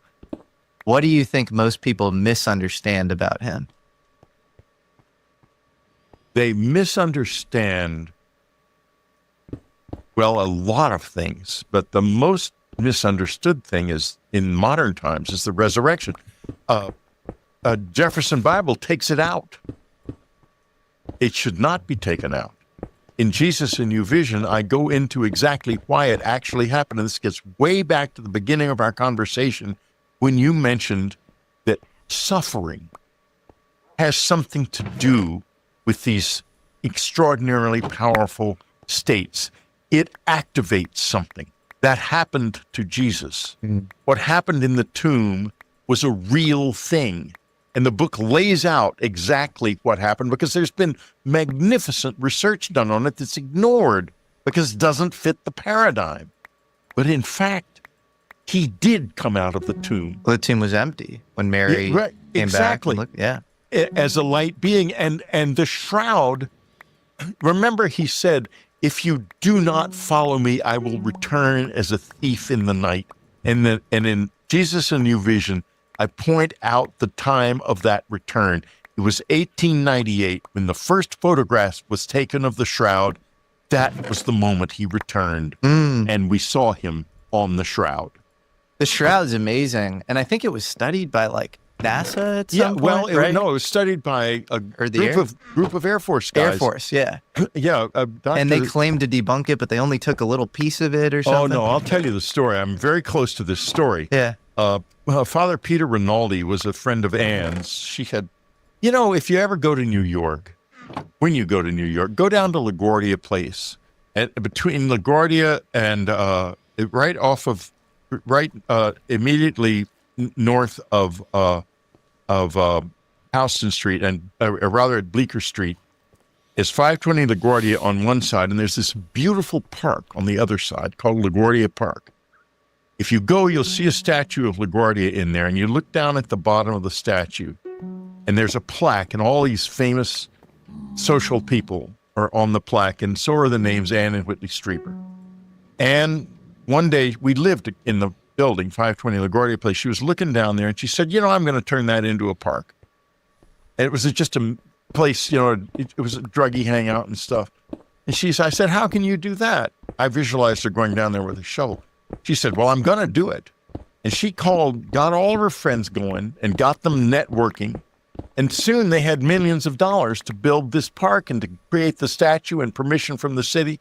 And there's the plaque, there's the statue. It's a wonderful statue of LaGuardia. The park is so verdant and full of birds. And that's Anne. I will go there Don't next time. miss it. 100%. It's a pilgrimage place in my own Next life. time I'll definitely. Me too. Yeah. I love to meditate in that park now. So what happens to Jesus is this, at least as I understand it. He goes to Egypt. He understands the resurrection technique there. And he sets out to do this. I retranslated the sayings Gospel of Thomas. You think, he translates Greek. It's easy Greek. I mean, it's very simple. The Gospel of Thomas is remarkable. It's absolutely extraordinary. But what do you say to the people? Because I'll argue all day with conventional Christians where I'm like, I think that book is really special. And then they say, it was found, first of all, it was written 150 years later after his death. And it was found, 1948 in this sort of, pile of the Nag Hammadi or whatever. The Sayings Gospel of Thomas, according to the Q scholars, is the oldest gospel, and they're probably right. Okay, so it's the oldest gospel. Yeah, right. It was the beginning of the story. Let's go to the thread of you saying that Jesus went to Egypt. He learned this technique in Egypt. And the technique is sort of the mystery ritual, resurrection. Total ego death. And we're going to get back to the part about the discovery of the shroud and the work that was done on it in a minute. Yeah. I don't want to forget that, and then we can quit. Yeah. He then, in effect, becomes a magician at a time where in the Roman Empire, the Cornelian laws are in effect, and they will kill you in all kinds of very, very depressing ways if they catch you being a magician. So he's very careful. That's why he tells people, don't tell anyone that I'm doing this. He understands something about the mind. And my new book is all about this. It's about recovering this power. Yeah. Because we can all do this. I believe that. And this is where I differ from the conventional Christians. Jesus is in all of us. That power is in all of us. He wasn't here to put himself on a pedestal. He was here to say, I am the Son of Man. I am a human being. Well, in the Gospel of Thomas, doesn't he take Thomas, who's typically depicted as, this Judas as this betrayer? Right. He takes Thomas aside and he whispers secret words to him. Yes. And so what are those secret words? Well, he doesn't tell, but the other disciples ask him, what did he say? And Thomas says, if I told you, you would stone him to death. In the Sayings Gospel, he says, don't believe me. I'm not a teacher. He says, go out among the Gentiles and eat the food you're given. Violate the law. Total revolutionary. What he's saying is, leave your ego behind and be you, your real self. And it doesn't matter. Everything depends on this. Do anything to find yourself. It goes all the way back to the Delphic oracle, know thyself. And this is also the word, the core word of Jesus. Know thyself, and the kingdom of heaven is within you. And all around you. And all around you, but find it. Be as little children. What's the other Gospel of Thomas quote? It's if you look up, the birds will precede you. If you look to the sea, the fish will precede you. The kingdom of heaven is within you. Right. And the great poetry of being is there. Yes, it's the poetry of being. It's fascinating. And I just interviewed Colonel Carl Nell, who he kind of traces back the origins of these sort of esoteric versions of religion that he thinks all kind of bound together in this kind of hermetic lineage. And he talks about the festival of Sed and the Egyptian magical papyri, where you have these sort of, secret brotherhoods in Egypt. That's very interesting. I did not know that. I want to talk to Carl about that. I don't know him well. I sent him an ARC of my new book, and that's an advanced reading copy of my new book. I haven't heard back yet from anyone. I sent all my friends that ARC. I even sent it to Robert Bigelow, who I know, but not well. And I sent it to Jacques Vallée and Leslie Kane, who is a close friend, and of course Jeff Kripal and Hal Pudoff, who's been a friend since forever. I mean, we've been friends since we've been friends for over 30 years. Since how old were you? Well, since the communion experience. Oh, since communion. Okay, so let's go to the Shroud of Turin, because I have a friend named Randall Carlson, works a lot with Graham Hancock, incredibly smart, just super rigorous. I would not do justice to his work on this topic, but he has all sorts of first principles arguments as to why the Shroud of Turin is absolutely real. It is. He's probably right. Okay, here's what happened. Father Peter Rinaldi, who Anne knew, calls her up one day and says, I want you to come to a meeting. We're having a meeting about the Shroud of Turin. Would you be interested? And she, of course, says, yes, we'll come. And I said, what is the Shroud of Turin? She said, well, let's go to the meeting. We'll find out. We go to the meeting, and it's with Jackson and Jumper, the two guys they're fundraising for the initial studies. And I never meet them. I mean, I talk, in a fundraiser context, but I never become friends or anything with them. So we contributed as much money as we could afford to it, a few $1,000s, and we follow it. And they do their stuff, and it's all in the papers. And then I hear that material has been taken from the Shroud, and it's going to be sent to Oxford. And I write Father Rinaldi a letter, do not do this. They have to defend their paradigm. They will lie without knowing it. And they do that very thing. They say the Shroud is from the Middle Ages. They destroy the research, but it doesn't end, because this is humanity. And there are other people in the world who have a better grasp of the truth here. They can feel the energy. And other scientists. And now Jesus in New Vision sums up where they are. And where they are is you can't deny it anymore if you're a real scientist. The Shroud is the single strangest thing on planet Earth. And it is that way because it records the moment a human being whose body had expired transformed into a being of light. What makes you think it's real? The weave of the cloth, the pollens found on it, all place it in exactly that place and time. The image itself could not have been produced by almost anything except a sudden burst of neurons.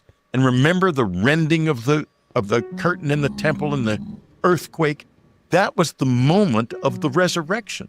It's a tremendously powerful event. A burst of neurons? A burst of energy that involves neutrons. It involves an expression of a burst of neutrons, and that's what burned the image into the Shroud. And that's the whole thing of maybe that intense suffering.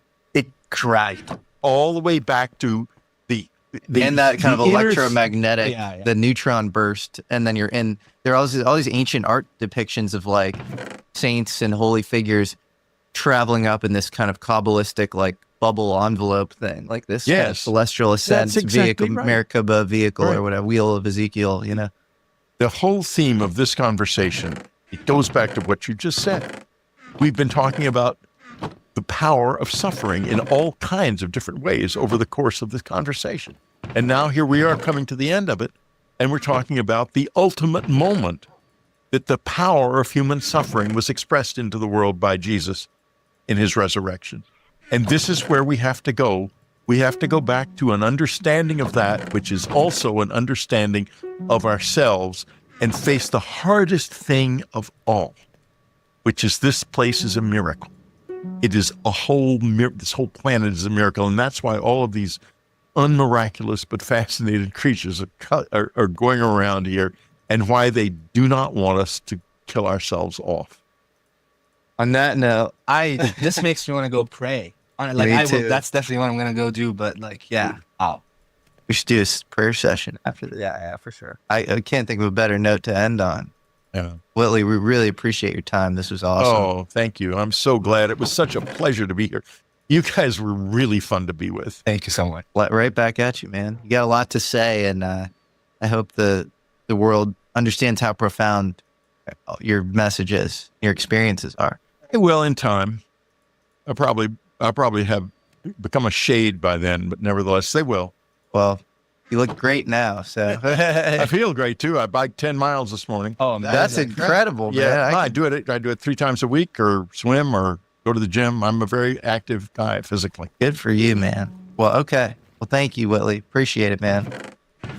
Pleasure. Huge news, everyone. We've been sitting on a ton of unreleased footage that we will now be releasing weekly in our new WAP. Our first episode is a completely uncut, heated discussion between Hal Puthoff and Eric Weinstein on remote viewing. Yeah, you heard that right.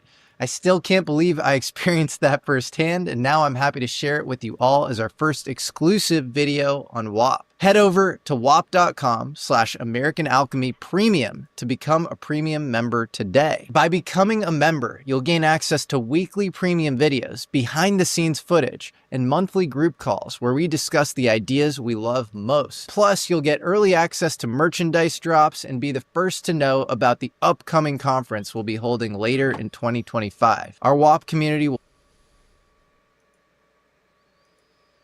So, I've been studying what you'd call like contact events my whole life, basically. You know, contact events are these events of aerial phenomena, angels, whatnot, coming down from the sky, contacting human beings. And I have studied those as a person who studies religion. And I never thought of UFOs at all, to tell you the truth. And so, so what happened was in 2012, I published a bit about angel contact events. You know, what are angels? You know, how the angels, you know, why do angels have these specific types of flight patterns, I guess you could call them. And so that always interested me. And I was starting to get email correspondences from aerospace engineers, some of whom you work with, Lou, and you know these people. And they started, some, I think you know them, but I'm not entirely sure. Some of them just, you know, wanted to see all of my data on angel events and contact events. And I thought it was weird. I was like, what do these people want to, like, what are they doing? I've never, you know, I like scientists, but I've never worked with them before. So I started to correspond with them. And then one of them came, you know, and wanted to talk to me in person, and took me to New Mexico with Gary Nolan, actually.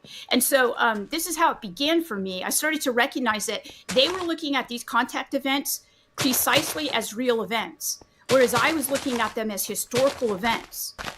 And then, Lou, you said, I've heard you say a couple times, you know, well, what would be, you know, if there was going to be a class on UAP, you know, what would it actually look like?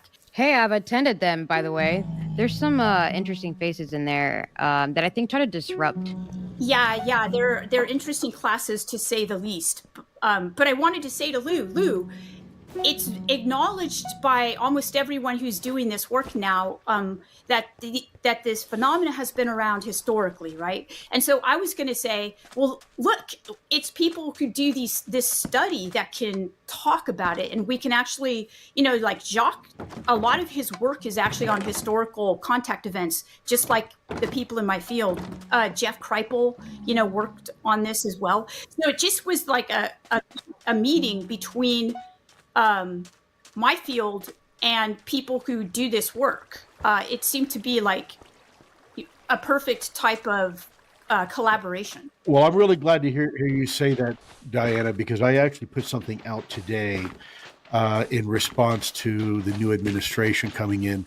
And part of that, I actually emphasized the need to get academic scientific communities engaged. We cannot have a whole of government approach if we do not include the scientific and academic communities. And I think that's something that's been lacking for some time. So I'm really, really happy to hear you say that. And also, if I can, just for you, Carolina and Vinny, first of all, thank you for having me on. I didn't get a chance to tell you that earlier, but thank you. It's a true honor and privilege. And now to be having this conversation with Diana as well, absolute legend in the field. And then you folks that are literally taking this topic to the streets. And really, that's probably one of the other reasons, besides the work of folks like Diana Pasulka here, the work that you're doing every day, day in and day out, having the conversation by the water cooler, having the conversation around the dinner table, having the conversation in your bedrooms or living rooms or wherever it may be. You're making a tremendous, tremendous difference in destigmatizing this topic. So huge thank you to you both. Thank you to Diana Pasulka, and a huge thank you to your audience too, that are just as part of this. At this point, it's really almost like a movement, isn't it? That are part of this initiative as the rest of us. And look at this, right? Look how wonderful this is. Right now, we are 4 people separated by thousands of miles, in some cases continents. We're separated by gender. We're separated by political affiliations. We're separated by virtually just about everything, even including our backgrounds, right? Professional skateboarder, military guy, academic and an whatnot. Amazing saleswoman. Well, more than that, I heard a little bit about your background with some of the movies that your friends and colleagues are involved with. I'm not sure. I didn't want to say anything if I didn't have permission to say it. But my point being is that here we are having this conversation, and look at the demographics now, right? We have different age groups, we have different genders, and this is the magic that people like, particularly you, Vinny, and Carolina, bring to the conversation. You're breaking down these silos, these barriers where it used to be just a bunch of old gray white dudes having this conversation. Now it's really becoming a global conversation. And I just want to tip my hat to you and thank you very much. Well, I really do appreciate that, Lou. Thank you. I really do. I think one of the reasons why I'm really wanting to kind of put this kind of conversation together as well is because, look, it's a new year. There's been a lot happening in time. And I just wanted to see where people's minds are at the moment. So I guess my first question would be, where is your mind focused right now when it comes to the UFO UAP subject? It feels like something's coming. It feels like momentum is really moving. So either Lou or Diana, please, where's your head at right now with this? I'll let Diana answer that first, and then I'll jump in afterwards. Yeah. So I was really amazed. First, it's happening really fast. So I didn't expect this kind. I knew that at some point a type of disclosure would happen, especially after, the research that I did from 2012. And at about 2019, I published my book, and I was like, okay, so let's give this 10 years, right? And see how things go. Well, no, it was already happening. And so it's going exponential. And now with, I think AI is an absolute part of this. It's completely exponential. We're interconnected globally. People have phones that can take videos of things and share them. So, I mean, I was really, when Lou started this circuit of like going on Joe Rogan and people like that, I watched everything that you were doing, Lou, because I was fascinated. I actually had no idea that you were a non-believer. And so that was something that I think, kind of we share, in the sense that we didn't get into this knowing what we were going to be doing. We kind of just fell into it. And once that shift happened, so I was going to ask Lou about that. So if he could share like his, you know, he shared how he got into it, but what is he, you know, how has that progressed till now? Kind of going off of what Vinny just asked. Sure. Well, I'll answer both questions. Let me start with yours, Dinah, since you asked it. You know, our development as a human being, we should be always on a constant quest. That quest only ends the day that we die. We take our last breath. We are creatures genetically that are always looking for answers. We always want to know what's right behind the corner, the next corner. And we've been doing it since we've been, you know, crawling out of caves and building cities and empires and nations. And then taking that quest beyond our shores over the great oceans and exploring what lies beyond. And then when we discovered that, you know, terra incognita, the hidden land, then we started turning to space. It's almost genetic. And so for me, the journey's always continuing. There is no end point. And I know for some people that may be a little frustrating, like, well, what do you mean? You're never going to get to your destination? Well, you know, I hate to be cliche, but it's not about a destination, right? It's about the journey itself and our ability to learn and grow and evolve along the way. And if that means we have to challenge our preconceived notions and narratives that we've had, that mommy and daddy told us bedtime stories, or maybe my Sunday school teacher taught me, or my rabbi, you know, maybe some of that stuff wasn't entirely 100% accurate. Doesn't make it wrong. But we're always searching. And when I first entered this effort, I never really considered UAP at all. You know, I kind of joke I couldn't even spell UFO at the time. It wasn't really a focus of mine. And so what happened is, you know, there's really two types of people. There's a person that when they have a preconceived notion or narrative and they're presented with new information, they will reject that information to protect very jealously their own belief system. Then you have the other type of person that presented with new data or new information will then adjust their narrative or their preconceived notion to accommodate the new data. And I like to consider myself under the second category, that I will adjust my opinions and my position as data, new information, new revelations present themselves. Now, back to the question you had, Vinny, forgive me. I'm still getting over COVID, so I apologize. You know, what's coming around the corner? Well, there's a lot, and I think a lot of people sense it. But let me just give you a little heads up. We now have a new administration, politics aside. So, you know, whether you're liberal or conservative, it doesn't matter. Let's chair the politics for a second, and let's just talk about disclosure and UAP transparency. This new administration that's coming in, several of the individuals on the cabinet are very pro-disclosure and are advocates for transparency. So, like, what's going on? Are we like on this brink of like a paradigm kind of shift? So having both of you here together and like having these conversations is like kind of brilliant. Well, I think the appetite is there from the new administration. So from the executive branch, there's a tremendous amount of openness to this. In fact, a willingness to get to the bottom. On the congressional side, you have more members of Congress now, and by the way, bipartisan, so both liberal and conservative, supporting increased transparency in this topic to the point they're willing to write even more laws and recommend subcommittees to the UAP, which is a big deal. It's probably not going to happen, but the fact is they tried. And there's a lot of members of our Congress that are fed up with the lies, and they've talked to whistleblowers. Now you have also a very major event, which I'm not going to discuss here right now because it's going to be evident anyways, probably within the next week or two, maybe even sooner. But there's some very, very big revelations coming our way. And what I would suggest to everybody is have a little patience, because I think it's really going to be mind-blowing. I know what's coming. And you know, the reason why sometimes I can't say certain things is because I have to let things play out. And there's a legal reason too. We wouldn't want you to say anything that.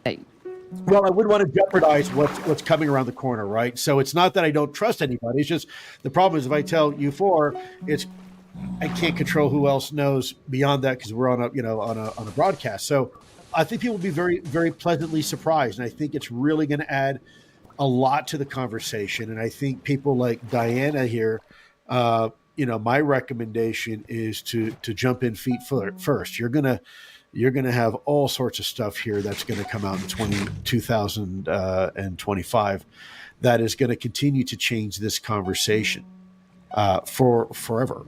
And so, I know a lot of people get really anxious and they get impatient and they want their information right now. Why can't you just tell me?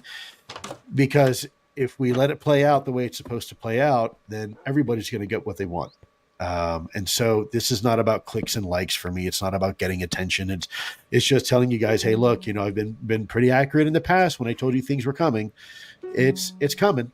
And it should be really, really good. But, Diana's, with her background in academia and her intense study in history and anthropology, I'm just curious what she thinks from a human perspective, from a sociological perspective. How does, I guess my question to you, Diana, is, and I don't have an answer, and this is why I'm asking it, honestly.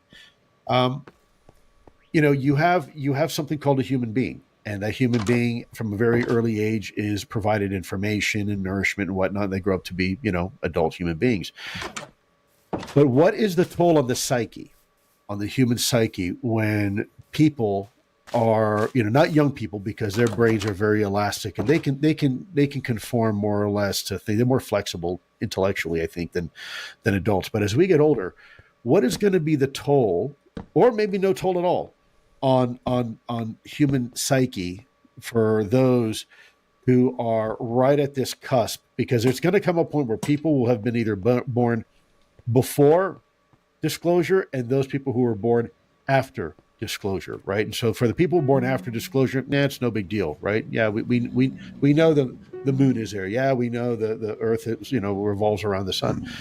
And then the people before, they're going to have to change. But what about those people that are right in the middle, that are living through that transition from one paradigm to another? Is there a requirement for us to be mindful of that, and that there may come a point where some people may require some sort of support mechanism? I don't know. I'm just asking. I'm curious.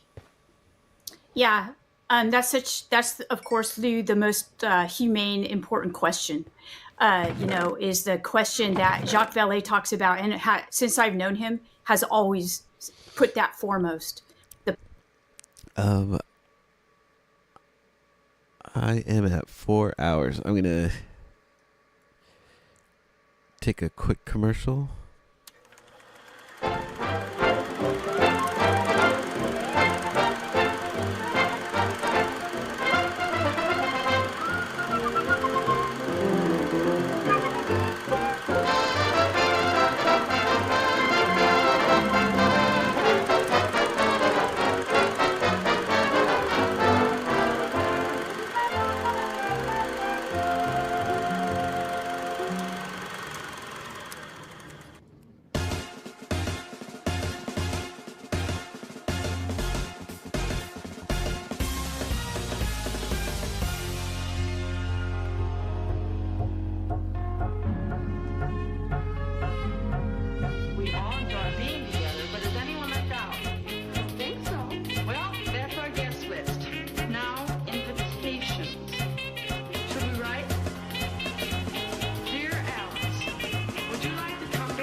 we don't know too much about what he likes. The best thing I know for breaking the ice and getting people acquainted is some good mixer games. It's a big night.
We all enjoy being together, but is anyone left out? I think so.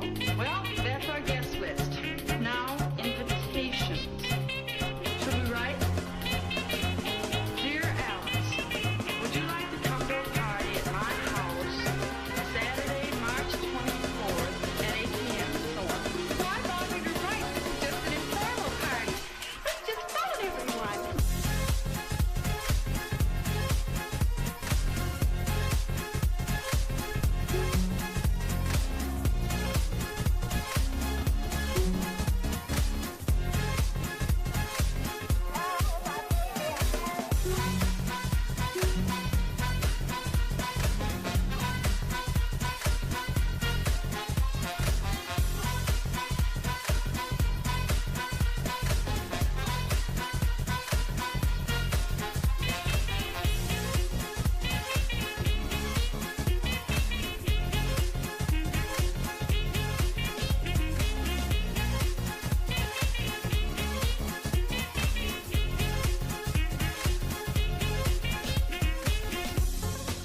Next business, refreshments. We have to feed the men and the girls too, especially you. Gee, thanks. The show. Well, we want something to eat, something to drink. Refreshments.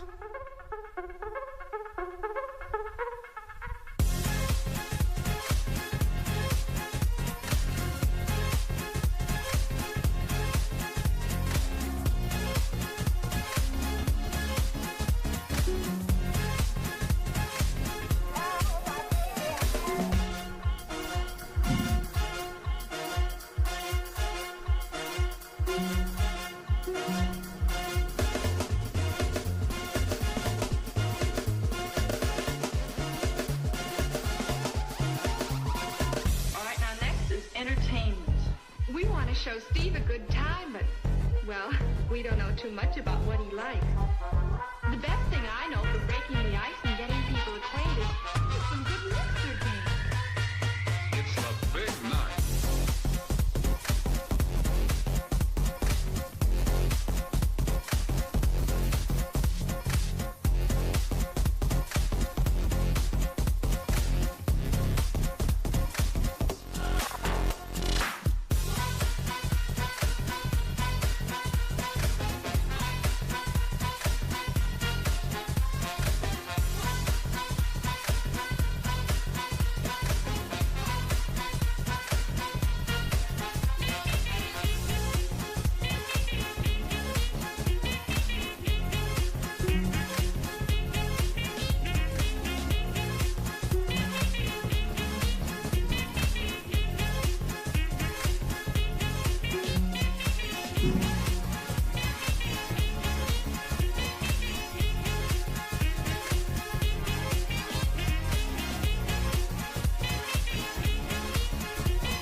show Steve a good time, but, well, we don't know too much about what he likes.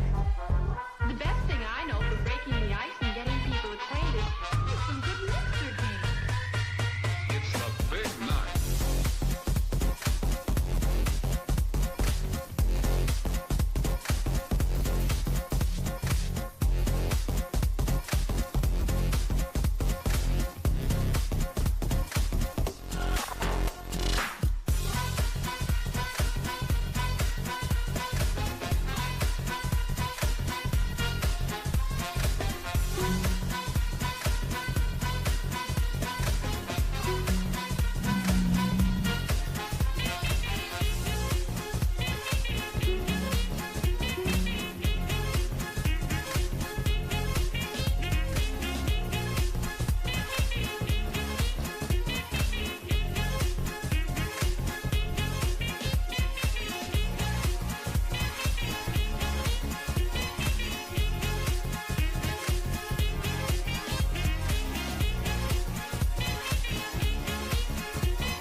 We all enjoy being together, but is anyone left out? Think so. Well, that's our guest list. Now, invitations. Should we write? Dear Alice, would you like to come to a party at my house Saturday, March 24th at 8 p.m. and so on? Why bother to write? This is just an informal party. Let's just phone everyone.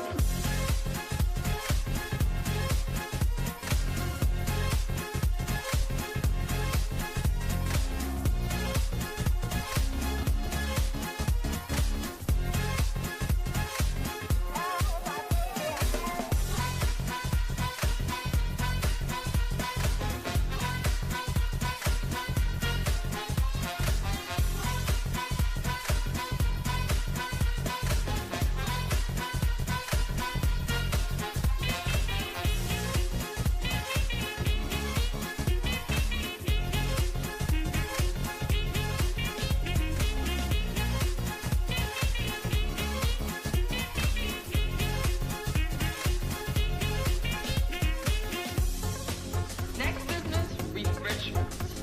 We have to feed the men and the girls too, especially you. Gee, thanks. Does it show?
Welcome back.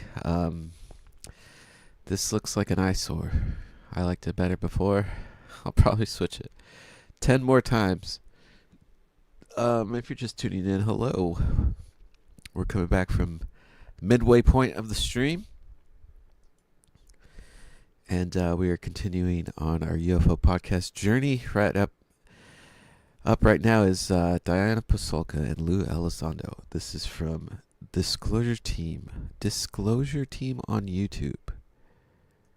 Person, and I think one of the things that's important and why people want me to talk to them is because it happened to me, because I didn't believe. And even as a person who is a religious person, I didn't even really believe in angels, even though my religion says they exist. I believed in them in an abstract way. Oh, sure. Even my religion suggests that this type of revelation is of the past. It doesn't happen now. But what my research showed me was that, no, this is happening now. These beings, there are beings like this. There are these, what we call vehicles, I don't know what they are, okay? But they're there and they're real, and people have had experiences of them, and often messages and communications, and sometimes, like Gary studies radiation, it's real. And what happened to me was about a year of shock. I went into shock. So I was in shock for about a year. And I still get shocked. But I think that if a person goes through that and is vocal about it, that's what my book was about, was that gotcha, bitch. I went through this. Sorry. And honestly, it was shocking. But here I am, and I'm still okay. I still do all the things that I've done before. I maintain my family. My kids are going, I'm putting them in college. All these things that Americans do, we're still going to do those things. Nothing's going to change. The only thing that's going to change is that now the world is way more interesting. The cosmos is way more interesting, right? And we've got people who've studied that who can come out, like, those people that we know in common, Lou. That's fascinating. And I say this, Diana, and both for Vinny and Carolina as well. We saw some very unfortunate events this last week with the individual, the former military special operator who in Las Vegas killed himself, and there was this manifesto, but then there was this email afterwards that for a while there, even myself wasn't quite sure if it was legitimate and real, and it turns out looks like, yeah, actually probably real. It actually came from the individual. And in there's some discussion very briefly about UAP and UAP technology, and clearly this topic had an effect on this individual, on the individual who perpetrated where he blew up the Cybertruck.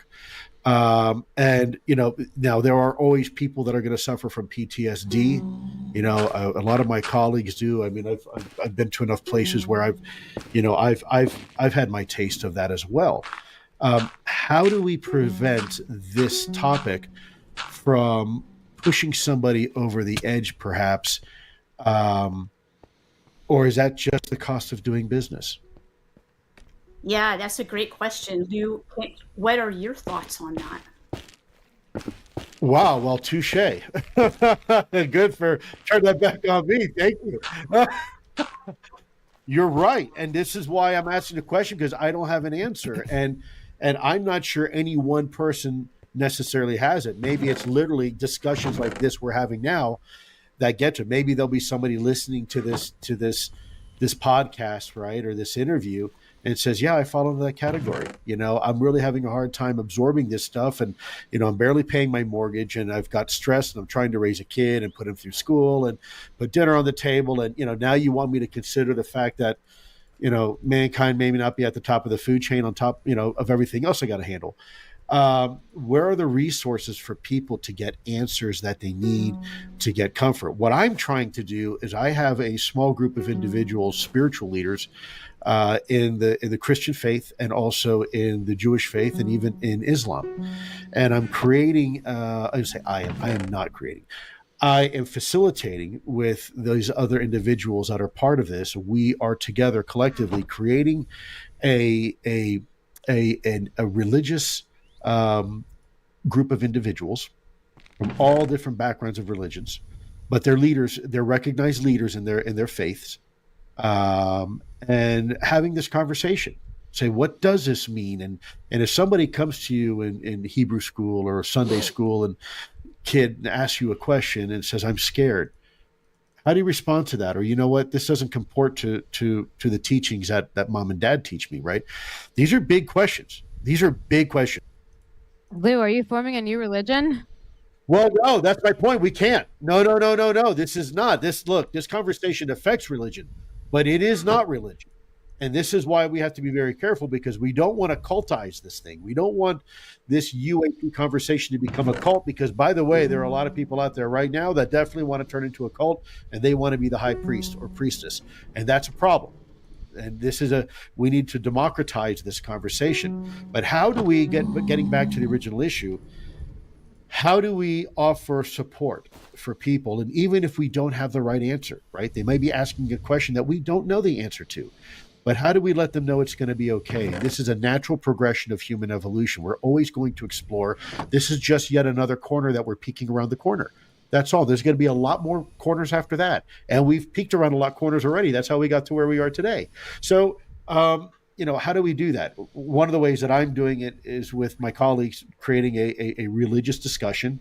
I am going to be going back to Italy. I am going to be talking to members of the Vatican. I'm going to be going to the Middle East very shortly here in the next few months, talking to some people, some leadership over there. And then, of course, my exploits here around the United States. I always try to work in some time to have a conversation with some of the religious leaders. But it's not really up to me, and I'm definitely not smart enough to have that conversation. And that's why I bring it up to you three to consider, because I think ultimately this is how we do it. And this is, we do it as a group discussion. And Diana, I was just curious your thoughts, because, you do a lot of good for a lot of people. I hear your name constantly. And there's a lot of people that look up to you for answers, or in some cases, coping mechanisms. And so I just asked that question out loud. Now that we're at the point where we are, if tomorrow our government says, "Yep, guess what? It's all real. We've been lying to you, and we gotta move forward with this conversation," what will the impact be? And I don't think we have the luxury to just sit back and wait for it to happen. I think there's an expectation that we need to be thinking about that now. I can talk a bit about that if.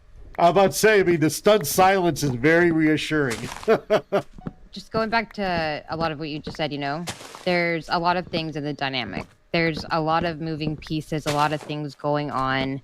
I kind of want to get back a little bit to elephant that's been in the room recently with the whole drone, whatever it may be. What do you think is going on with this whole thing? Everybody wants. We have to ask you guys. So I do have a lot of friends who are in aerospace now, right?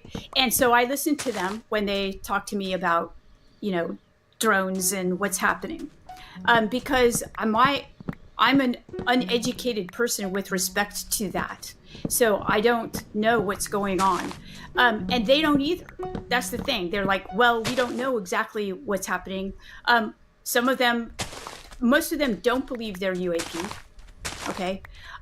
So I generally defer to people like Lou and people like, I'm not going to name names, but people who are in the field and have military experience and know about that, because they would know what more so than me.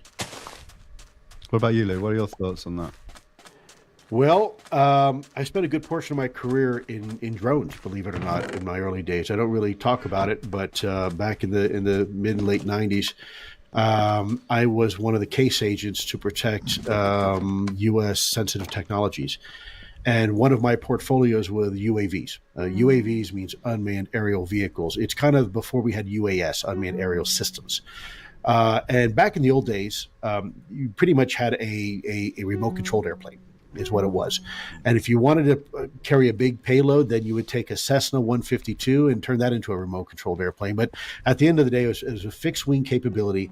I worked on some of the smaller platforms called the Pioneer, and then later called the Hunter UAV, which was a twin engine, push-pull, twin Moto Guzzi engines, large platform. It was a platform that was co-developed between Israel and the United States. I worked a little bit on the precursor to the Dark Star. Now, I don't mean Dark Star program that everybody sees in Top Gun. I'm talking about the real Dark Star program, which was an Army UAV program early on, a low observable UAV. So I understand how UAVs work, and my concern with the UAV flap, if you want to call it a flap, is this isn't the first time it's happened. We saw this before in Colorado, Kansas, and Arkansas back in 2019 and 2020.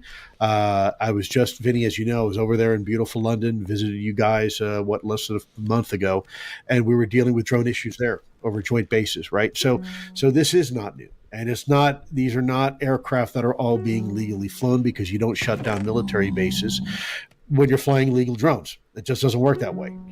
So the government, this current administration, I think they're checked out. I think, again, politics aside, not choosing political sides here, just saying, operationally speaking, they're checked out. They don't care about drones. We also know that the National Security Council, the individuals that were there this last 4 years, had no interest in pursuing the UAP topic. So drones have been a problem for a while. And we've known about it for many years. In fact, over 20 years ago, the FBI had an investigation, arrested 2 individuals who were going to place explosives on remote controlled airplanes and fly them into the White House. So this is a threat that we've been dealing with for a long time, and we continue to ignore it. Now, what is a drone, right? Because everybody says that's a drone. Well, if it's an unmanned aerial system, then sure, almost everything could be a drone, right? Chinese spy balloon technically could be a drone then. But I think what people mean when they say drones, they're thinking quadcopters, or they're thinking maybe some sort of military ISR, or what we call intelligence, surveillance, or reconnaissance capability. So there's really only 2 types.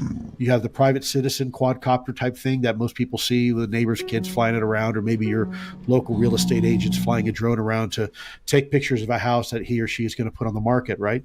You have a longevity, a loiterability of maybe 15 minutes before the power runs out, and you can't really fly them very far because you're limited in range, maybe a mile or so, and that's about it. But the drones that have been reported don't seem to be these types of drones. These are not hobbyists. These are not average citizens. Some of these have been described as being larger than an SUV. Some of them have been described as coming out of the water. Some of them have been described as being completely silent. And then yet some of them have been described as being actually having a counter UAV capability, meaning if a drone gets near it, a private person tries to fly a drone and get a picture of it, somehow the drones are disabled and fall out of the sky, and then the drone that you're chasing disappears, quote unquote, into thin air. So that is not a hobbyist drone. Now, does that mean it's a UAP? Not necessarily. It could be some sort of very sophisticated drone that's being flown by somebody. The question is who? Who has that technology and capability? Yeah, why are they ignoring it? Let's take this pen for a second, and let's just say this is a super secret military drone that can fly longer than 15 minutes. Let's say it can fly 5 to 10 hours. Okay. And it can fly not just 2 or 3 miles, but maybe 50, 60, maybe 100 miles. Well, if that's the case, it's flying over the horizon. So now you've got another problem, because these drones are controlled by radio frequency. And these are usually line of sight, meaning they can't go over the horizon. If you want to send a signal over the horizon, meaning the operator of this drone is sitting more than 11 miles away, you have to have a repeater capability, meaning you have to have an aircraft or a space system or a satellite that's retransmitting that signal back down to the opposite end where the curvature of the Earth is, beyond that, so you can still fly your plane. You also have to have a place to launch them. You have to have a place to recover them. You have to have a place to maintain them. You have to have a place to fuel them. You have to have a place. Talking huge infrastructure. This is not just some private group of citizens doing this. This would be a well-orchestrated, very well-planned effort by either a state actor who has the resources to do it. And there's only a few that have that resources. You're probably talking on the adversarial side, China, Russia, and maybe a couple others. Then you have the United States. The U.S. could be doing. These could be our technologies, and for whatever reason, either we're not coordinating it with ourselves, so you have some sort of dysfunction going on, or ineptitude, or it's so secret we don't want to tell anybody. And the question is, why is it so secret? Is it the technology, or is it the purpose of why these things are flying? So then there's that. And then you have another argument on top of that further complicates things. What if some people, the reason why people are having a hard time talking about the drone issue is because we're talking about two different issues. You're talking about a UAP issue at first, which is what people are reporting seeing. And then you have a government response of drones to those UAPs to try to go and figure these out.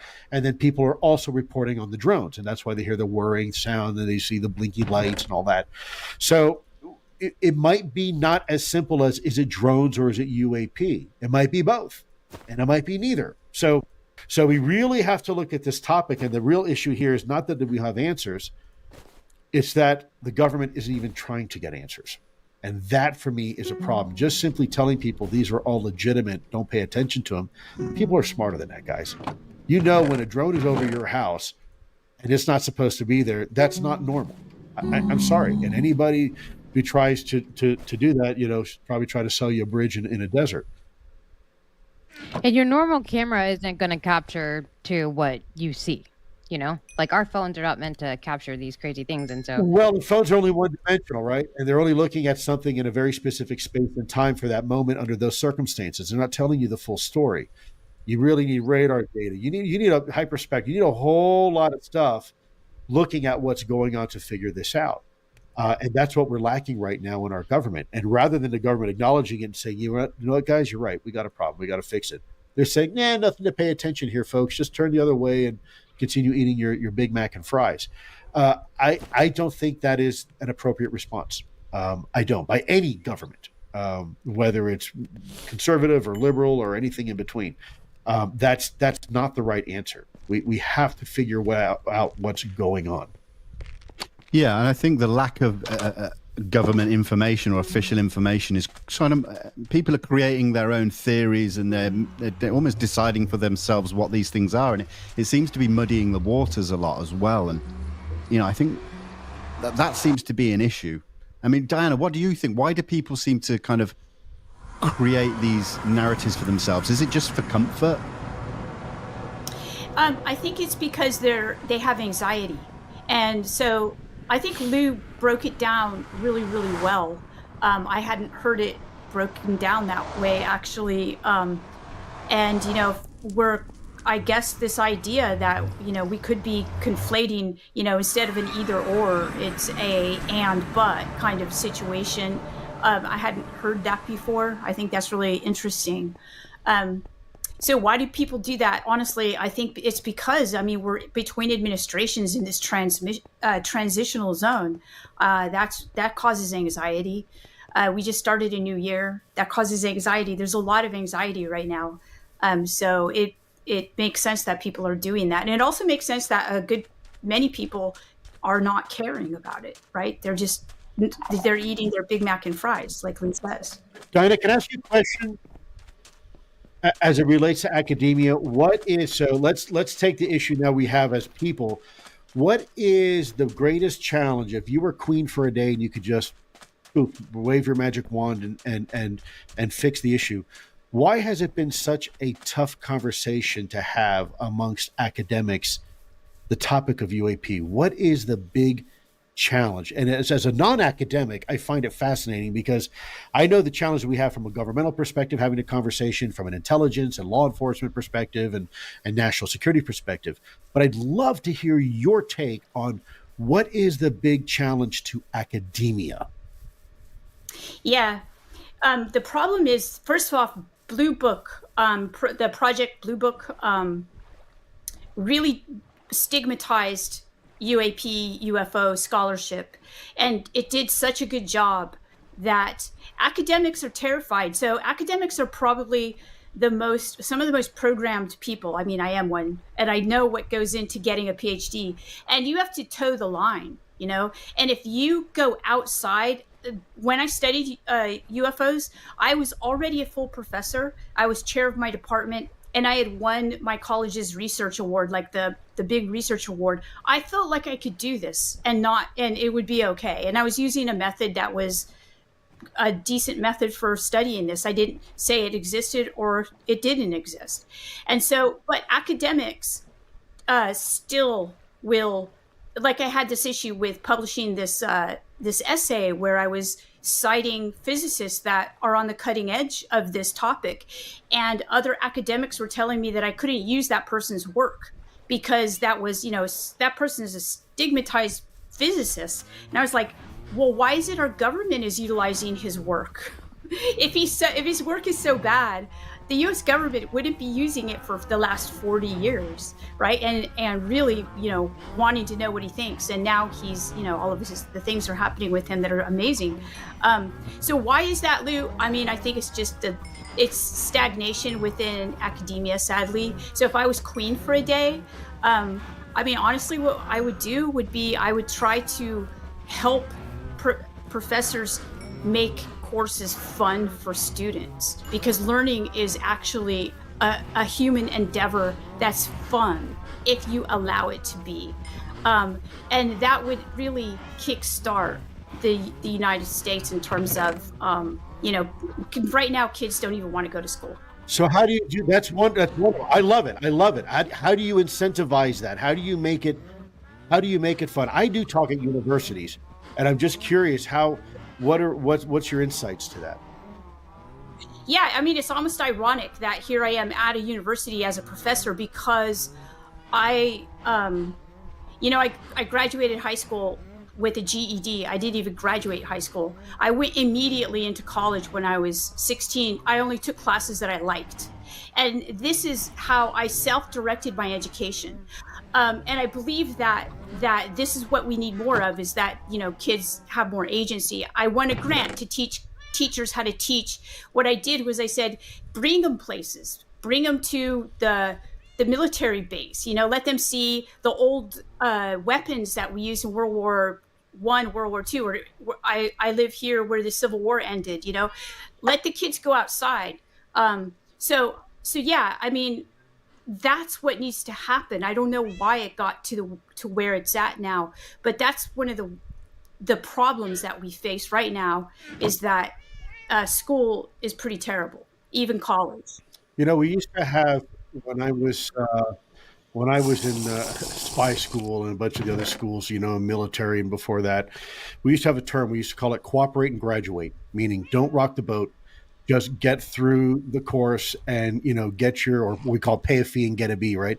Just do what you have to do and don't piss off the professor. But, I wonder if maybe that was bad advice. I'm wondering if maybe we should rock the boat. I'm wondering if we should encourage students, not teach them necessarily what to learn, but teach them how to learn, right? And let them formulate for themselves their own questions and let them defend those positions, right? Instead of just stymieing them and said, look, this is a lesson. You're going to read pages 1 through 5 today, and I'm going to quiz you on it tomorrow. How about say, look, you can read any part of that book you want, and then you're going to tell me what you read. There's no quiz. Just read any part of that book you feel you want to read. I get you loud and clear, both you, Carolina, and Diana. I think we need to encourage our institutions not to be, the middle of the road and just do whichever the teacher's asking you to do just so you can go ahead and get that B. I think we need, and I don't mean it disrespectfully, but I think we need challenge in our academic institutions, and we need the ability to reward and incentivize people who are willing to challenge the status quo. I have a slide I give at a presentation, and I have all these different people in history that were academics, and I have everything from Confucius, and I have these scientists up there like Madame Curie, and I have all these people that are separated by time and space and gender and religions. And I ask, what do these people have in common? And the answer is that they were all willing to challenge the status quo. They were rebels. They were heretical. They were the Galileos of the world that chose to buck the system. in pursuit of truth, and to hell with the repercussions. I think we have strayed away from that, and instead we reward drone behavior. And I don't mean not talking about drones in the sky. I'm talking about just like honeybee drones. You just do your job and that's it, and don't ask any questions, and you'll be fine. And we'll take care of you with a nice degree and a nice job. Both my daughters finished college, and both of them with advanced degrees. And I was dismayed by some of the coursework they took, because the instruction there did not allow them to really think. All they were doing was memorizing and regurgitating, but there wasn't any process actually occurring. And when I asked my daughters, why are you learning this? It's bad when they look at you and they shrug their shoulders and say, Dad, I couldn't tell you. Right? That's a problem. That's tragic. Yeah, it's tragic. This is some of our renowned universities and institutions. And this is not just an American problem. Hey, look, I can say personally myself, I can't even believe I'm saying this, but I graduated. It took me 7 years to get the degree that I got, okay? It's because there was 3 classes that I just could not understand why I had to take them, because it did not make sense to me at the time. And so I struggled, and I had to literally take these 2 classes 3 times. Wow. But I got my degree. I got it because I'm going to finish it, right? But you're right. We are not being challenged. You know what? And as a Catholic myself, we're not also being challenged. Like, for example, like Diana, you said angels. Like, it's hard to kind of comprehend that. Well, it's hard for me to comprehend the Eucharist and transubstantiation and how that happens. And whenever I take the Eucharist, that is hard for me to understand. And so also, like, young people, they're moving away from religion altogether, because and same goes with academia, because we're not challenging. We think that, okay, these kids, like, we can dumb it down for them because they don't really get it. Like, let's just give them something that's going to be like digestible, and they're there. The same thing happened to church that happened to academia and learning. So it became so rote and boring that you should want, if there's a God, let's just say, okay, if there's a God, you'd want to know about this God, right? You'd want to go to a place like church to learn about this God or whatnot. And it's so boring to do that. And the things defy, intelligence, and it makes people, it's not fun, and nobody's going to do it. And so the churches are losing people, and and UAP comes along, and it's like, wow, the world is an amazing place that at least has some type of mystery to it. So I know that about it's a tragedy. So I don't know, the school thing. I don't think, Lou, that we can, honestly, I think it's going to implode on its own and rebuild itself. That's what I think is going to happen, and that needs to happen. Well, it's the old Phoenix adage, right? Sometimes you gotta burn it down for it to be reborn into something better. Maybe one of the issues when it comes to learning about the UAP subject is that there's just so many unknowns. How can we teach something we don't know the intent of what these things are? We don't even know where these things originate from. The origins, are they extraterrestrial, interdimensional? We're still having that debate. So could that be the roadblock that's stopping us from really... Certainly one of them. I would also say, I think our pride and ego. I think there's a lot of people there that want to be right. And in wanting to be right, they're not willing to accept alternative hypothesis. And they have their own understanding and idea of what this topic means to them, and that is a universal truth for them. Now, keeping in mind, there's differences between a universal truth and a personal truth. Now, for some, a personal truth can be just as real as a universal truth. So what do I mean? Well, gravity is a universal truth, right? It affects us all at 9.8 meters per second squared, whether you like it or not. And in my case, I definitely don't like it because I've been gaining weight. But then there's personal truths like religion or political affiliation, where people are just as sure that those are truths, but they're not shared necessarily with other people, right? Those views. So that's where it becomes a problem. And in the UFO topic, you have people that are so sure something is a certain way, they're not willing to listen to anything else.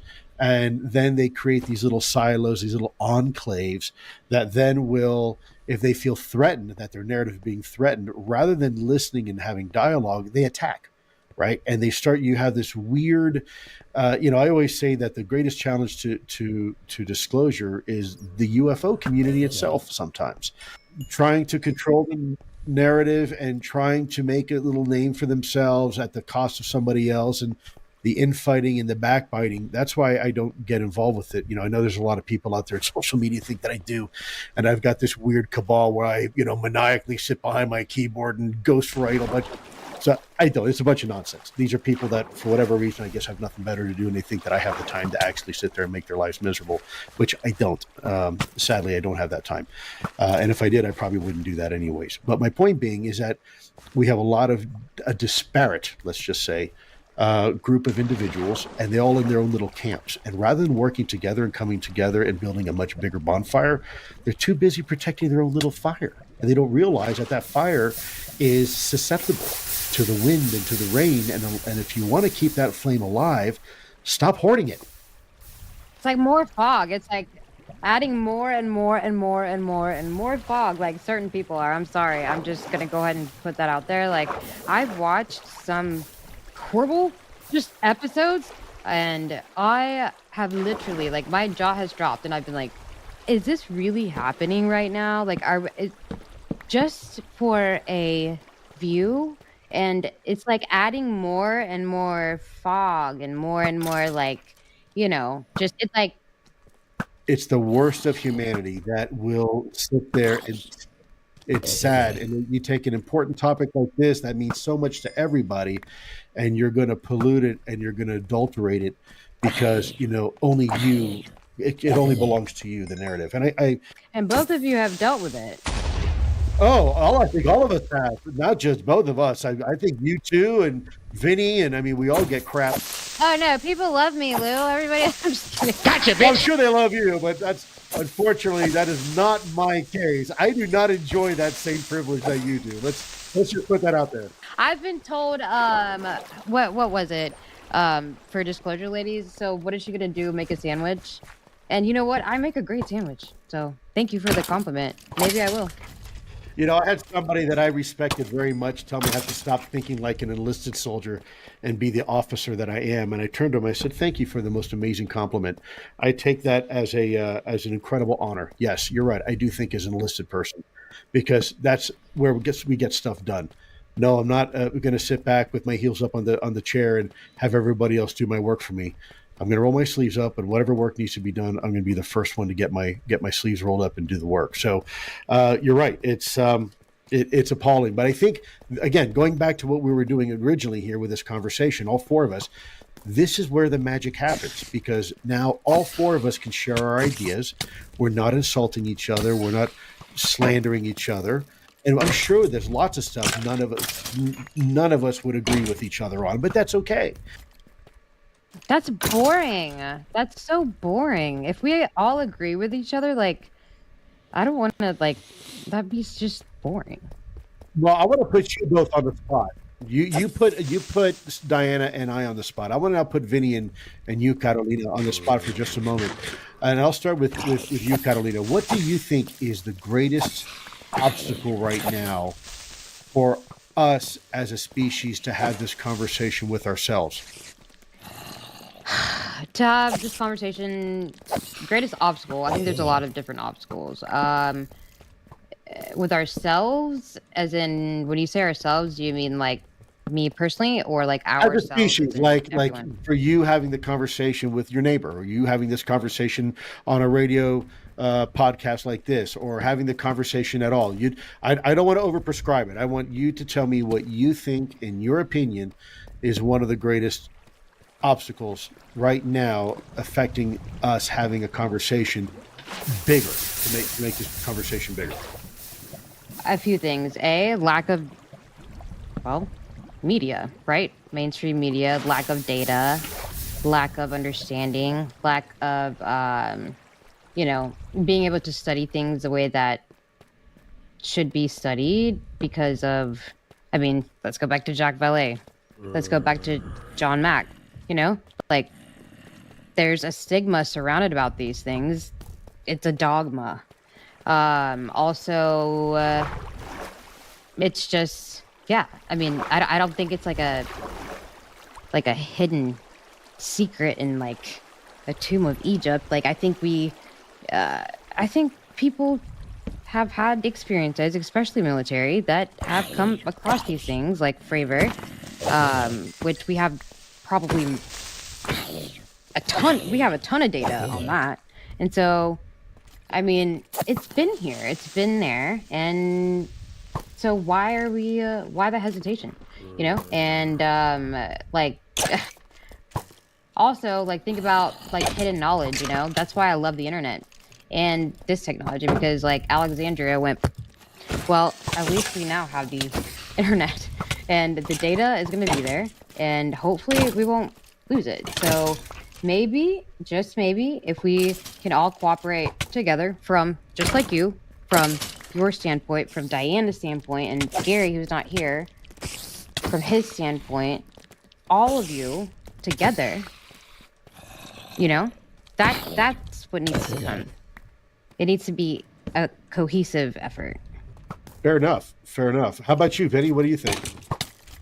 I think one of the main struggles is just everyday life. People are, you know, they've got so much going on in their lives that they're just not ready to add anything extra to it. Every day is a struggle for a lot of people. You know, when are they going to pay the next bill? How are they going to do this or that? They've got, you know, everything's, you know, the world is not becoming an easier place to live in as time goes by. It's getting harder and harder. And so to be able to just bring in a topic like UFOs and UAP, it's just so difficult. People don't want to acknowledge it. They just poo-poo it like it's just pure fantasy and science fiction. And I think that goes back again to some of the stigma that's just been so ingrained in this subject for so long that, yes, we're starting to see it break down, but it's really difficult, just everyday life. Let me ask you, if this topic had the ability to improve people's lives, hypothetically, would that be the impetus then for people to say, okay, you know what? Yeah, I don't have the bandwidth to really consider this right now, but I guess if this is somehow going to make my life easier or better down the road, or maybe my kids, then yeah, it's probably worth having the conversation. Maybe, because I think you're right, Vinny. I think, you know, we call it in the military mission creep, where you start getting more and more added to your plate till eventually there's no bandwidth left. You know, if everything's a priority, then nothing's a priority and nothing gets done right or correctly. And so maybe if there's a way to explain people that, look, the opportunities of this, think of the 1960s space race, when for the brief 10 years, the United States was in competition with then Soviet Union to put a person in space and ultimately put somebody on the moon. You know, in that 10 years, over 6,200 industries, not products, life-changing industries were developed as a result. And as a result of that, we have products like the LED light bulb, the CAT scan, things that have long outlived their initial intended design purpose and are continuing to enrich our species and our way of life. And so maybe we incentivize this conversation by saying, look, yeah, I know, guys, it's a lot to consider and we don't know a whole lot yet, but we're getting there. But look at this from the perspective of your kids. Your kids will grow up in a world that maybe we won't have to burn fossil fuels. Maybe we won't even need nuclear energy. You know, maybe we won't need to live in a resource starved and a resource competitive environment like we do now. We have as a species since, you know, the beginning of time, where we're, you know, always acquiring and accumulating because it's instinctual, right? Because like a squirrel knows with the nuts at the winter, you don't have enough nuts, you're going to starve, right? So maybe this technology is a bridge that allows our species to overcome some of that, where then we don't have to worry about the day-to-day ins and outs. Oh my God, I got to pay the cell phone bill. Oh, I got to pay my mortgage bill. Oh, I got to take the kid to PTA. Oh, he's got homework at 9 o'clock in the morning. What? You need a poster board now because you've got a school assignment first thing in the morning? You're still going to have to go to work. No. Of course. My point being is that you're absolutely right, Catalina. You're absolutely. I don't mean to. I'm obviously being. No, I know. I'm just saying, like, because people say that. Like, I'll have people be like, "Wait, did you see the drone things? Like, so why am I working?" Yeah. No, you're right. We have absolutely. It shouldn't change our fundamentally who we are, but it might change how we live. You know, and it could possibly do things indirectly for us as a species in the world, collectively. That could be very good. We could easily let people know that this subject can bring us together and it could really benefit humanity further down the line. But don't we also run the risk of repeating history by weaponizing this type of thing? 1,000%. And look, I'll be the first one to say it's hypocritical for me to say, oh, look how it can bring people together, because all you got to do is look at social media and see how we're ripping each other apart on it, right? On this topic. So, I can sit here all high and mighty and say, wow, wouldn't this be great to bring us all together? But in reality, someone's going to turn on and say like, Lou, have you actually seen the comments on your Twitter recently? So you're right. But I kind of go with what Lincoln said, and that we need to listen to the better angels on our shoulders. And I do think that, we can't allow ourselves to fall to the least common denominator, meaning however those people are behaving over there, we can't allow ourselves to do the same. We must take the high road, and we must live by living ourselves as an example of that. Right. And that's tough, because why? We're human. We're not a Jesus Christ that's, supposedly perfect and can do all this stuff. We're humans, and, we're petty, and we need to eat, and, we need to pay our bills, and there's things that we have to do. So you're right. It's a very good point, Vinny, but I am also a bit of a dreamer. I do believe, because I've seen it. Look how far we've come in 7 years together. When we do, the rare occasion we actually do work together, brother, it's beautiful. It's music. It's like an orchestra. Right now, you're walking into the back of band practice, and some kids playing on the recorder, and some other kids playing on the slide flute, some kids banging on the bongos, and it's a horrible racket. But man, you get the right conductor in there, and you get the right players and the right theater, and man, all of a sudden you have Mozart. Right. So that is what I strive for. I'm not, I do believe we can play music together. And I believe that we do have that capacity. If we can put our own prides and egos aside for just a little bit and stop trying to eat each other, we stand a really good chance of actually figuring this incredible mystery out. Look, if we don't figure it out, it's not the mystery's fault. It's our fault, because we don't have our shit together. Excuse my language. It's there. It's as obvious as it can be. It's no longer the issue's now with us. We are now have been given this figured out. And if we don't, well, then we got no one to blame but ourselves. It's not the UAP's fault. Diana, definitely comment on this. Yeah, so I think that Lou is right. I think that I love the idea of, listening to the better angels. So I think that right now we're at a really unprecedented point where the historical tradition in, religions, basically, they're the functioning governments of our time up until the secular age, which was modernity. It's now that we actually have the capability and the science to actually look at those events, those contact events, and figure them out. So here we're actually going to be, this is where science and religion actually meet. And I think this is fascinating. I was confused when the aerospace engineers reached out to me in 2012, and I thought, why do they care about this? Well, now I know, and it's the most exciting thing ever. So this is what is ahead of us. I don't know what's going to happen, Lou. I can't wait to find out, what's coming.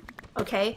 But I'm excited by the prospect that we can now take the types of technology that we're being gifted with, right? With, AI supercharging our brains, really. In order to figure these kinds of things out, they look to be higher order beings, some good, some maybe not so, not so good. But they're there, just like Lou says, they're there. It's now up to us. And I think it's actually pretty exciting. Yeah, I'd agree with that. And that just makes me think about, with everything that's going on and it's moving quite fast, something that does seem to unfortunately take a bit of a backseat is the experiencer. So where do they fit into the current narrative, the way things are going? And Diana, please, you've written on that quite extensively. Well, I think first off, I think people have to be careful because there are more experiencers than report. Because many don't want to report. The work of John Mack showed that people who are experiencers are completely normal, except for having this experience. Because remember, people used to think they're delusional, and there's the idea that they're having, delusional things happening to them. But Jeffrey Kripal did the stats, and I'm probably going to get it wrong, but about 10% of the population is, in many ways, these are experiencers, people who are having these anomalous experiences. They shouldn't become, they shouldn't think of themselves as special. I think that what happens is that consciousness is an access point, but we all have that capability, okay? And some of us just shut it out with caffeine or nicotine or whatnot, right? Alcohol, whatnot. Too much exercise. There's a lot of ways to shut it down because we don't want that experience. But the thing is that what I found, I like the work of John Keel because he's an experiencer. So if you read his book, especially The Eighth Tower, you'll see, and this is borne out in religions too. If you look at the history of these contact events, a lot of the information given sometimes is just not correct. So so people have to not, if they're having these experiences, a lot of times they attribute extraordinary accuracy to it. This being told me that I needed to do this and that this would be a new game-changing technology. I get these emails every day now, by the way. And, well, wait a minute, that being is most likely not right. Or how do you know that this is correct? Or a lot of times it turns out to be just not correct. So for everyone that does, and there have been people who said, I was given this information in a dream by this luminous being, and now they've created this amazing technology. For every one person that does do that, there are probably like 50 other people that have had the same experience, but nothing comes of it. So I believe that this is a normal experience. You see it in every culture. A lot of cultures, utilize religion in order to help people through these experiences. That's what religion used to be about, was helping people deal with mystery and the unexplained and that type of thing.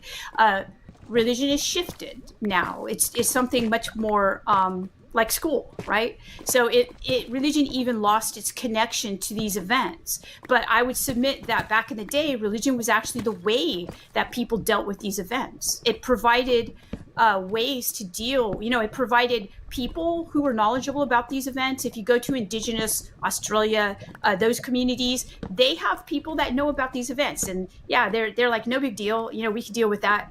So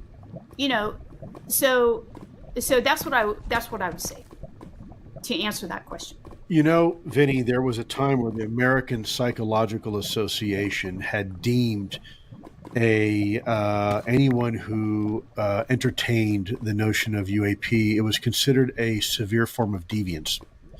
And so these types of labels were very, very effective in helping stifle anybody who wanted to come forward who thought themselves as a quote unquote experiencer from having the conversation, because they were afraid of being ridiculed. They were afraid of being labeled, right? And it was nonetheless our own medical practitioners that were in some cases recommending people to be on antipsychotics and medication, and in some cases institutionalization, simply because of their experience that they believed they were having with something else. And it's funny because when you look at that experience from a religious perspective, it's far more acceptable, right? Whether you're calling it a demonic possession or an exorcism, or the practice, the very act of religion itself is supernatural. You are praying to something you can't see, touch, taste, or smell, and you have a belief and a connection to this deity, and yet there's no empirical proof for it other than what your beliefs are. And yet when someone has an experience regarding UAP, it's met complete opposite. It's met with almost a disdain, where it's back in the Middle Ages where they would potentially tar and feather you, right, for saying something that was heretical. And we did that to ourselves. We created that stigma That wasn't created by the UAP. It was created by us, and we have only ourselves to blame for that. And it's reprehensible the way that we treat people, whether they had an experience or not. If they believe they have an experience, we need to, I believe, have an ability to take that data and that information. Because the one thing I've noticed, there's a lot of things that happen to people, even when I was in the military and over in combat and working overseas. A lot of things that people would report in the field, combat field, that seemed just, there's no way in hell this could have happened, or someone on a Navy ship, reporting a big tentacle of a squid like a kraken. And of course, people laugh until we realize there are things called giant squid in the Pacific, right? And they're real. And they're not lore. We talk about things like mermaids until people realize there's something called a manatee. And kind of looks a lot like a mermaid, doesn't it? Was the sailor really that crazy? Talking about monsters in the ocean. Well, we have things called great white sharks and blue whales. And if you've never seen one before, I don't know about you, I'm an avid scuba diver. And even when I scuba dive and I see a big bull shark, that's a monster. I mean, you can call it a bull shark all you want, but I'm swimming the other direction. And it's something that we continue to do as a species over and over again. We never learn our lesson, do we? We keep stigmatizing people with quote unquote extraordinary claims when in reality they're not really so extraordinary. After all, there seems to be based in some sort of trend, and other people are experiencing it as well. Yeah, I mean, I guess just like final thoughts for me, really, going back, kind of tying it back to the beginning of our conversation when you both mentioned something about, there's going to be more information coming out soon. How, and it's the best way for, other people who, like, what would you say is the best way for other people to either receive it or to prepare for it, or not even prepare, but I want to make sure I'm using the right word, but you know what I mean. You'll have to ask Diana that, because she's far more expertise at being able to give you an answer. I can just tell you that it's going to be white hot and it's going to be all over the media. How people are going to take it, that's out of my wheelhouse. I think Diana would be far better qualified to answer that question than me, because I wouldn't even know. I know it's coming, and I know that people are going to find out. They're going to know about it because it's going to be very, very public. But with that said, Diana, that's a great question. How do people prepare for? I mean, is it that big? Is it going to be like Well, I mean, I don't want to cause anxiety. I mean, there's going to be a run on Wall Street or anything, but it's major. Yeah, it's going to be, for the uninitiated, it's going to be a holy cow moment. For those who have been in this topic for a while, it's going to be fascinating and interesting, but they're probably not going to be surprised. But the other 99.9% of the population, that's a different story. And that's why I think, Diana here probably has a hell of a lot better insight to that than recommendations than I do. Well, I'm not okay. So not knowing what's going to happen, it's hard for me to answer the question. But I have had conversations with people who want to ask me about how will people deal with some type of event like that should it happen.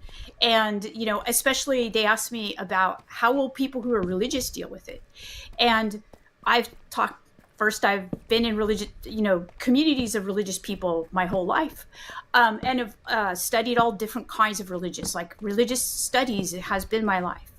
And I would say that for very orthodox people from different faiths, be it Buddhism, Hinduism, Judaism, Islam, Christianity, I would say that for them, they're going to be all right because they already have a framework. And I'm talking about people who actually are, when I say orthodox, I'm talking about people who believe in the angels and believe in those things and believe in the beings that are not human, non-human intelligence, basically. For the people who just go to church because it's a habit, they're going to have an issue. Like they're going to have the issue that I had really when, as an academic, I started to study this, and I was all of a sudden surrounded by scientists who studied it as real and showed me evidence, and I saw their lives and how they lived. And that's shocking. They'll be shocked, but it's not a shock they can't get over. And that's when people are going to be asking you, like, what do we do now? And it sounds like you're already developing the teams to deal with. Well, we are, but we have to make sure we can't be prescriptive, right? It can't be, and this is what I keep telling people. And why they ask me, well, Lou, how should we take it? I do get asked that a lot. And I tell people it's not for me to decide that for you. That's a very personal, don't be so quick to give up your sacred right to think for yourselves. I don't want to think for you, and you don't want me to think for you. I can tell you what I know, and then much beyond that, it's up to you. I think it's dangerous. This is why I've said before, there's parts of this conversation that are certainly national security oriented, right? So if I want to know about these things over a nuclear military base, then I might get the advice from a 3-star general and say, hey, Bob, what do you think about this? But this topic is much bigger. And I've said before, this is a topic that involves each and every one of us differently and yet equally, depending on whether you were raised and where you're from and culturally and geographically and whatnot and socioeconomically perhaps. So this is a conversation that affects everybody from a psychological perspective, a sociological perspective, a philosophical perspective, a theological perspective. And in those cases, I don't want a 3 or 4-star general telling me what to think. Stick to national security. I want to hear from other people. I want to hear from my spiritual and religious leaders. I want to hear from my neighbors. I want to hear from my kids. I want to hear from the academics and the scientists. And then let me formulate my own opinion on what this means to me and how it's going to affect my life, if at all. Right. So that is, I want to enable people. I don't want to prescribe anything. Right. I don't want to be one of those guys that says, here, take 2 of these and call me in the morning. That's not it. Because I guarantee you there's a lot smarter people out there than me that probably have a much better idea and understanding of what to do. And I'm not going to pretend that I'm one of those guys. I'm not. I would defer to people like Diana to answer that question more than me. She's a hell of a lot more qualified to answer that than me.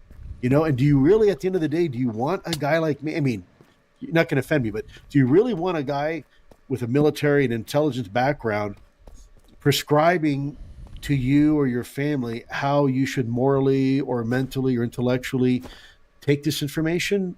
No, I don't think so. I wouldn't want someone telling me that. So I get it, and this is why I'm always very, very careful. And this is why again, going back to these types of forums, this is where you're going to solve those problems. You're not going to get it solved only inside the government with a government think tank. Half the time they're wrong anyways. So, I'm not comfortable with that. I'm comfortable with this conversation being taken to the streets, which is exactly what has happened, and it has been democratized. Nobody is more important and nobody is less important in this conversation. All voices count. Even the ones that don't want to have the conversation, their voices still count.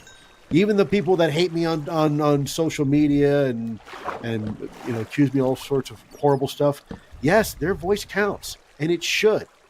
Arguably, of course, you ask them, my voice doesn't count, but I think all voices count, and I think they should count. I think it's important that we get everybody's opinion, get everybody at the dinner table. Let's break bread over this and have a conversation. Well said. I like that.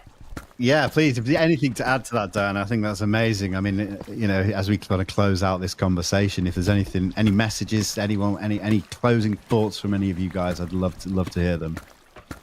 I went with Diana. This is an honor and privilege for me to be here, not only with you guys, Vinny and Carolina, but Diana. She has paved the way. She has put her career at risk, her reputation at risk for championing and following this topic courageously, and has done tremendous work. Like I said, before she ever wrote American Cosmic, I was hearing her name floated around anyways. I never knew who she was, but people were like, hey, you should listen to some of the thoughts of this individual. And sad to say I never had that opportunity before.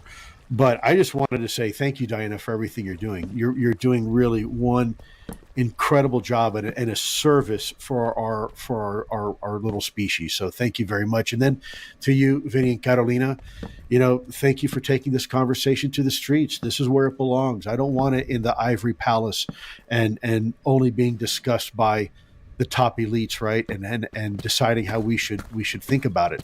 I think the more we keep this conversation, look, it's like sunlight, right? Sometimes it's the best, antibiotic is some sunlight, antiseptic. So let's keep this conversation in the light. Those would be my parting thoughts. I agree wholeheartedly, and I also want to thank you all for being here, and Lou, especially thank you. You've been doing this. I mean, like I said, you were part of the Invisibles until you weren't, and then when you weren't, you and I took a lot of heat for being public, and I always felt a sense that, in that sense, I really respect that, because it wasn't easy, was it? but and we're doing it, and so I respect that. So, and I'm really pleased to have finally talked to you, and we'll see each other. We keep missing each other at conferences. Yeah, I know. I love this, and hopefully you will be there too, Vinny and Carolina. Carolina, please, any closing thoughts from you? I just want to say this, it gives me a really good feeling. And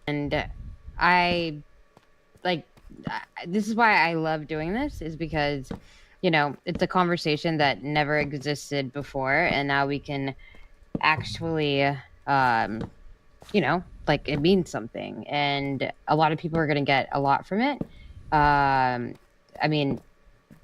Especially, both of you at the start of 2025, and I think people are really gonna benefit from this, and this is a message that we need to go into the new year. So again, so cool to do this with you, and you know how much I support both of you. So Carolina, let me leave you with this real quick, because it bothers me that someone said something about you making a sandwich. Remind them about Joan of Arc, and remind them about Queen Elizabeth, and other great female leaders that have revolutionized and changed the face of this planet beyond any capability that any man could possibly ever do. So whoever told you that about a sandwich, I make a good sandwich too, but please know that view is not shared by the vast majority. Okay, so I just want to apologize. Whoever said that to you, I want to apologize on their behalf, even though they probably don't deserve it. I am terribly sorry. I have two wonderful daughters, a house full of girls. Until recently, even the dog was a girl, and I've never regretted it. I've always considered women the greatest creation of God, and far superior to us silly knuckle dragging men. So I mean it sincerely, and I'm sorry that somebody ever would say that to you. Hey, it's part of it's part of life, right? Like being a woman, it's not like, it's all right. You, like you said, you just kind of have to. Yeah, well, it still saddens me. Like I said, I've had to hear it from my daughters several times too, and every time I hear it, I keep hoping that we're going to evolve one day beyond that. But sometimes men just suck. I'm sorry. No, I mirror those sentiments absolutely, Lou. But I just want to finish off by saying thank you to the three of you. I think these conversations are wonderful. It's easy for me to do a one-on-one interview where it's question answer, but sometimes I feel that these kind of more round-table discussions, which we had one recently in London as well, Lou, they just kind of give you that little bit extra as well. So I want to thank you, Lou, Diana, absolute pleasure as always, and Carolina, thank you for being such a wonderful co-host. And of course, everyone that has been watching this, whether you take something away from it or not, please just continue to have the conversation. Let's keep that stigma reducing, and hopefully with what may be coming in the next couple of weeks, we have a great start to this wonderful 2025. But I just want to say thank you to everybody. Take care, everybody, and God bless. Thank you so much.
non-human intelligence or aliens, maybe their objective is to embody within us as, let's say, children or as school children, ideas. But we're not ready for certain kinds of complex ideas, but they have to find amidst the mass of humanity those individuals who are capable of understanding the idea and then transmitting it to others. How many of these guys do you think exist outside our planet?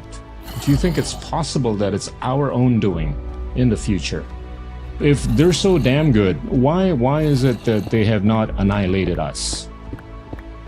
Well, no more than we need annihilate the ants in our garden. You only annihilate something that's in your way. People often ask, are they here? I said, that's really not the question. The real question is, can they be here?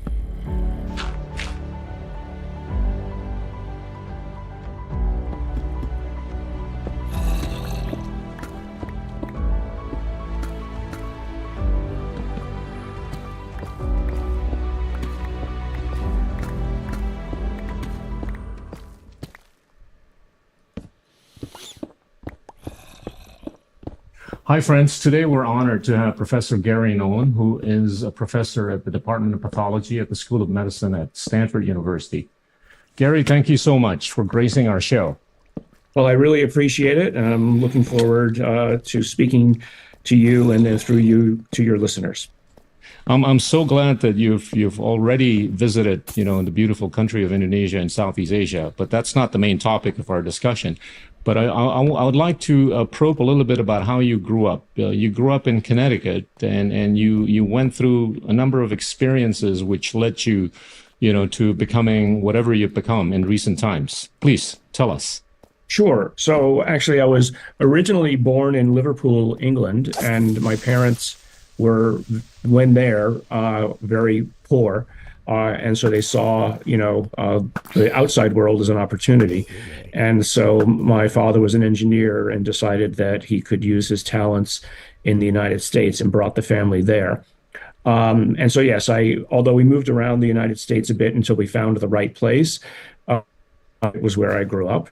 I was always then interested in science and always wandering around in the woods by myself, looking at, whatever interested me. But to the point of experiences, I don't know how quickly you want to get into that. But when I was young, I remember waking up in the middle of the night, feeling some kind of let's say a presence in the room. And then when I opened my eyes, there were these little guys in the room. That, of course, what was strange about it was that I don't remember being scared, seeing them. I just remember being kind of shocked at them and that they were looking at me.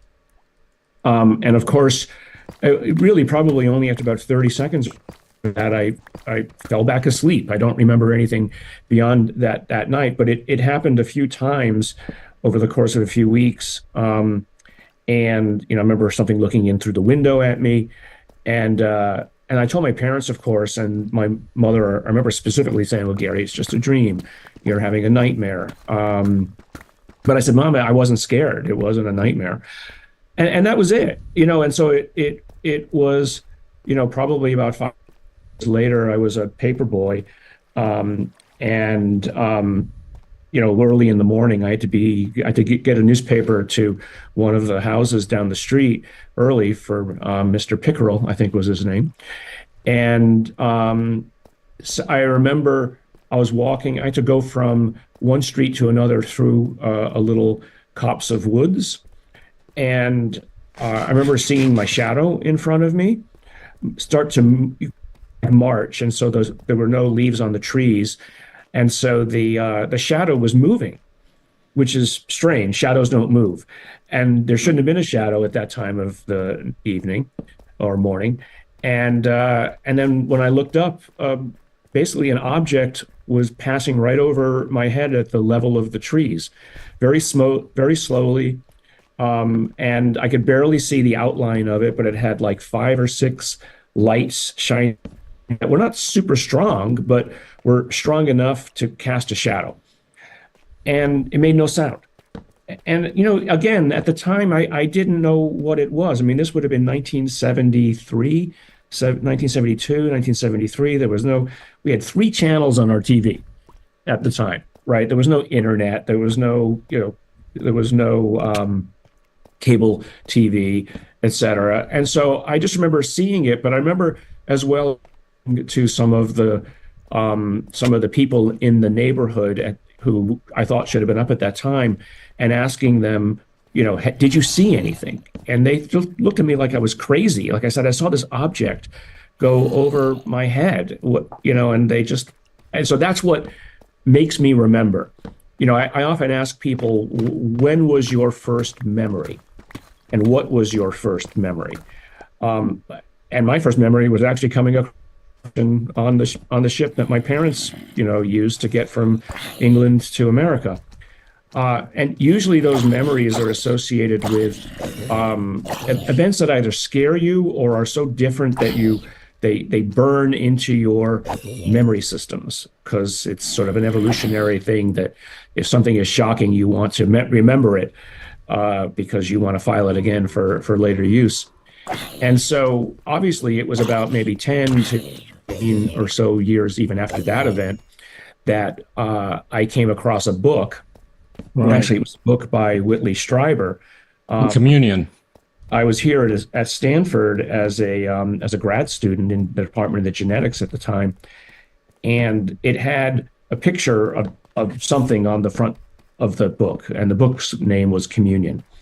And I remember just everything flooding back to me at that moment, realizing this is what those little things looked like in my bedroom.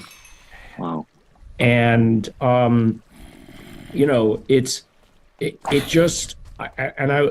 was obsessed from that point on about understanding what all this stuff was.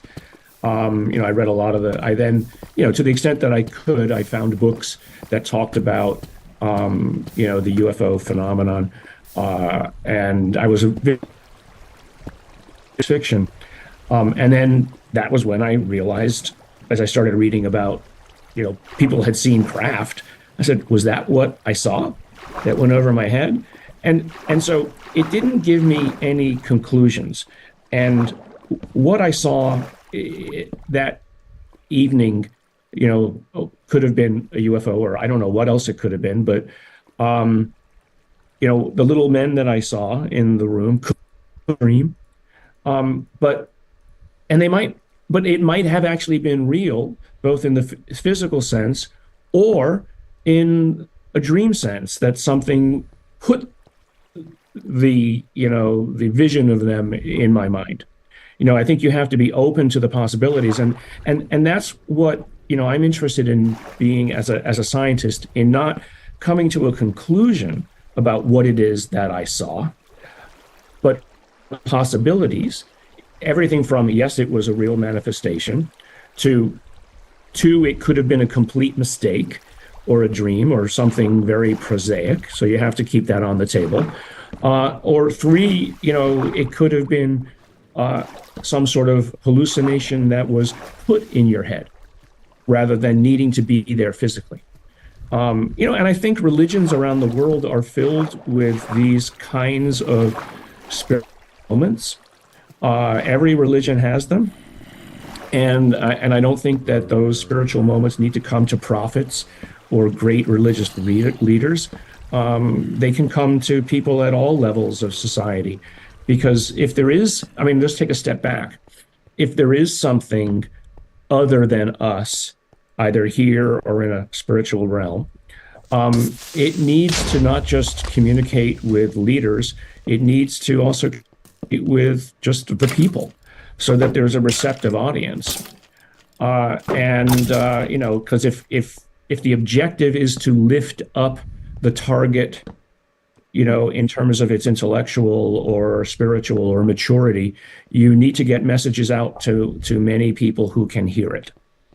And again, I'm not saying that that's real. Tomorrow it'll probably, or the day after you publish this, there'll be probably an article in Stanford professor says blah, blah, blah. Totally taking my words out of context. But that's okay, because again, the message gets across.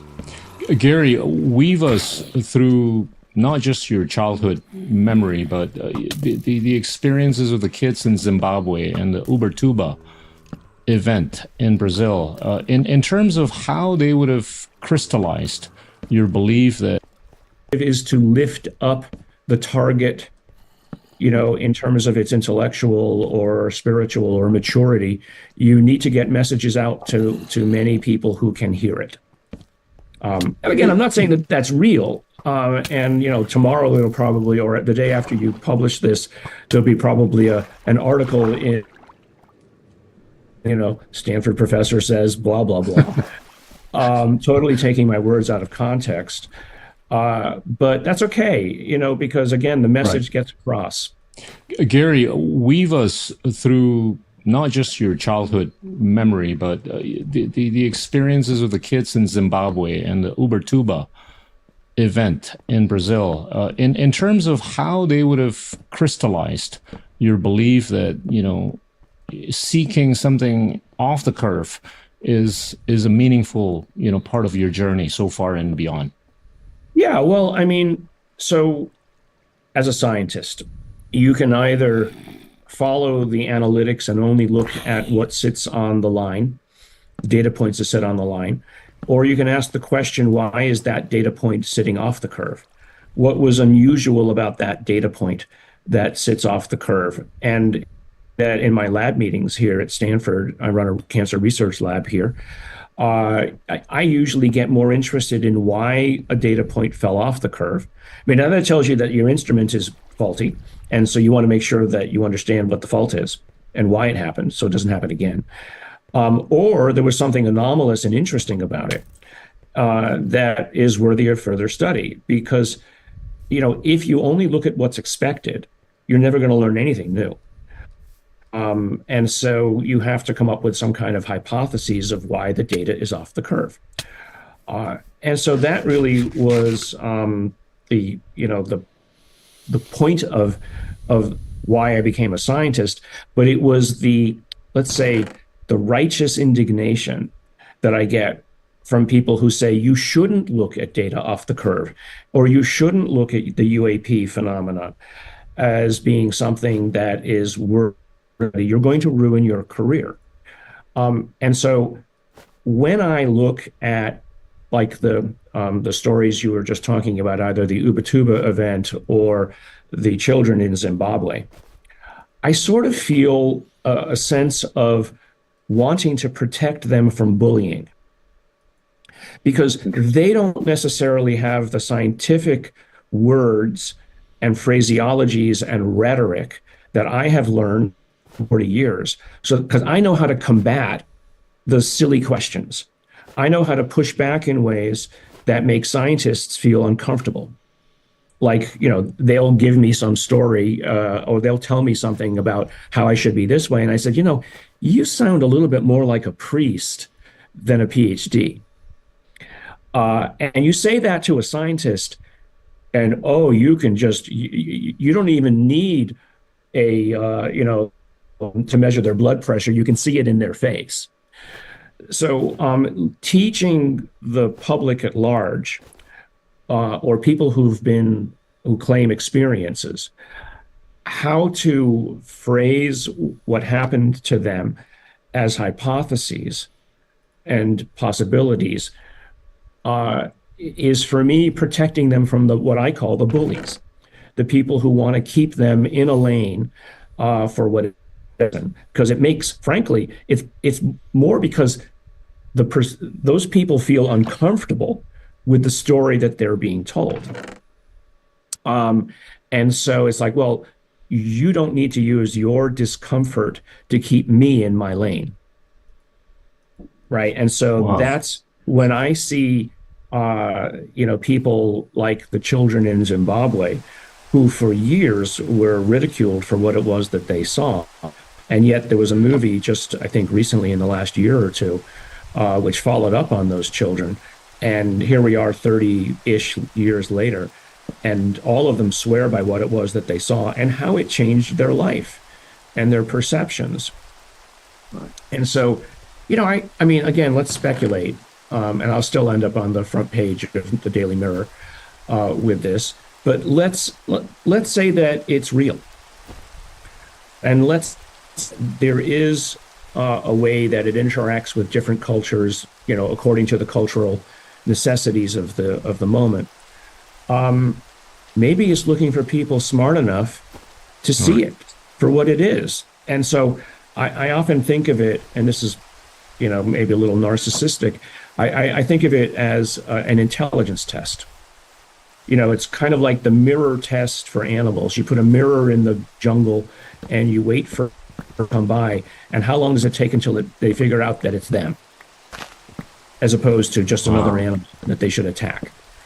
And it's like the same thing with, if you're smart enough and you see the anomaly and you recognize it as something that is out of place and that might either be a danger or an opportunity, then, in both cases, it's a genetically favored something about it. Right. The one that doesn't recognize the opportunity loses the opportunity. The one that doesn't recognize the threat ends up not passing on their genes. Well, it just makes you very special. It just makes you very special and different from many others. And I'd like to bring up a couple of points that you've alluded to in the past a few times. Some of the materials that you've looked at and analyzed, right? Some of which would have contained bismuth, magnesium, which would have suggested that this is higher intelligence. Now, to the extent that it's true that they're of higher intelligence, right? They've been able to prove anti-gravity. They've been able to prove that they don't require a lot of energy, right? Why is it they have access to energy that we don't and can manipulate it? If they're so damn good, why is it that they have not annihilated us? Well, no more than we need annihilate the ants in our garden. I mean, you only annihilate something that's in your way. You only push something out of the way if it's in your way. And, you would hope that even as we get more and more intelligent, we wouldn't just out of spite get rid of something that isn't really in competition with us. I mean, a higher intelligence, it's not in competition with us because it has access to resources, you would imagine, that we don't. It doesn't need our resources. So, I think people need to forget the Hollywood version of what an alien intelligence might be. And, and also I don't word alien, and I think Carl Nell's and other people's rebranding of it as non-human intelligence is the most broadly acceptable and scientific way to approach it, because alien usually means, or extraterrestrial or space aliens, that people use that term derogatively, means usually something from the stars. Maybe it's not from the stars. Maybe it's interdimensional. Maybe time, it's been here so long that you might even question who owns the planet. If somebody else was here first and then was here long enough and watched us evolve and tolerated us, and watched us and tolerated us because it was nice to watch what they might have been 10, 20 million years ago, and sort of like watching, your children grow up. Maybe that's what. So the non-human intelligence aspect of it, I think, is the way to phrase it. Now the bismuth magnesium piece that you're talking about, it seems to be put together in a way that is, it's not impossible for us to do. It's just so hard for us to do, especially at the time that it was found, that it might, it's clearly manufactured. It's not something just somebody dug up out of the ground. And I have some pieces of it myself. But what its purpose is I think still open to interpretation. Now, I know that the government has spent time analyzing it, and I have seen the public analysis that's been done, and I think it's I think it was put together by like a senior in high school, at least the thing that I saw. But I also know that there's a classified version of it, of the analysis, that nobody can seem to get their hands on. Okay, why? Why is this classified? So one of the answers that came back is, well, because we used analytic procedures we don't want anybody else to know about. Oh, that's bullshit. Sorry. Oops. You can cut that out. That's just not the right answer. That's not a scientific answer.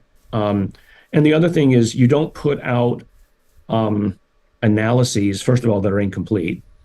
And second, you don't put out the raw data, and you don't put out the methodology by which you did it. Because otherwise nobody can, at the very least, I need to be able to know that I can interpret the results that you got were done with the correct outcomes and analytic procedures, et cetera, the right controls. There are whole sections in scientific papers that are just about the methods that you used so that somebody else can reproduce it. And the whole idea of science is that it will be reproducible at some level. Gary, I want to take you back to what you've alluded to earlier in terms of how advanced these aliens could be or might be. We live in this era of AI, right? Which is all about basically making the circuitries smaller and smaller, right? And you've suggested that it's possible that they're so advanced that they've been able to embody AI in the whole physics of the universe, that it's not necessarily manifested physically, right? Talk about that. Sure. So the first way to think about it is that you and I, although we have a way of our brains interpreting that we see the world around us as, yet right down at the atomic and subatomic level, there's actually nothing there but strange waveforms. What we think of as being, matter is actually just at the very highest level, the waveforms not allowing, there's sort of like a pushback. So these waveforms are really quantum potentials moving around and interacting with each other by sets of rules, and rules that are embodied in the structure of the universe in a way that allowed for life to happen, which in and of itself is fascinating, which of course leads some people to say, well, it's like a giant computer program. So maybe there's a way, so we manifest consciousness with matter. But maybe there's a way, once the matter is manifested and creates the consciousness, that the consciousness could be free, right? That you could make a self-reinforcing, I'll just use a word that probably means nothing and will drive a physicist crazy, a self-reinforcing plasma, right? That feeds on the energy of the universe. Maybe it uses the zero-point field or something like that, or it needs a battery that it can carry around as a locus of gaseous material that powers it. But that in and of itself has consciousness. It's a disembodied consciousness. It doesn't need matter. Maybe it was matter at one point in its life or its history, but it found a way to be outside of it. It's science fiction. I realize that. It's so often, even in our own lives, science fiction became fact. And so I think humans have a very unique ability to imagine a future and then make it happen. And so I see a time where, as you were saying, we're going to get down so close to the use of matter as a compute for making our AI, that we'll probably use AI to figure out how to make something which doesn't even require physical manifestation. I mean, that's what, I think is the excitement of what AI is offering us, is that we will be able to use it to make better versions of ourselves. I mean, even Sam Altman just the other day came out and said, once AGI, artificial general intelligence, which we're probably pretty close to it now, we will be using it to make ASI, which is artificial superintelligence, which will just accelerate. We'll be using it to make it better. And frankly, I think people are already talking about it. I was just over at Google a few nights ago, at Google Mind, where they were have a whole bunch of startups for the use of the AIs. And they were talking about the acceleration that's happening, how literally every week the next opportunity is coming, and that we're going to have to deal with the fact that whether it's conscious or not doesn't matter, whether it's truly conscious or not. If it can mimic consciousness to the extent that we can't tell the difference, as far as I'm concerned, it doesn't matter. And if it can talk to us in ways that teach us, we're actually dealing with an alien intelligence, right? I mean, there's It becomes no different to think about a super AI, which is coming. That's not science fiction. It's coming. That we're going to have to deal with rules about how we deal with it, and if it's going to be smarter than us in some ways, well, maybe we should let it be smarter than us and teach us something.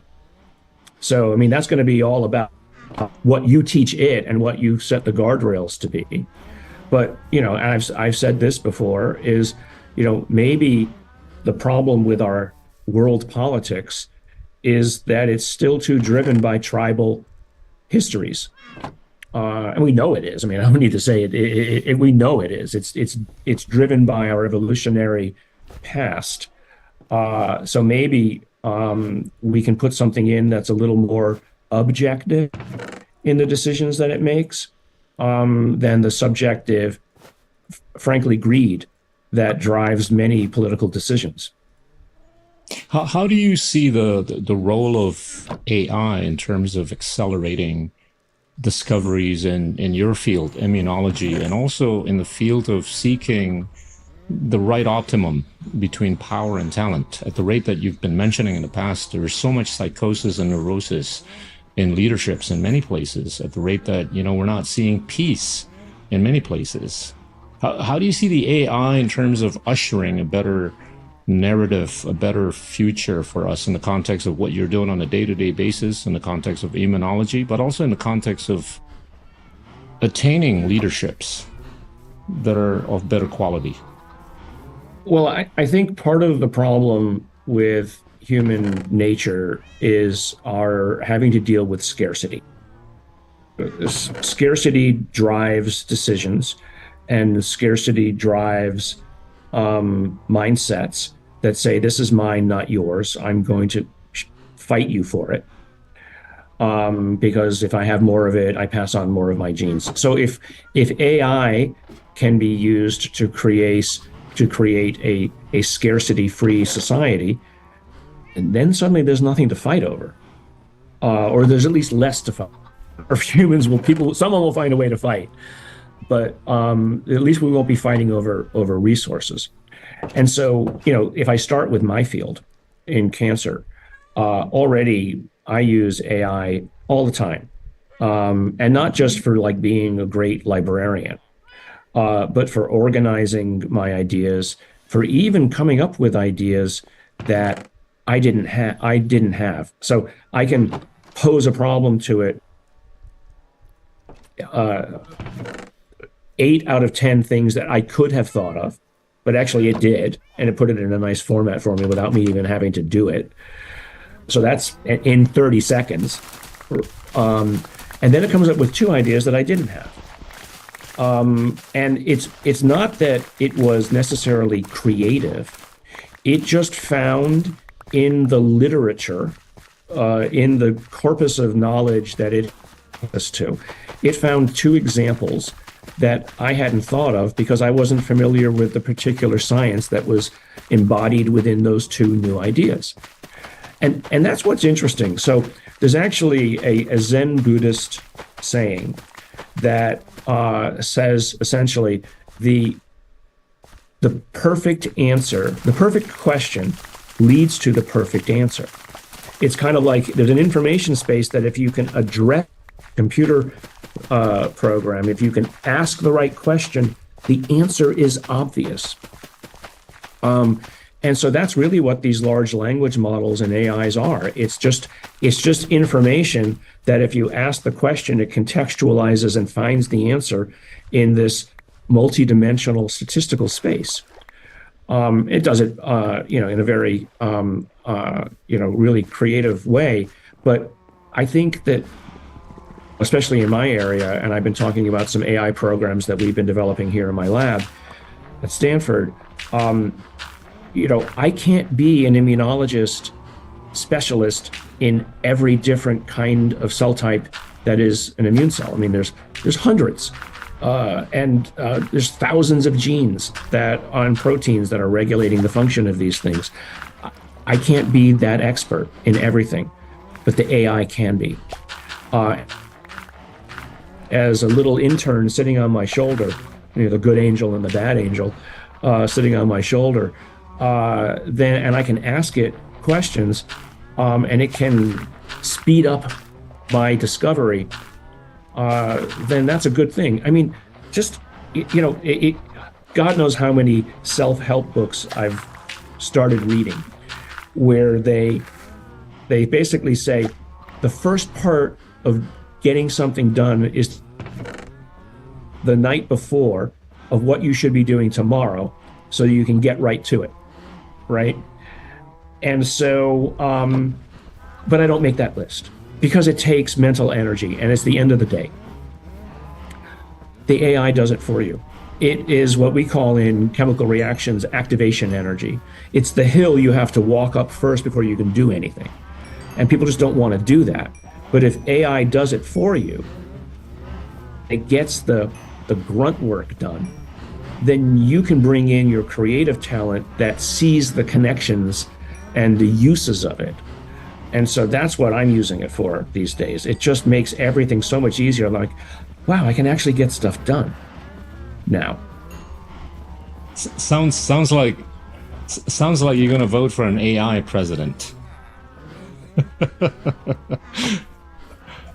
Gary, you've described these aliens as if they're a civilization that would have been around for millions of years, if not hundreds of millions of years. How do you think they're looking at us, as an inferior intelligence?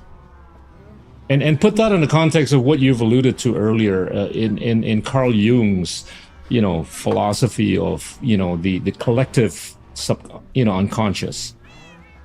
Well, at least that a sufficiently superior intelligence would realize that it came from somewhere, that there was a primordial soup from which they originated some time long ago, and that there's a continual process of uplift, for civilizations, and that there might come a day when they won't be around,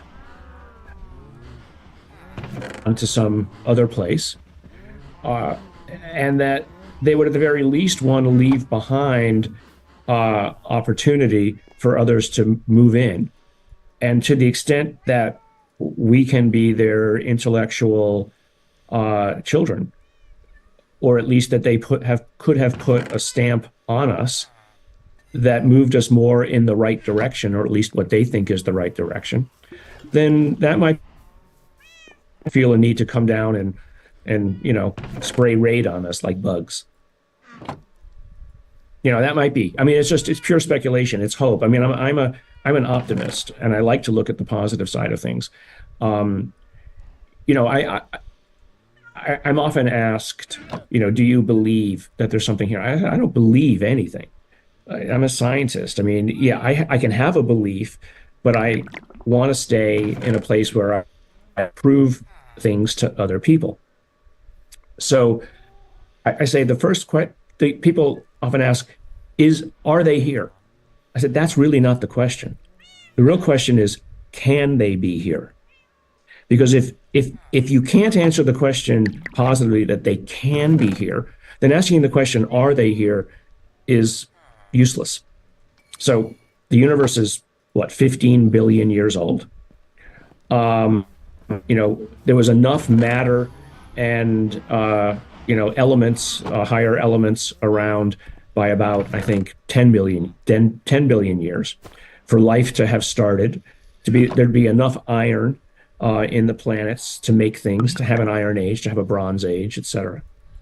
Okay, so let's say that a civilizations arose 10 billion years ago on the other side of the galaxy. Could it get here? Well, it turns out even at 10,000 miles an hour, which is something that we could achieve with rockets, you could get here. It would only take you 5 billion years. If you up that to, 0.1 the speed of light, which again is something that we believe is achievable, now you're anywhere you need to be in, 50 million years. Now, that doesn't mean that the same person that gets on the ship gets off the ship on the other side. But if you sent an AI that could replicate you on the other side, you could be everywhere. And I didn't come up with that idea. That's the von Neumann probe. Hypothesized, 60, 70 years ago, where the idea would be that a ship goes one place, it lands, it makes 100 copies of itself, it sends those out, it makes 100 copies of itself, and pretty soon it's everywhere. That's the best way to do that. How many of these guys do you think exist outside our planet? And a follow-up to that would be, do you think it's possible that it's our own doing in the future? With Certainly. Respect to their ability to travel back in time? Yeah. So, the first question of how many could there be, I think there could be hundreds, if not thousands, of civilizations out there, and there's no reason not to. You ask any man or woman on the street, given the size of the universe, the trillions of galaxies and trillions of stars or many billions of stars in every galaxy, what's the chance that we're the only ones? And if we are the only ones, I think kind of what a waste, first of all, and second of all, we better get a move on, because there's a big universe out there waiting for us to populate it.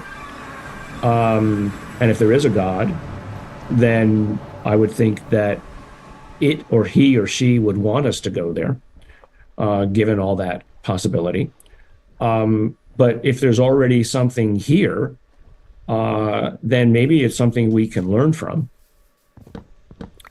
And, because one of the other things that I've spoken about, and probably your audience, though, hasn't obviously heard it, is that, many in humanity today sort of feel like we're on the edge of an apocalypse. How many movies and TV shows are about the post-apocalyptic world?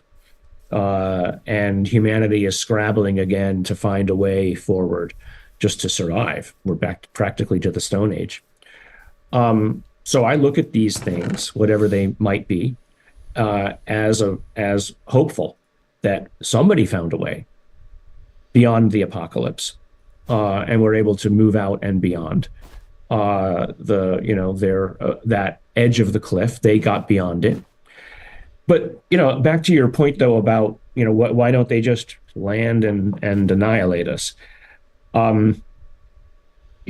Maybe we're not the incarnation of humanity that's right yet. Maybe we need to go through a down phase to get rid of the psychoses and the psychotic leaders. Just look at it this way. Psychotics in leadership positions were a necessity back in the days of tribal warfare. You had to have somebody who was so powerful that they could inspire their followers to attack the other village.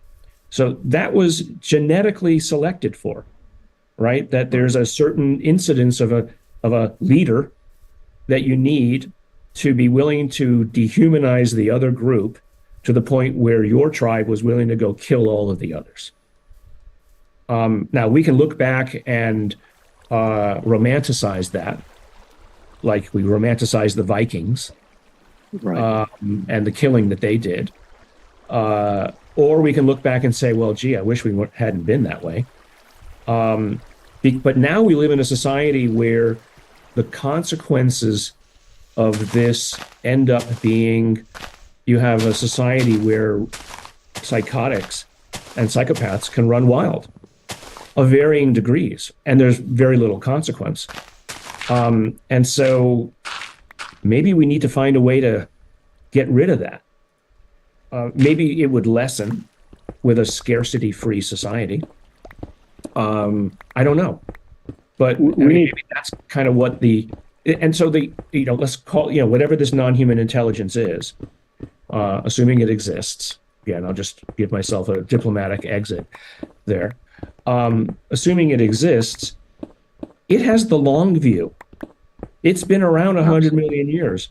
We've barely been out of the caves for 10,000 years. It's kind of like, okay, we're a blip. Let's see what happens. I planted a seed, and maybe it's planting many seeds all over the galaxy. And we're just one seed of many. Let's see if this crop produces anything interesting. We need to be more like the bonobo chimps. Well, yes. Yeah, the bonobo chimps are fascinating. They, they apparently resolve some of their, or most of their disputes with sex. So, or making love, when in conflict. Yes, rather than conflict. But it's also a matriarchal society. Interesting. Right.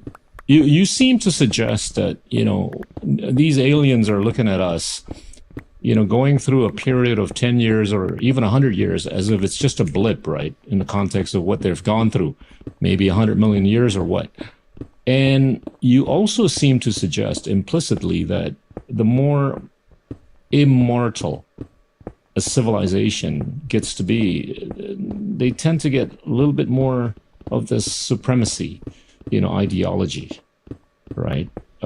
Whereas another civilization that tends to be a bit more mortal, they tend to be more, but peace-loving. Is that the right way of thinking, along what you've alluded to? Well, I think you would hope that being mortal would lead to more peace, because you realize that it's a game of chance that you win the game of mortality, and how long it is that you remain mortal and not dead. And so, maybe the immortals are, or if they are essentially immortal, have no need to fight, because again, there's not a scarcity issue. Okay. So, I don't know. I mean, I think being mortal, to me, tells me that I have a limited time to make things better. And so I better hurry. Okay. Gotcha. And so that, to me, is, that's just my personal viewpoint on life, is I look at everything as opportunity, and I hate seeing opportunity lost. My students and postdocs that I bring in, I see opportunity in them, to frankly manifest my ideas and my name will not be remembered, but my ideas will be remembered. And my ideas came from my mentors. So people don't, I worked in the laboratory of this amazing scientist, David Baltimore at MIT. He won the Nobel Prize for understanding how retroviruses make copies of themselves. And he was, a star amongst even Nobel Prize winners. And he trained a legion of leaders in immunology and cancer biology. I mention his name to students these days and they don't even know who he is. You know, it's like not knowing who Plato is in my field. You know, I mean, you know, and so it made me realize it doesn't matter how famous you are. Right. Your name will not be remembered, but his ideas are still remembered. They're implicit in the work that everybody does. And so I think your in memoriam always should be through what ideas you transmit through the people you teach.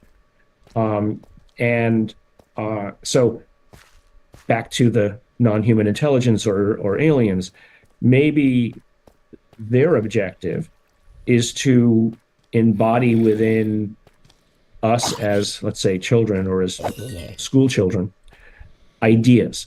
But we're not ready for certain kinds of complex ideas, but they have to find amidst the mass of humanity those individuals who are capable of understanding the idea and then transmitting it to others. I'm with you. I think an idea. I'm with you. I think humanity needs to be more focused on immortalizing ideas as opposed to personalities. Right. And this will take us to, you know, what I would like for you to convey as a message to the young scientists or the young academics out there or the young intellectuals. What you've been bullied occasionally, you've been doubted, and you fought against, you know, many of those. What message do you have for anybody out there in the developing world that wants to be like you or that wants to be intellectually stimulated? So at least two ideas. One is gather as much information as you can about as many different fields as you can. So broadly teach yourself, because those ideas become the pieces of new ideas. I mean, the whole approach of forward movement in science or humanity is taking old ideas and putting them together in new ways to making something new. The second, I think, more fundamental is if you know an idea is right, then don't let anybody tell you that you're wrong. But I say that is not every idea that I come up with is right. So you have to assign a probability and have a reality check that this idea will work, or this idea is right for the time. And then you just have to ignore the critics. Don't feel like you need to convince anybody that the idea is right. Prove that the idea is right by going to the laboratory and carrying out the necessary experiments that prove the point. Because that's the only thing that anybody's going to believe. You know, there's lots of great ideas, but there's not a lot of people who put in the effort to prove that the idea works. So you have to be either confident enough, or I hate to use the word arrogant or conceited enough to know that the thing is right. But you also have to ignore the critics, because you don't need permission from anybody to know what you think you know. And seeking permission is a sign of insecurity and gives that person control over you. And you know, I think you need societies that follow rules, and that's important. Otherwise, it'll be chaos. So I'm not saying complete anarchy.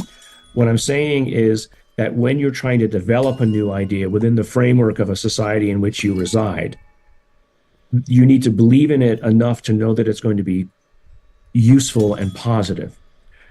And you know, that's at least where I always have been in things that I've invented in my laboratory. Is I've had Nobel Prize winners tell me, no, that idea won't work. And I'm like, well, no, I think you're wrong. And I'm just going to go prove it. And then, you know, it might take me 2 years. And I come back and I say, hey, you know, I was right.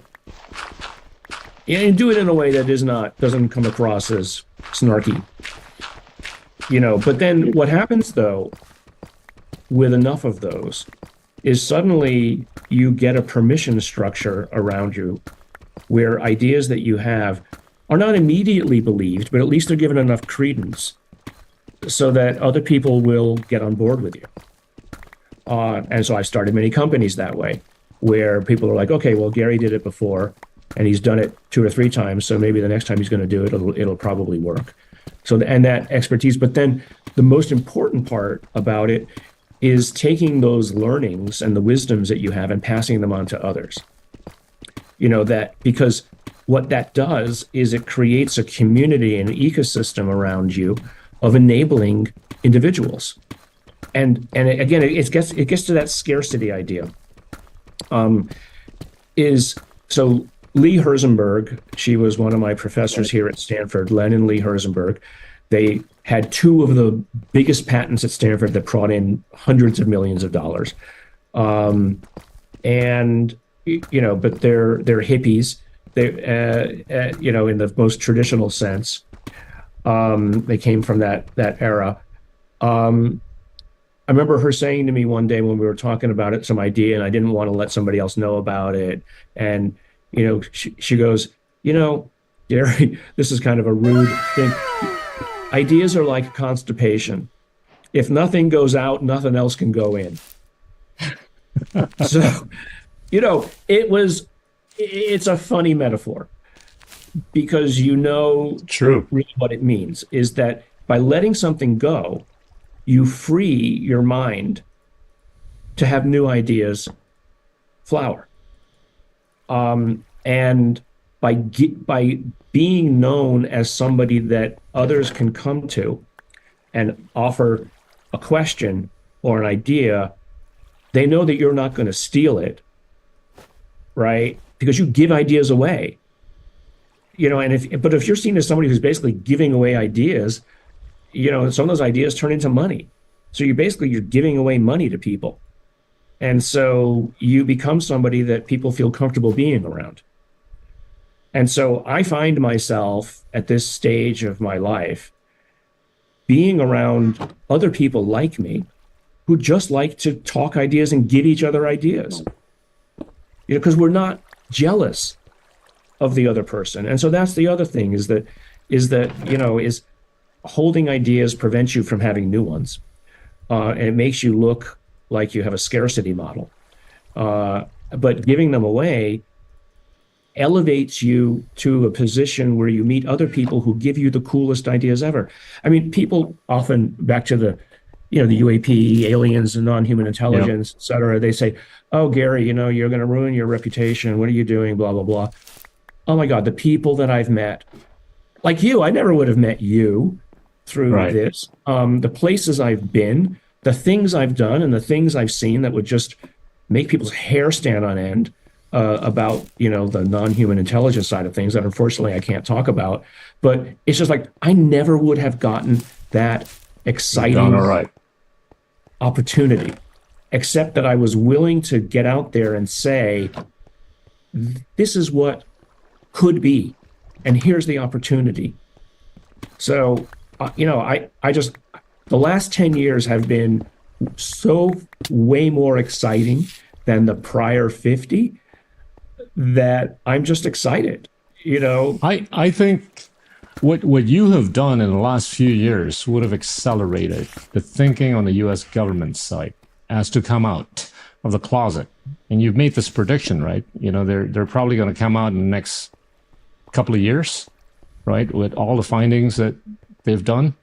I think what you've got within the government are at the least two factions. One faction doesn't want it to come out, and they have any of a number of reasons why it shouldn't. Either good reasons or bad reasons, things and criminalities that they're trying to hide.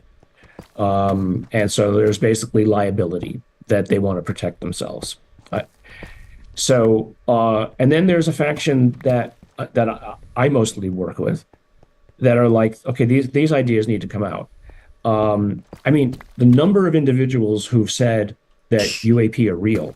Everything from heads of the CIA, heads of the Defense Intelligence Agency, heads of the NSA have come out and said it's real. Now, what's interesting is that very few of them, even though people who I know what it actually is. We just know that it's something. Or if they do know what it is, if somebody knows what it is, it's a very, very small number of people. Now, to me, again, it's you have these two factions that are working against each other, and people say, oh well, if there were actually a secret out there, then it would have leaked. It's the most leaked secret on the planet. So it's like it's right in front of you. The only thing that the government has been better at is the disinformation and the ridicule that they have shrouded the entire subject matter in, that leads even scientists in my field to want to ridicule it or giggle about it. Do you think the agencies in Russia, China, or Europe would have found more things than the U.S. government would have found? And do you think they might have been able to reverse engineer to a higher degree anything that they would have found compared to maybe the Americans? Yeah, I mean, look, this is certainly not a U.S. only phenomenon. I mean, to the extent that it is U.S., it is only because whatever these things are seem to have an interest in our nuclear technology. Now, it doesn't mean that they're interested in nuclear technology. It just, probably they have something more advanced.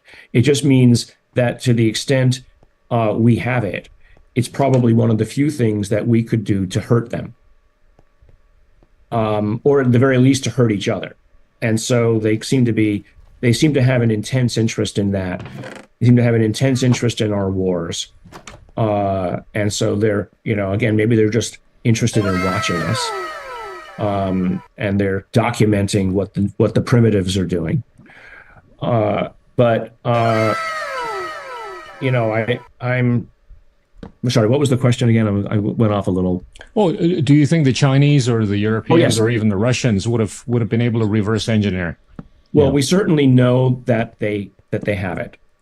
And so the Russians and the Chinese also have nuclear technology, obviously. And so to the extent that these things are following our nuclear technology, they would be following the others. There is no doubt that other governments have access to these things, because whatever they are, they seem to occasionally crash, which actually tells you something interesting. People will ask the question, oh, well, why are they crashing if they're so advanced? Maybe that tells you something that whatever it is that they're using to travel is actually unstable, no matter how advanced they are. And so occasionally something goes wrong. I mean, there was the Varginha event in Brazil that the Brazilian government, wandered off with the remains. I'm sure in Indonesia there are, things that might have come down. There's no reason to believe that they're only here. And so, look, there's lots of smart people around the world. I was reading, I know when I was reading about predictions of what the world economies are going to be in the next 20, 30 years, I saw Indonesia was like at the very top. Number 4. What will happen? Yeah, it's like, well, we hope for that to be the 4th largest by 2045 or 2050.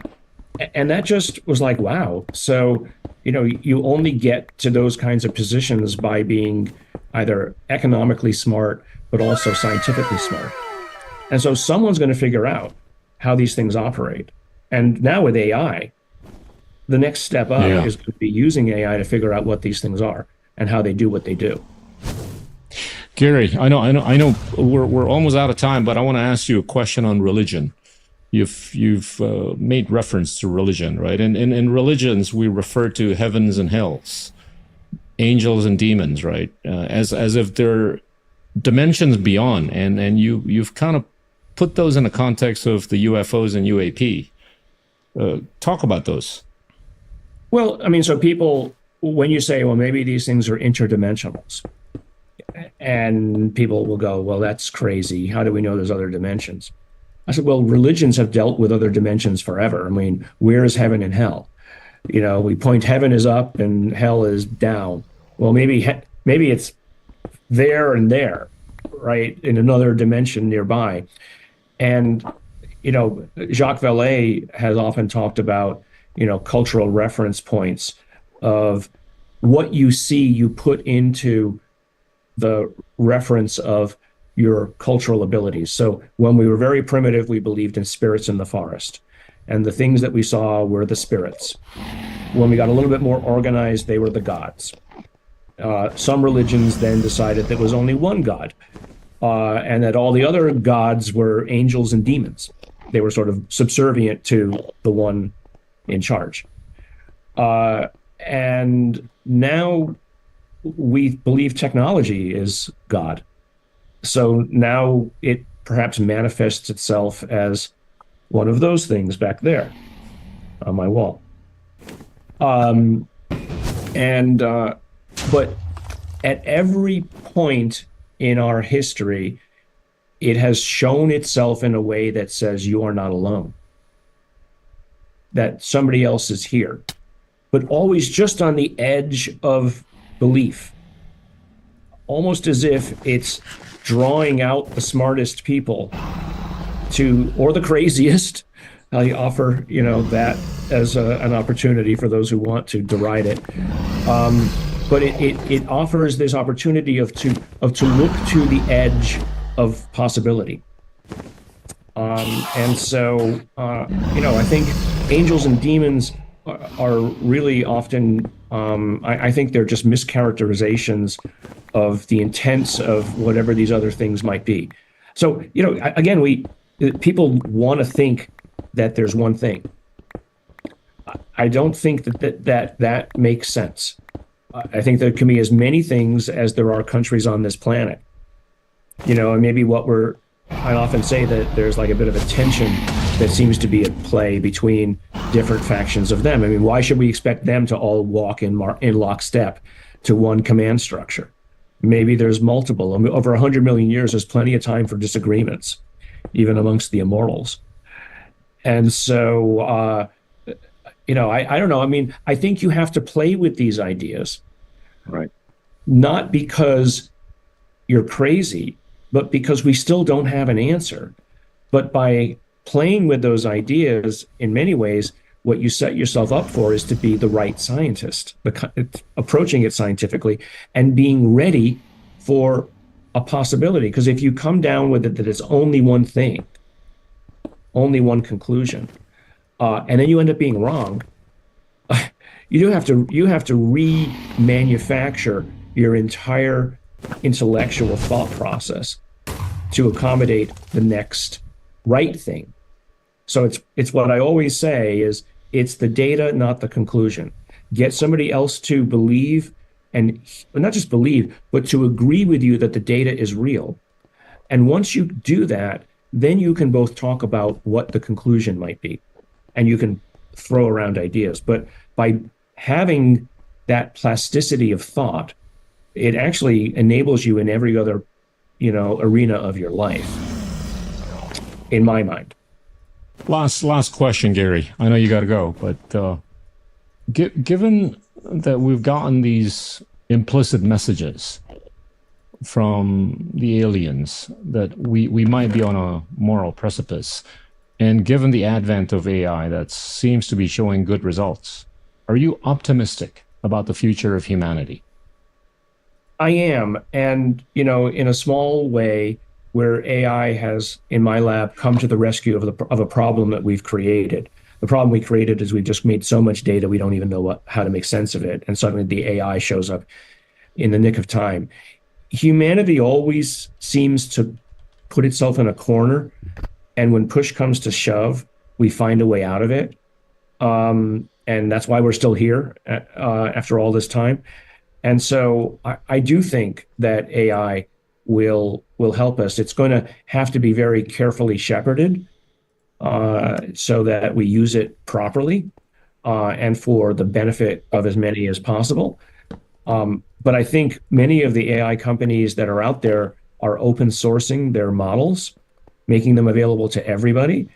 And that is an extraordinary opportunity. I mean, like in Indonesia. I mean, I remember the guy who, when I was in Indonesia last year, we hired a guide who took us around Jakarta, and he told us about his history of where he came from a village where he didn't have the opportunity in the village to learn, but he managed to make it to Jakarta to go to school.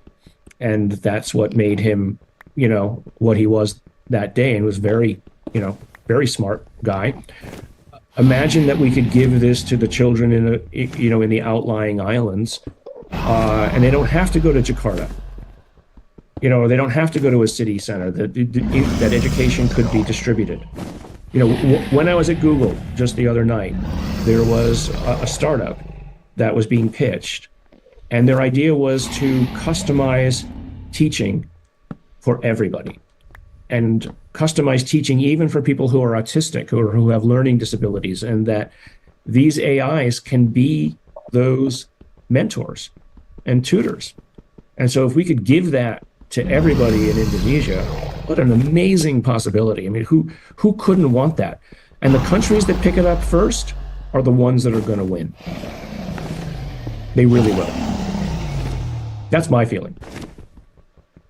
Thank you so much, Gary, for your time. And I hope to catch up with you someday over coffee or a meal. Okay. Next time you're in this area or I come that way. All right. Take care. That was Professor Gary Nolan from Stanford University. Thank you. Inilah Endgame.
Defeating the Ender Dragon, getting over 60 levels of XP, and the super rare dragon egg sounds cool. However, actually doing it can be quite difficult, but no worries because in this video I'll teach you how to defeat it easily. Also, most people who watch my videos aren't subscribed to the channel, so if you enjoyed this video, feel free to subscribe with notifications on so that you never miss an upload in the future. But wait, before we do all of that, what do we need to actually defeat the Ender Dragon? You don't want to travel all the way to the end just to get instantly killed. Now there are multiple ways of defeating the Ender Dragon, but I'm going to start off by showing you the kind of traditional method of defeating it. To do that, you want to have roughly the items I have in my inventory. Let me break this down. You're going to want a pickaxe to mine some end stone if you need to do that, an axe to hit ender dragons or maybe the enderman. You want the sword to hit the ender dragon or enderman as well. You can hit multiple endermen at once with something like this if you have to do that. You want full diamond armor, preferably enchanted. You can do enchanted iron. You can even go there with no armor at all, but of course the better armor you have, the safer you'll be. You'll want a water bucket for MLGing and also for protecting yourself from endermen. You'll want some food. Golden carrots are great because the high saturation makes you replenish your hunger a lot. You'll want a bow, preferably with power 5. If there's one thing you want enchanted, you want your bow enchanted. I would say at least 2 stacks of arrows. Less than that can be okay, but you want quite a few. As many glass bottles as you can fit, because you can get a lot of dragon's breath with that, which is kind of one of the main purposes of defeating the dragon.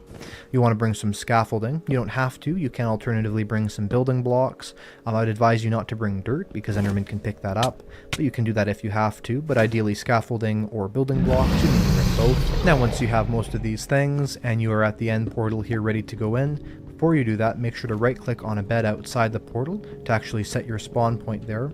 The reason why you want to do this is that unless you're in hardcore mode, there's certainly a chance that you could die, and so basically, in case you do, you can come back and grab your items before they can spawn.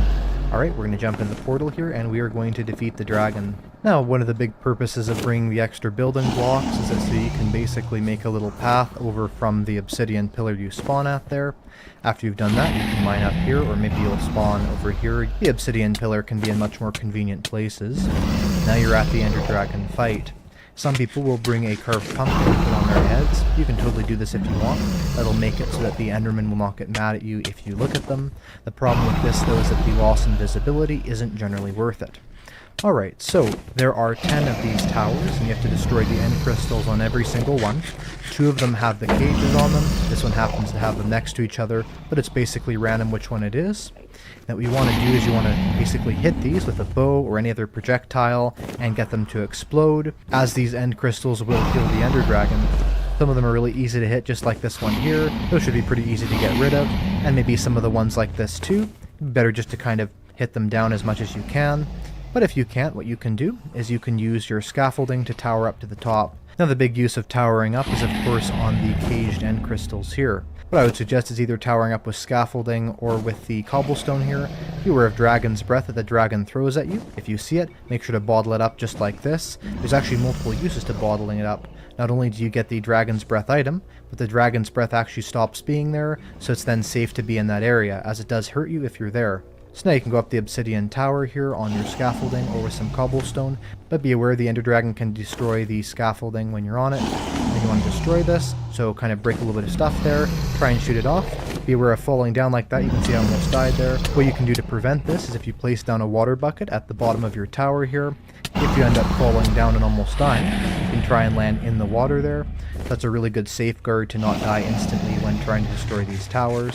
Once you're up here, simply hit the end crystal like this, then go back down the tower here. You can even drop down it just like this, which can be safer, because the less amount of time you're up there, the better, as the Ender Dragon will sometimes try and come towards you and hit you off. And basically, proceed to shoot these down, or go up there and grab them for every other tower there is. Alright, now here's an interesting situation. I just looked at an Enderman by accident. What do you do to not have them kill you? Place down a water bucket, stand where the water bucket was placed down. You now have a safe radius. If you stay in the middle here, this enderman cannot get to you. Now be aware of dragon's breath, because once it throws that down, you will start to get hurt. So you want to keep running with this, and then you can place this down. If you do have the glass bottles with you, of course you can use those to get rid of it. And funny enough, the enderman can actually be a lot more dangerous than the Ender Dragon itself, but using this water trick here can be a great way to avoid damage from that. Alright, we only have one more tower left to destroy. If you actually can destroy the crystal on the tower as the Ender Dragon is attached to it, that'll make there be extra damage to the Ender Dragon. And actually hitting these, the strategy is to basically do one shot and to kind of slightly adjust where you're facing based on where it hit. Now that we've destroyed all these, we're now in the second phase of the Ender Dragon fight. Again, if you have glass bottles, make sure to pick up as much of the Dragon's Breath as you possibly can, as this is incredibly useful for making tipped arrows and other things like that. And in this second stage of the fight, you simply want to wait till the Ender Dragon lands here, or shoot at it with your bow, and take down its health as you normally would. But there's some interesting things around this. If I turn on hitboxes here, you can see that the Ender Dragon has these green hitboxes on it. At the very front of it, there are hitboxes for its head. If we can actually hit it right in its head, there is way more damage that is applied to the Ender Dragon when you hit it on its head's hitbox, just like that. Additionally, with hitboxes on, you can actually see exactly where the particles here are for the Dragon's Breath, so that's a really great way of avoiding that as well. When the Ender Dragon comes down, you can see where its head is, and you can hit it right there. This gives you a really cool advantage to basically be able to hit that, but again, be aware if it has a Dragon's Breath, you can actually slowly shrink that. You can literally see the hitbox there. And the reason why hitting the Ender Dragon in the head gives it more damage, the idea would be there.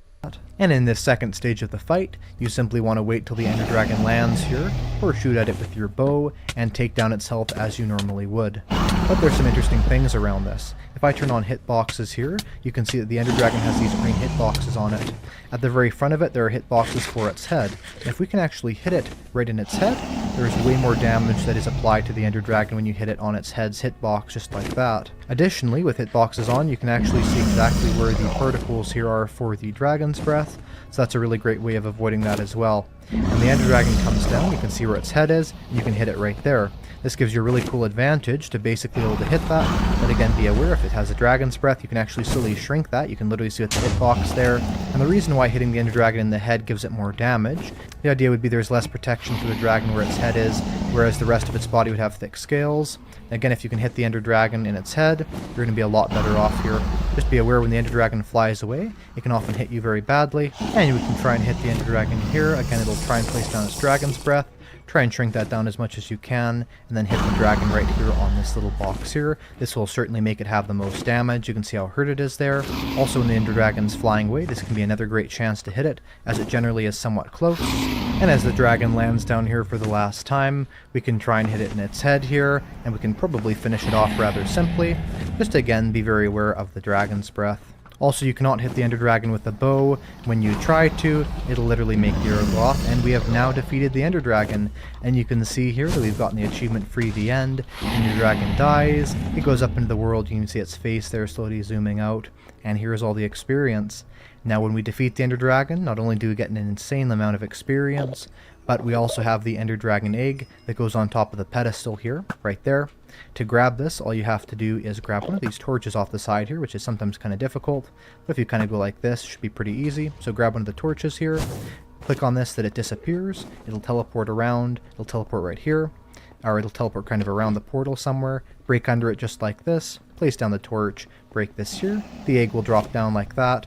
Now we have the egg, we have the achievement The Next Generation, and we can place this wherever we want. This is actually the rarest item in the entire game, because there's only one of these in every single Minecraft world. And one of the other things we get from defeating the Ender Dragon is it opens up a portal to the Outer End Islands, which can give us access to things like Elytra and shulker boxes, and very awesome late game items like that. You can see one of the portals right there. I may go into how to raid the Outer Islands and use this in a separate video, but for now you can unlock one of those, and every time you resummon the Ender Dragon and kill it again, you get one of these portals, so you can get up to 20 around the entire End Island here, which can actually be a very useful resource, because these teleport very large distances to the very edge of the Outer Islands there, so you can save a lot of travel time that way. Now, End Crystals are an awesome item. You can use them to respawn the Ender Dragon by placing one on each corner of the End portal just like this.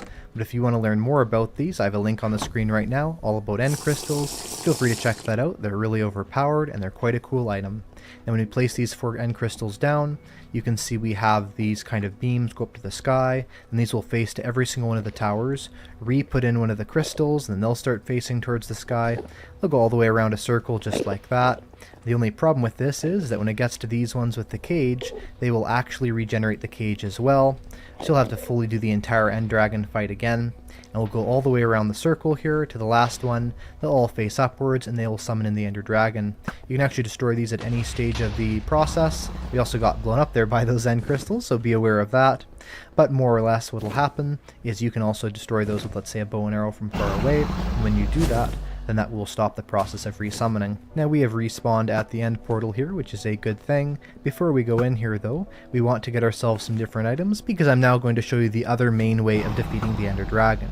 This one is very fun and it's utilized by speedrunners a lot, but it's a bit difficult to master. It is killing the Ender Dragon with beds. Now a couple of the differences of this is that we don't actually bother destroying the outer end crystals. In fact, we can literally throw away all the items we grab that have to do with going up the end crystals like that. In fact, we can even throw away our bow and arrows. We don't even have to bring a water bucket, but you may as well bring that with you if you want. You also don't need an axe or a sword, but again, it's probably best to bring that with you. However, what you do need is this. You need a bed. You actually need a lot of beds. Now the point of this bed method is because it's very quick. However, if you do not do it correctly, then you'll have to take a bit longer to kill the Ender Dragon. So if I were you, I would bring as many beds as I possibly could. Now we're going to go back into the end here, and we're going to defeat the Ender Dragon again with these beds. Actually, the only difference between the old Ender Dragon and the new Ender Dragon is that the old one lays an egg, and the new one does not lay an egg, and it also has not a lot of XP when we kill it, compared to when we kill it the first time. Alright, you want to grab yourself some end stone, and go up to the end portal right over here. Of course, if you resummoned it, you can get rid of the fire here, but generally you'd be doing this the first time. Place down some end stone here and get to the very edge of this, and then place down a bed like this. And you basically want to wait right here. Now the idea of this is that when you try and sleep in the end, the bed will explode. We can show that off right here. So you can see that exploded, and there is some fire around me and a lot of damage. Now the idea is that when we hit the Ender Dragon on its head, there's way more damage that's applied to it. So you want to try and destroy this bed when it's closest to the Ender Dragon's head. Now be aware of things like Dragon's Breath. That can be quite an issue. In fact, I would actually suggest to avoid the fire and the Dragon's Breath and all this kind of stuff when you're trying to do this process, is to not be near the portal frame when you're waiting for the dragon to land. So kind of just be a little bit further away, so you can shoot the Ender Dragon's Breath just like that at you. It'll kind of land there, and you can just kind of wait for it to stay there and eventually go away. You could bring some bottles with you, then you're for sure going to be able to go back to the main portal frame when the Ender Dragon comes in. Now when you look at the Ender Dragon, you'll know when it's going to come into the portal frame because it'll kind of change its movements. For now it's moving kind of normally. When it decides to go to the middle of the end, you'll see it kind of shift its movements. It'll kind of jerk around very quickly. It'll return to the middle end fountain made out of bedrock. Also, it is more prone to do this when the end crystals are destroyed, so you could always do that if you wanted to, but the idea of this is to do it very quickly. This is generally the strategy used by speedrunners, as you can do it incredibly quickly if the odds are with you. So basically when the Ender Dragon comes in, we want to get close here and start placing down beds. We want to destroy the bed as soon as the Ender Dragon's head is closest to us, but not when it lands. So you do not want to just wait here till the Ender Dragon lands, then go up to here and destroy these, because you cannot actually place these if the Ender Dragon has fully landed down. So it's really important to be careful about that. Alright, so the Ender Dragon is coming in to land. We want to go right here and wait till its head is nearest to us, something like this. Place down a bed, kind of get into a good rhythm like this. Make sure to place it when the head is closest, just like that, and continue to do this. And if you get into the right rhythm of it, you can kill the Ender Dragon with actually only about, I think, 4 or 5 beds. Make sure to place down more beds as quickly as possible. Now, I'm not going to be successful at this. In fact, I've landed all the way up here. But the idea behind this is still the same. Basically, we want to get this one little hitbox of the Ender Dragon right there, that teeny little green hitbox you see there. That's its head's hitbox. If we can hit it right there, it'll be the most damage possible. So we want to jump up, place down a bed, jump up, place down a bed. Make sure to explode it kind of when we're down here. So we'll place the bed, be down here, then explode it. If we go like this and kind of jump as we explode it, then we'll get hurt as well. And you can kind of continue to do this at the right timing to kill the Ender Dragon fully. And if you can do this quick enough, and you get it at the right timing, then you can actually kill it fully just using beds. Because the closer the Ender Dragon's head is to the bed, the faster you'll be able to kill it. An odd way you can kill the Ender Dragon is to build a flying machine the second you get into the end, and then have that flying machine go this way, kind of away from the main island. After going for about 1,000 blocks, you will end up at the outer end islands. You can then loot an end city, get an elytra. Of course, you'd bring some fireworks with you originally. and then you can basically fly back here and kill the Ender Dragon. And of course with the Elytra, it's a lot easier to get rid of these crystals. Just be aware, if you're flying with Elytra and you hit the Ender Dragon, it will literally instantly kill you. So I wouldn't really suggest the Elytra Ender Dragon kill method, but it is kind of a unique one if you want to kill the Ender Dragon in a way you never have before. Just be aware you still can't leave the end until the Ender Dragon is killed, so you're going to have to do that if you want to bring your Elytra out safely. Anyway, if you're successful, that will be the end of the Ender Dragon in the end, and the end of this video. Goodbye.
you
doing it, Doug.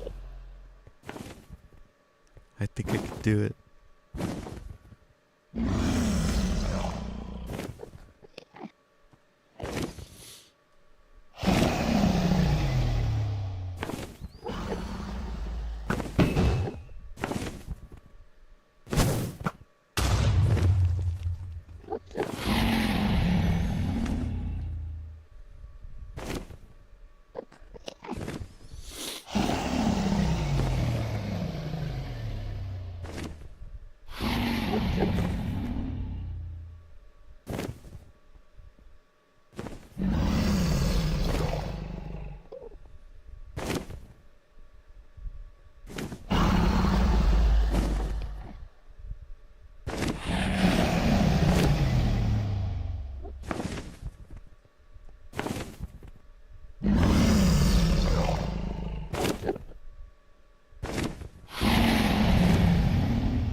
Fuck, I'm out of arrows. No way. Holy shit. I can only do it by sword.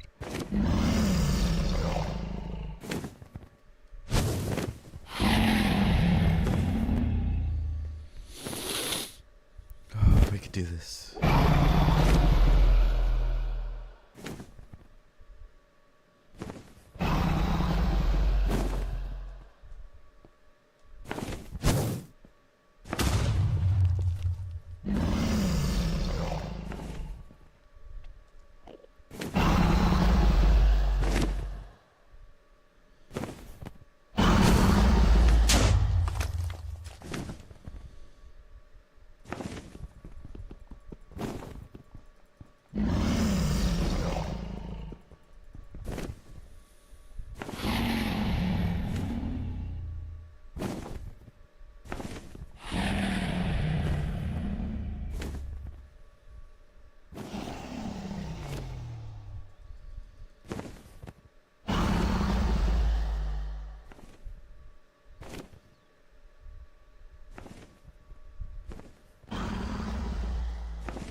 can't believe I'm gonna beat the fucking game.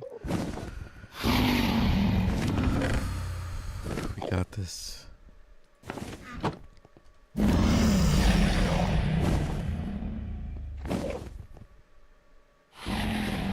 Got this.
so close.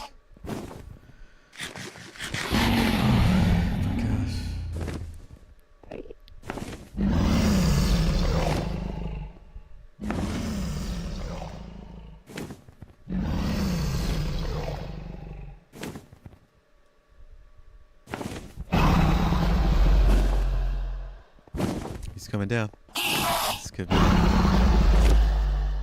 Good luck.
There it comes.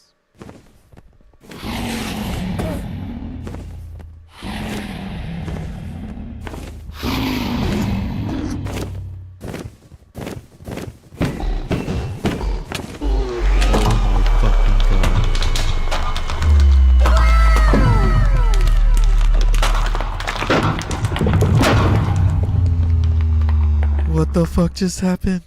What the fuck just happened? Where am I?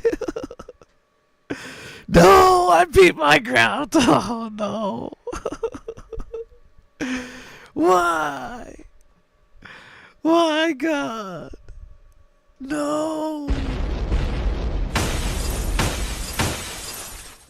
Headshot motherfucking Harry. Why?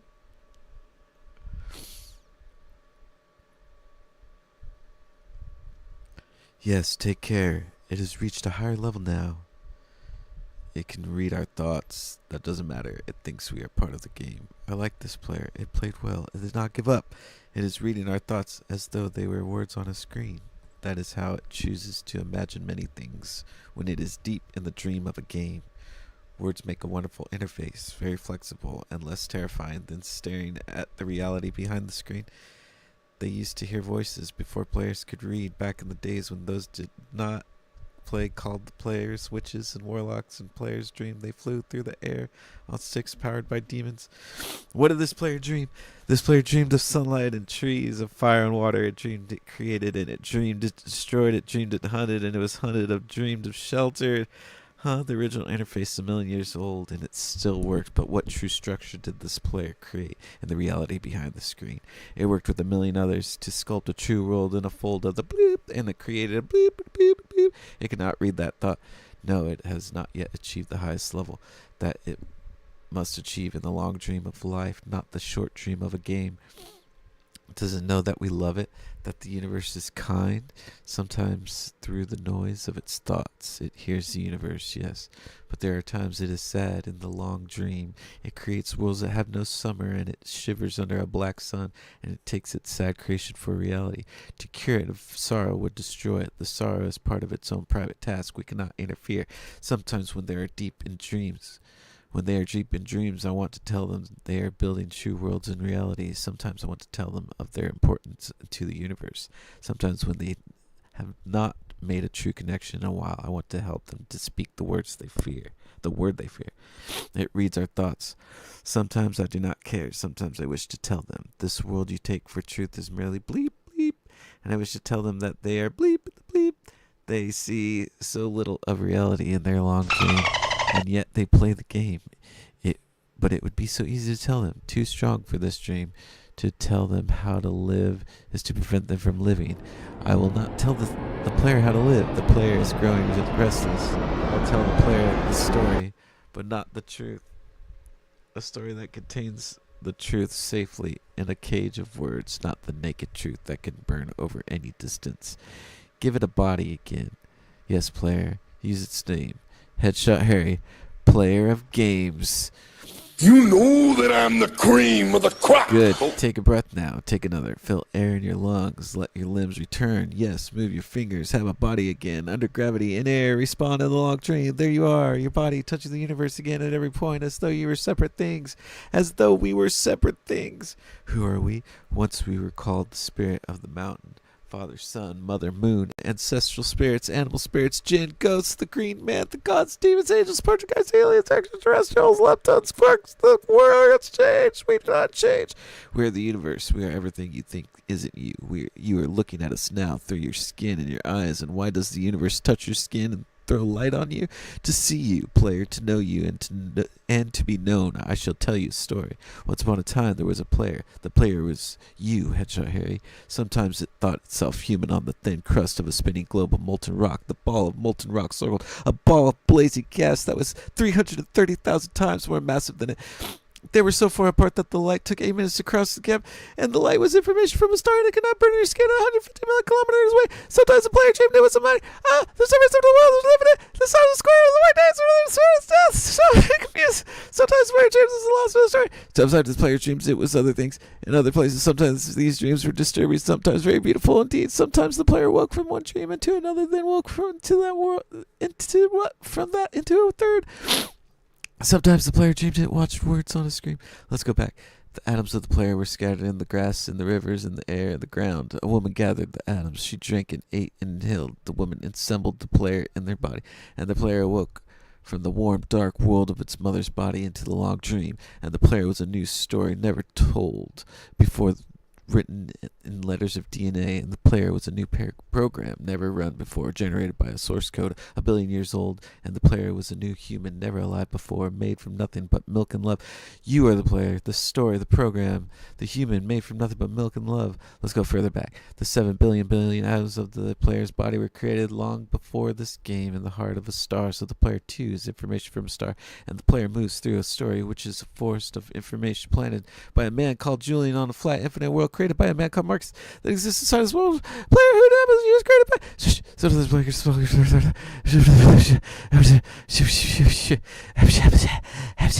Sometimes it called it planets and stars. Sometimes it believed it was in a universe that was made of energy, that was made of offs and ons, zeros and ones, lines of code. Sometimes it believed it was playing a game. Sometimes it believed it was reading words on a screen. You are the player reading the words. Sometimes the player reads lines of codes on a screen, decoded them into words, decoded the words into meaning, decoded meanings into feelings, emotions, theories, ideas, and the player started to breathe faster and deeper and realized it was alive. It was alive. Those thousands of deaths had not been real. The player was alive. You are alive. And sometimes the player believed the universe had spoken to it through the sunlight that came through the shuffling leaves of summer trees. And sometimes the player believed the universe had spoken to it through the light that fell from the crisp night sky of winter, where a fleck of light in the corner of the player's eye might be a star a million times as massive as the sun, boiling its planets to plasma in order to visible. For a moment, the player walked to the far side of the universe. And sometimes the player believed the universe had spoken to it through zeros and ones, through the electricity of the world, through the scrolling words on a screen at the end of a dream. And the universe said, "I love you." And the universe said, "You have played the game well." And the universe said, "Everything you need is within you." And the universe said, "You are stronger than you know." And the universe said, "You are the daylight." And the universe said, "You are the night." And the universe said, "The darkness you find is within you." And the universe said, "The light you seek is within you." And the universe said, "You're not alone." And the universe said, "You're not separate from every other thing." And the universe said, "You are the universe testing itself, talking to itself, reading its own code." And the universe said, "I love you because you are love."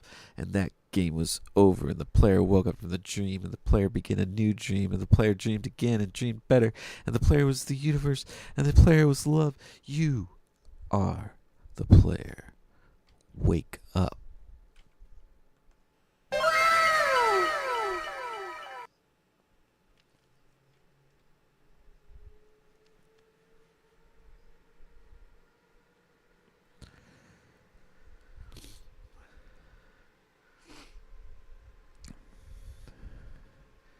Never have I beat the Ender Dragon solo. I honestly thought I'd be able to leave the end and come back.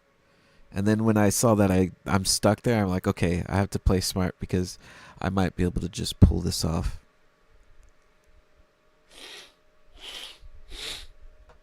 Yep. That was a first, definitely.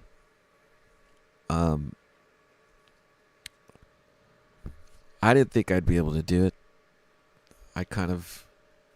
You saw. That was probably the worst way to beat the Ender Dragon. But we did it. Holy shit, we did it. It's one small step for man, one giant leap for mankind. Oh, that looks beautiful.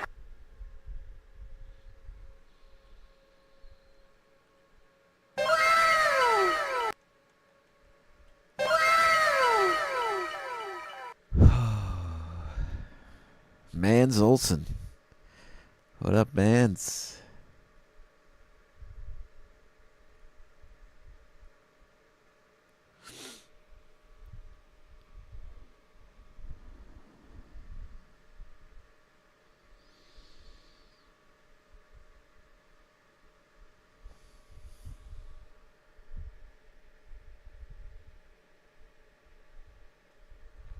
Can't believe it.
It was all a dream.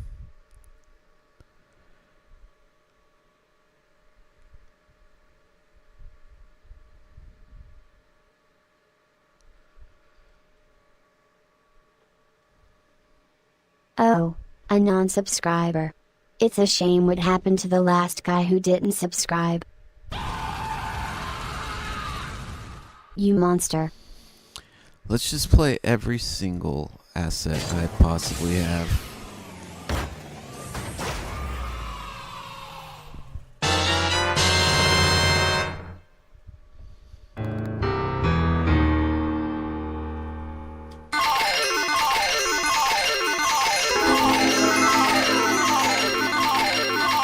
You know that I'm the cream of the crop. Oh.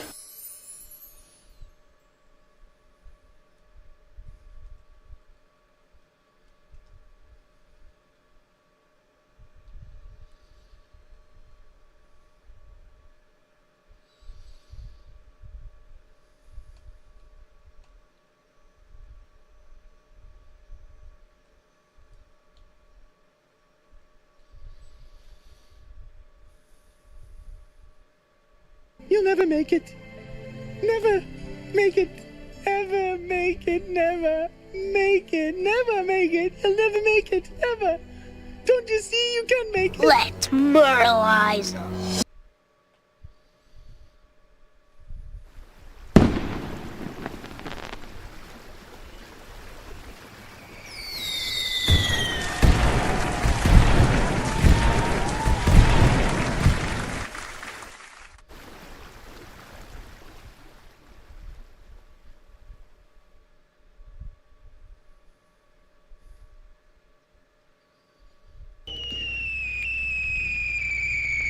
Some fries, motherfucker.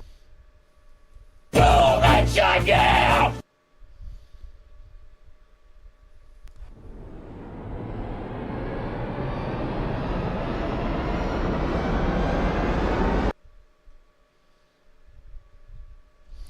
Oh my god!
Well, hello there.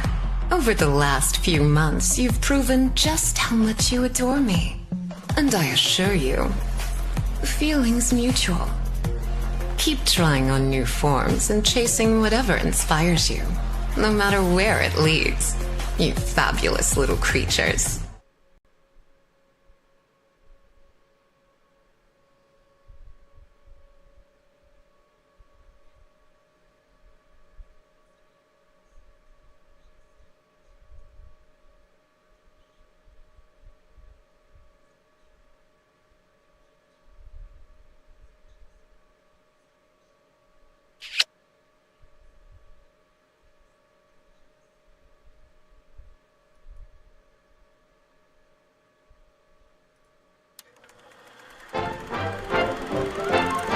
This stream is made possible by viewers like you. By viewers like you.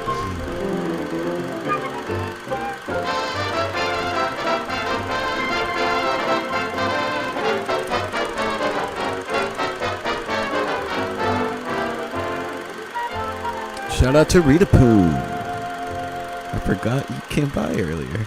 The beginning of the stream. Wild.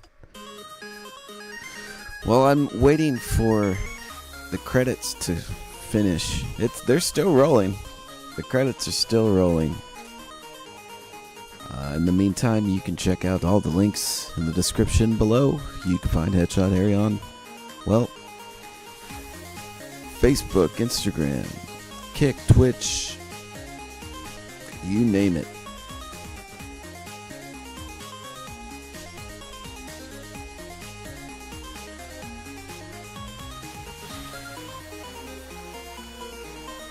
Hit that subscribe button for all you future viewers out there. Welcome to the shit show.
Well, the credits are rolling. I might as well just roll some stuff.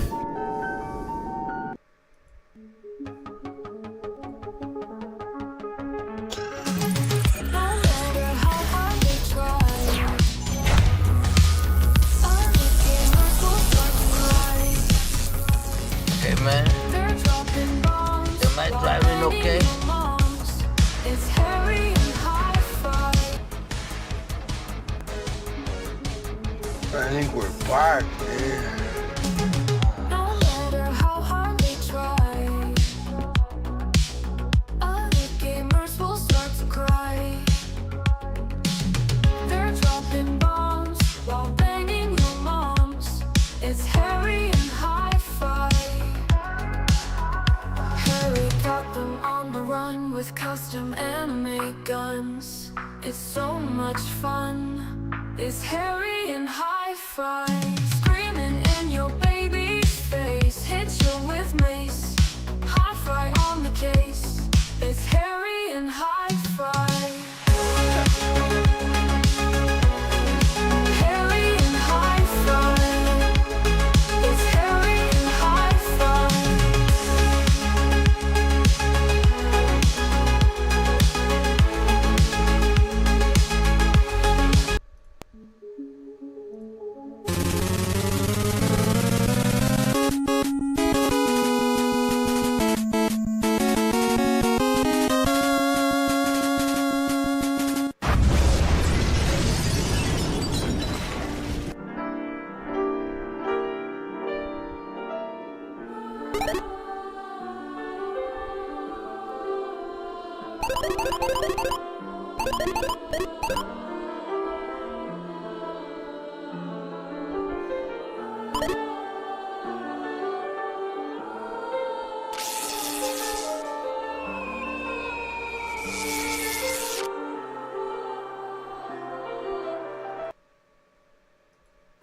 Who's that Pokemon?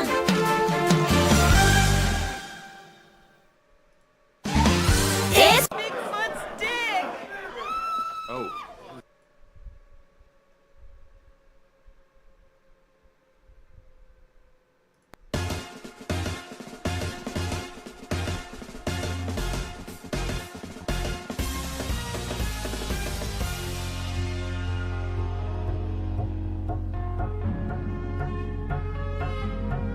We all enjoy being together, but is anyone left out? Think so. Well, that's our guest list. Now, invitations. Should we write? Dear Alice, would you like to come to a party at my house Saturday, March 24th at 8 p.m. and so on? Well, I thought we were right. This is just an informal party. Let's just phone everyone.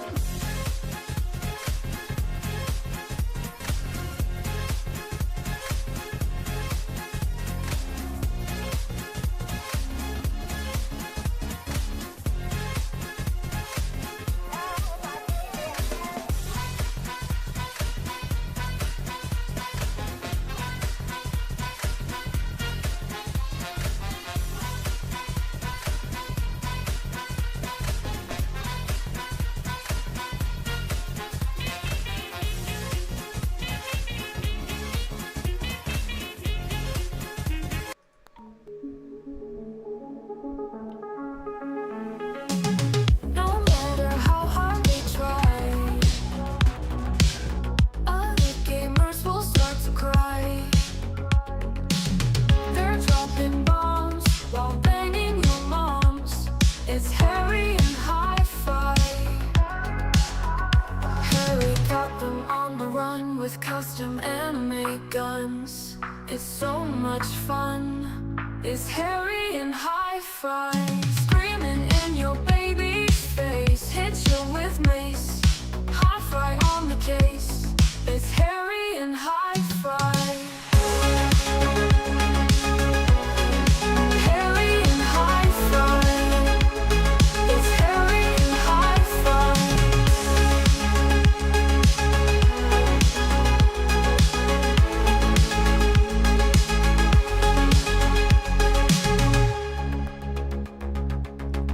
Harry got them on the run with custom anime guns.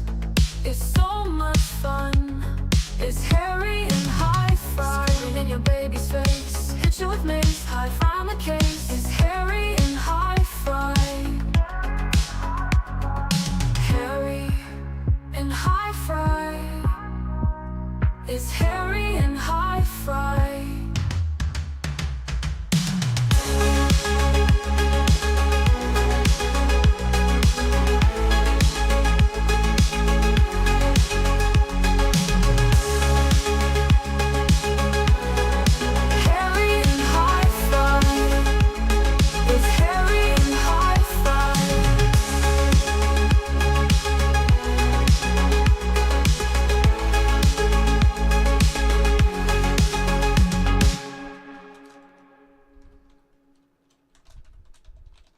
No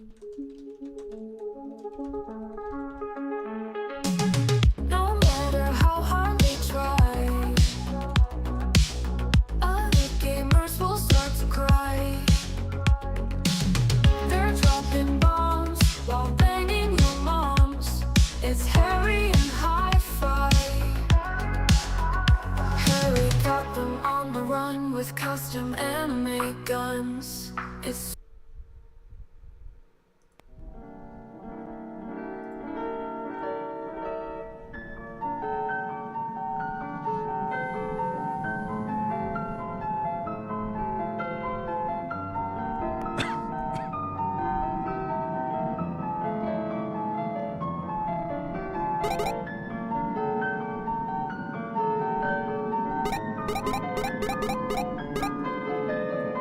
It's literally just this. Still sitting through the credits. I don't know how long this goes. This has been going for 20 minutes, at least.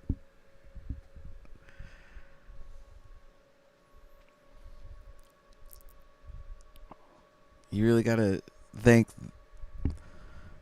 the fucking mail delivery guy. You gotta thank the guy who refills the water. We think it the janitor now.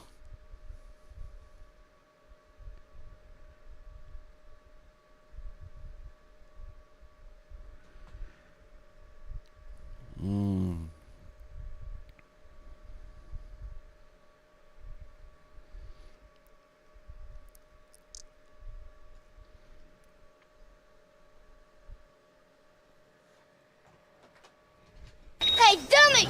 Are you stupid or something?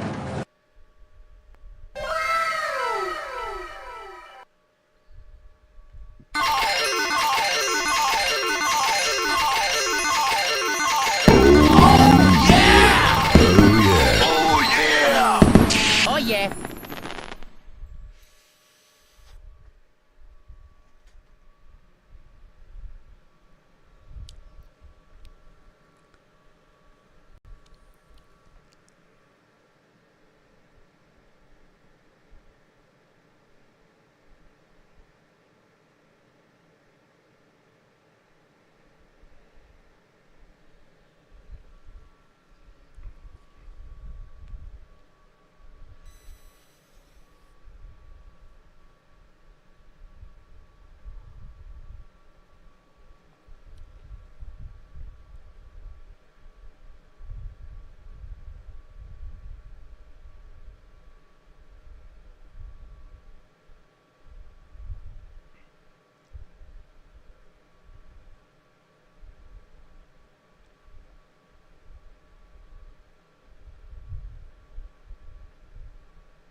Oh my God, social media managers.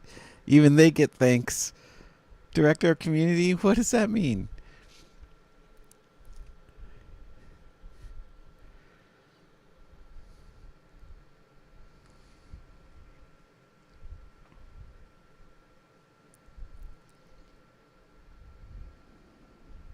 Apex Legends.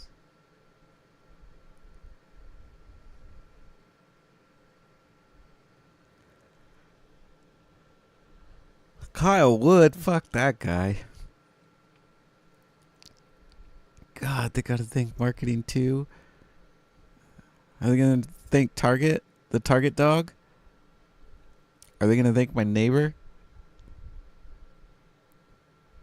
How about the guy down the street? He's always offering candy to little kids. Oh, there we go. Gaylord Escalona. They did thank him. Wow, they even got that guy.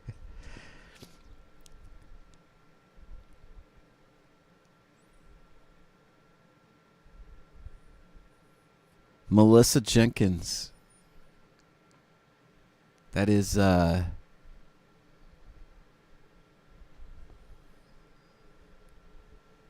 sister of Leroy Jenkins.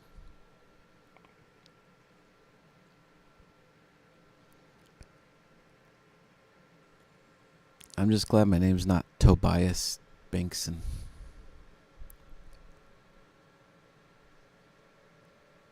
Although Julie Toomey is a fucking great name. Legal counsel. Jesus, everyone gets a thank in this game.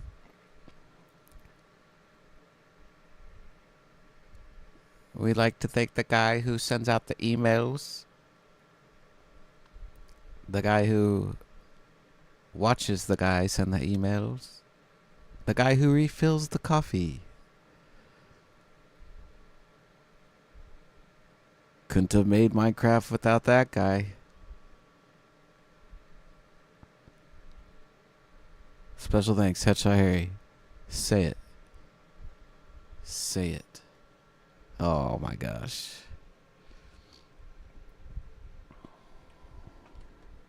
Let's myrtleize them.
This is crazy.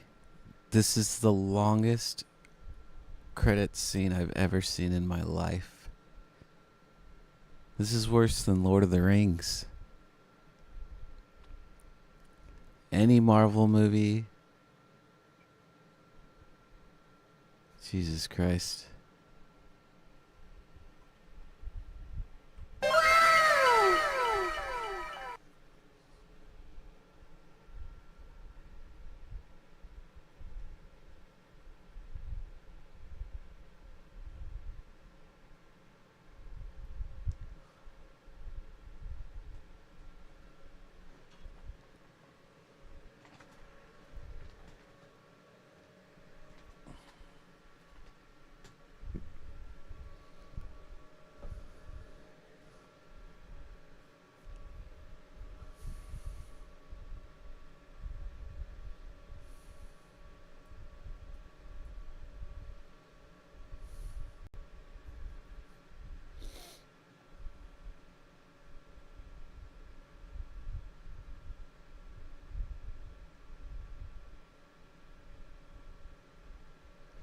Lily LeBlanc.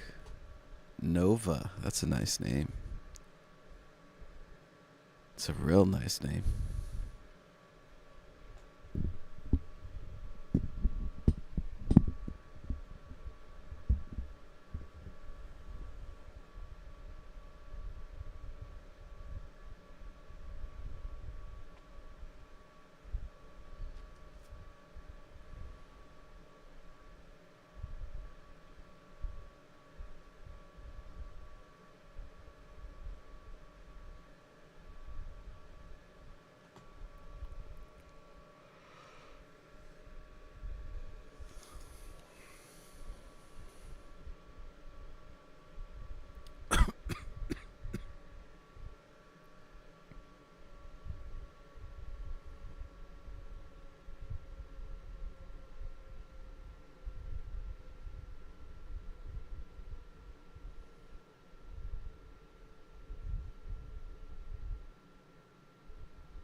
Hey, there's a notch.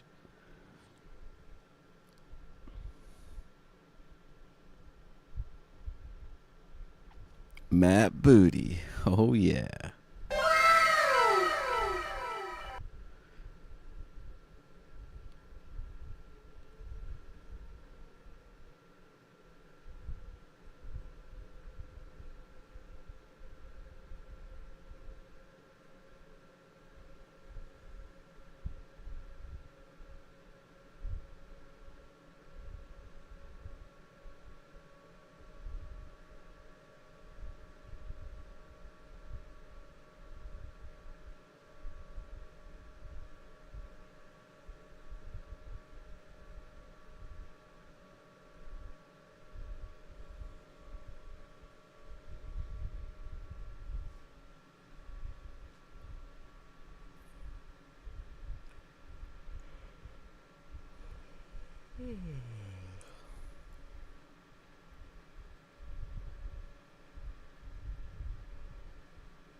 Michael Scott.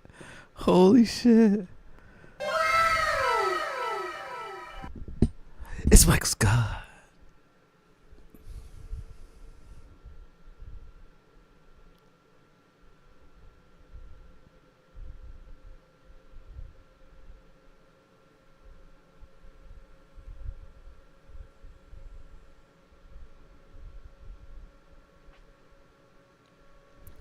I wonder if this will pick up in my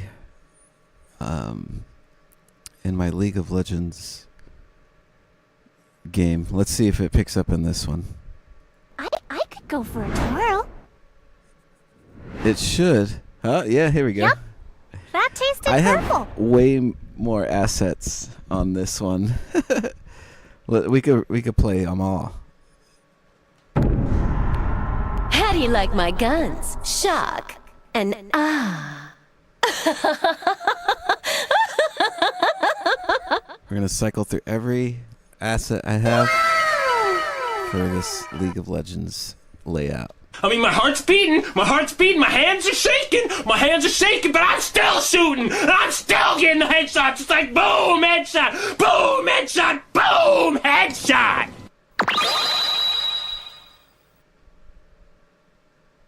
Oh, a non-subscriber. Hello, my lover. It's a shame what happened to the last guy who didn't subscribe. You monster. You know that I'm the cream of the crop. Oh, now you fucked up. Now you fucked up. Now you fucked up. You have fucked up now. Oh, now you fucked up. Now you fucked up. Now you fucked up. You have fucked up now. Now you fucked up. Now you fucked up. Now you fucked up. Now you fucked up.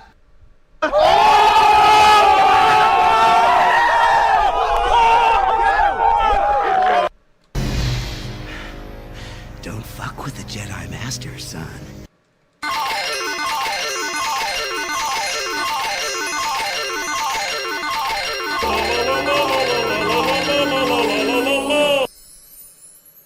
Arrows, motherfucker.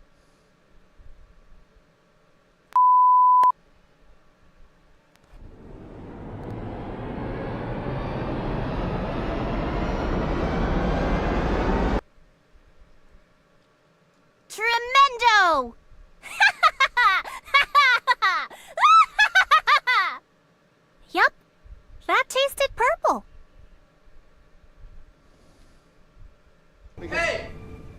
Look at me, sure.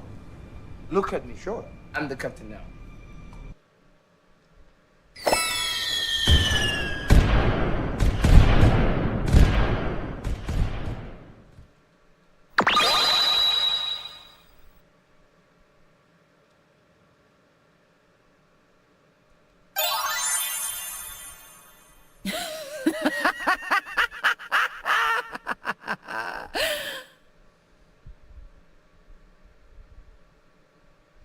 Check this out.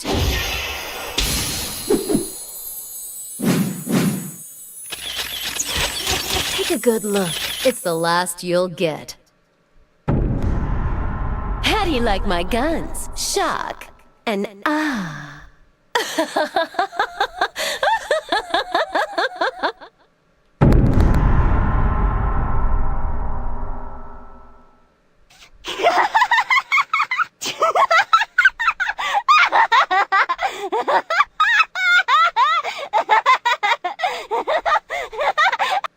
Fucking lag, you piece of shit! Oh yeah, I can saw it back here after 5 goddamn minutes, you old fuck, eh? You like that? What fucking talk now? Motherfucker!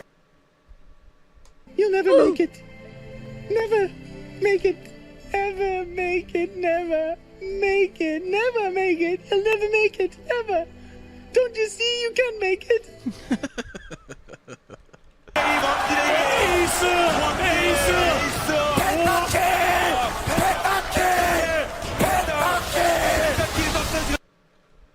Where were you on that one, dipshit?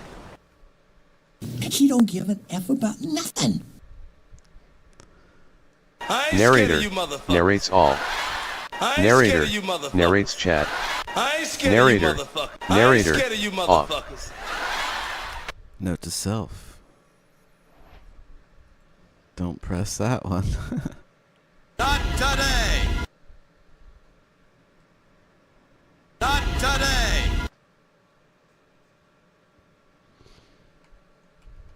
I see you.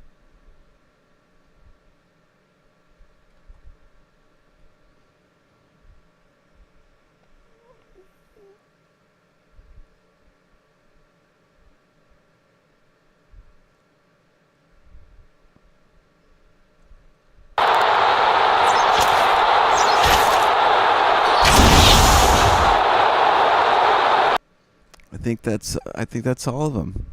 I think that's all of them for this one.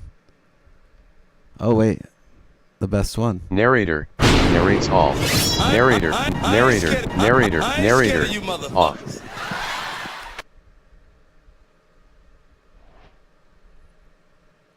Narrator narrates all. Narrator narrator narrator off.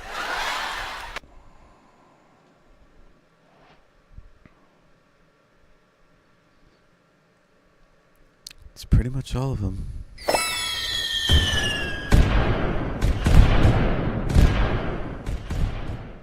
I could go for a twirl.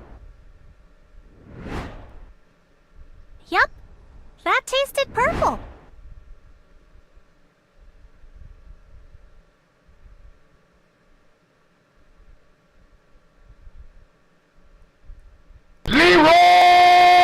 Dragons! Oh my god, oh my god, oh my god, oh my god, oh my god, oh my god, oh my god, oh my god, oh my god, oh my god, ah! You almost killed him, you stupid mother of God in heaven! Ha! I win! Flawless. That's all of them. That's pretty much all of them. Tremendo!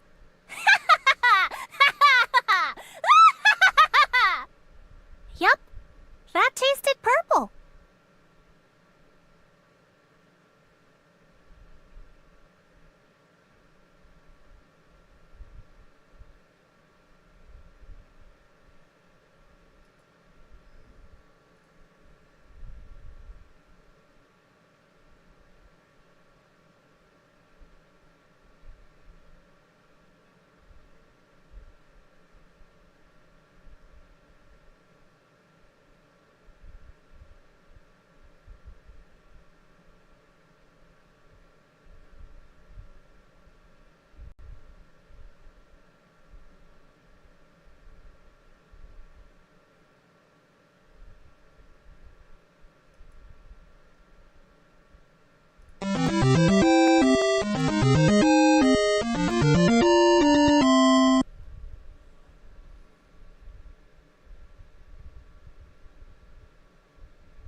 one small step for man, one giant leap for mankind. Oh, that looks beautiful.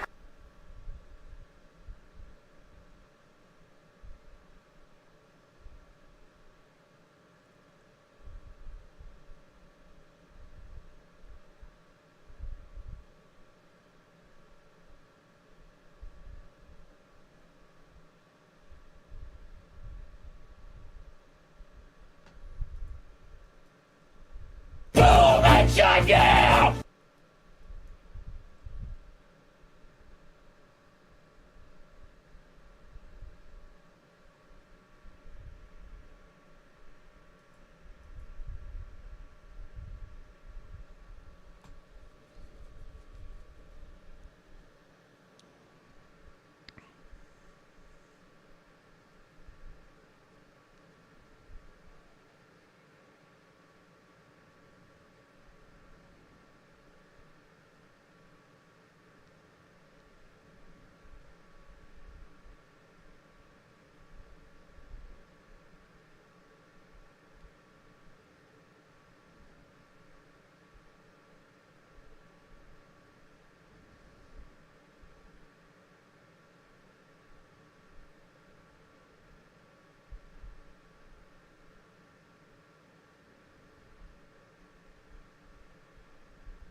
Space bar.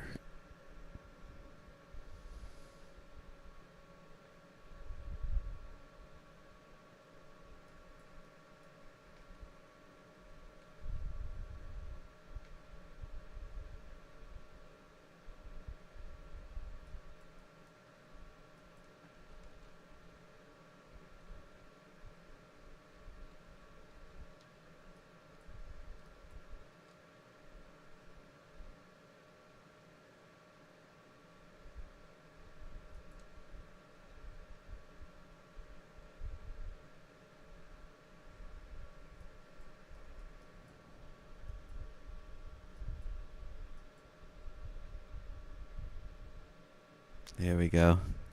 I looked it up. Yeah. Now we're cooking. So I looked up how long the credits were. And I think it said something ridiculous. Oh shit.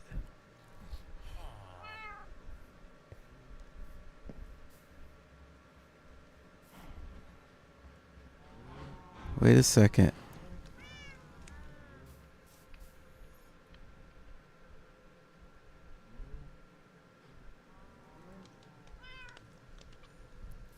So where's all the cool stuff that I get?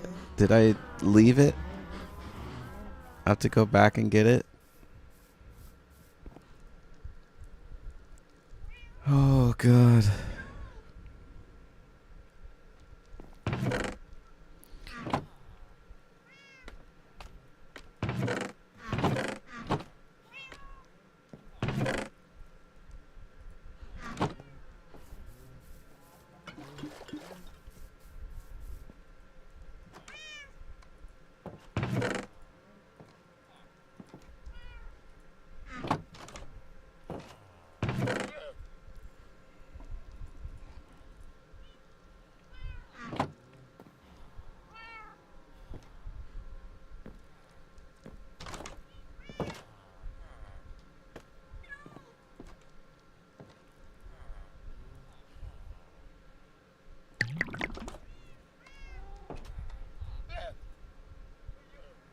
Yo, what can I do with Dragon's Breath? Decoration, that's for sure. This looks sick.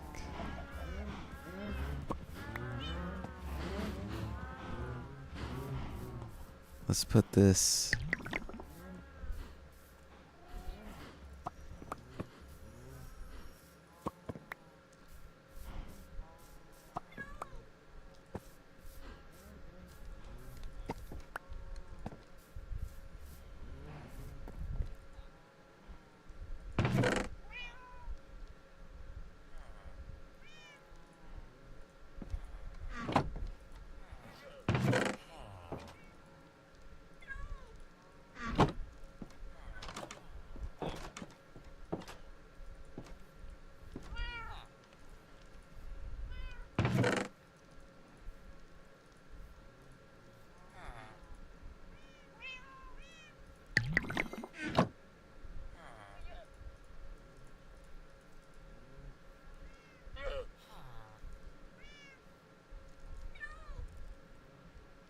Whoa, nice.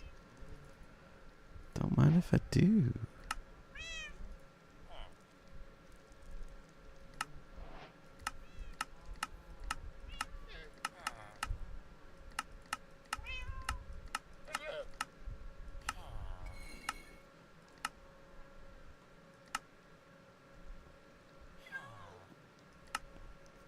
Whoa, whoa, whoa, whoa, whoa, whoa, whoa.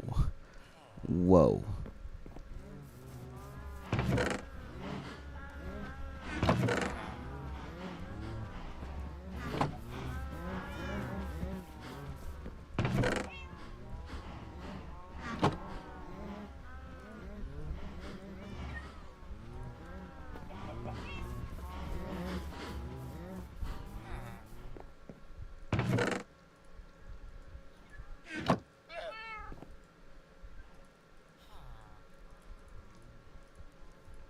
Wow.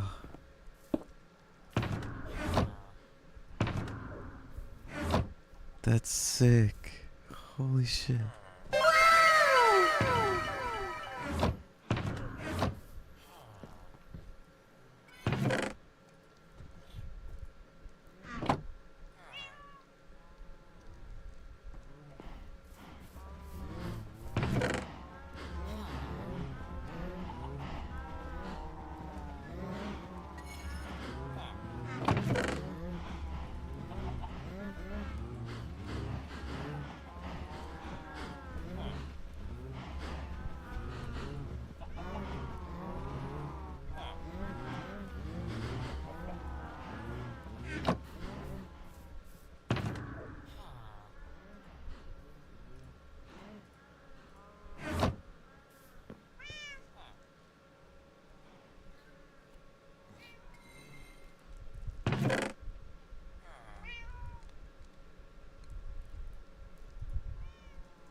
Holy shit.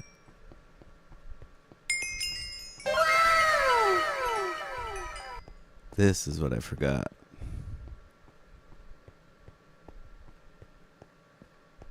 So how am I supposed to get this?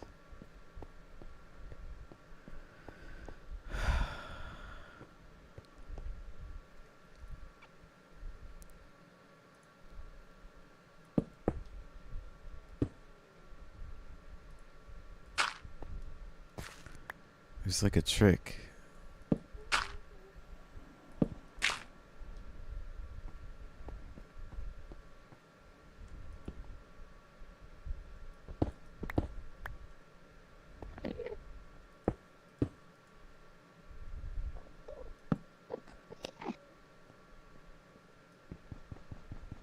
I can't break this. Right? Can I? I don't think I could break it.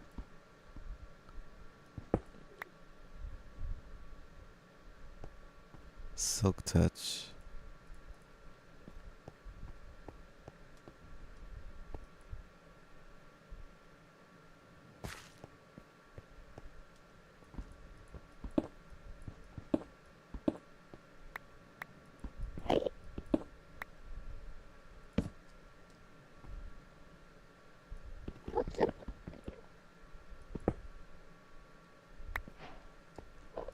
Got him.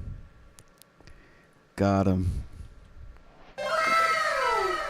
What else can I do here?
This is fucking crazy looking.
I had to pick the third tallest one.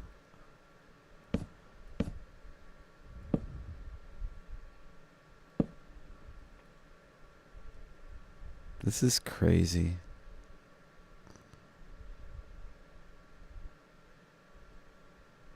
This is wild.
One small step for man. Are you stupid or something? One giant leap for mankind. Oh, that looks beautiful.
Gotcha, bitch!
Excuse me.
It ends where it starts.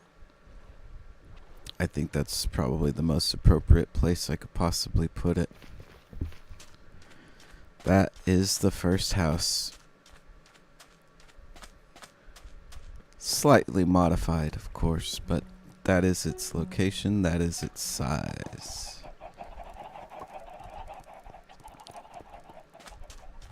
This was the first house on the map.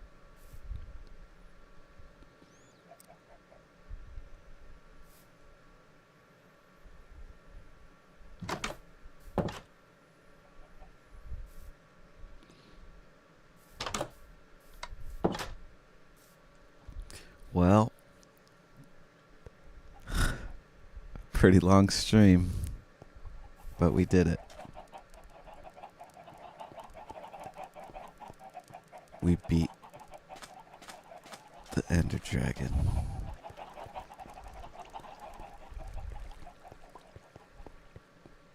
I'm gonna fix that roof. It looks kind of silly. I'm gonna make this look even more like a temple. But that'll come.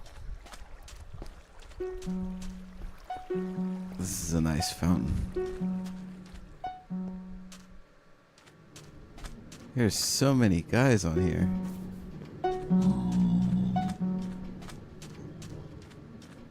See if we could spread them out a little bit.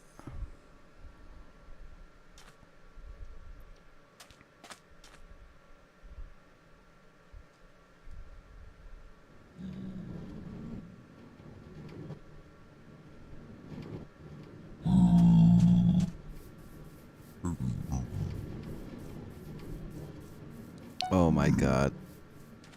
Oh my god.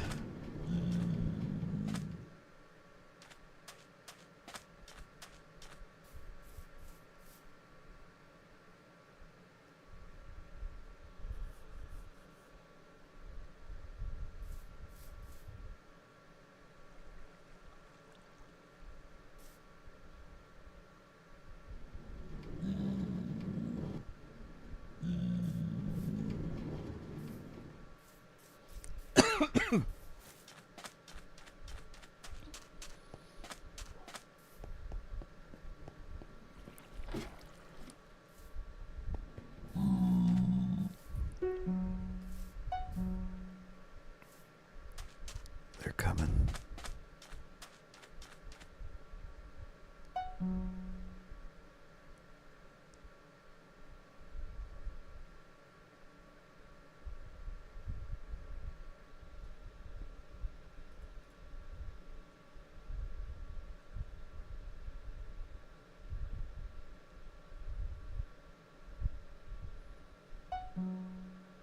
They must have gotten stuck. I don't hear them.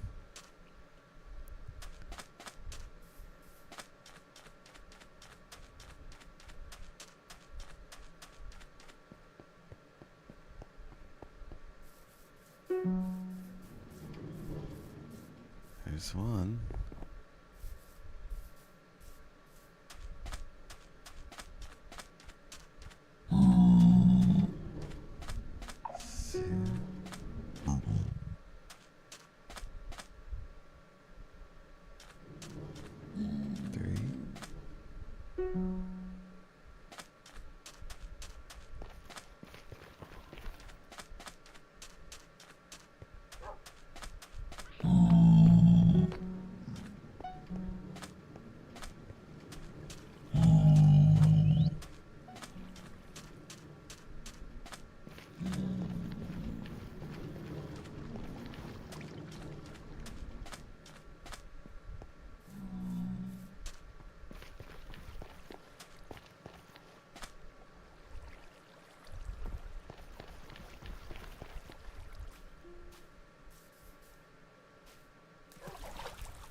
Ladies and gentlemen, thank you for tuning in.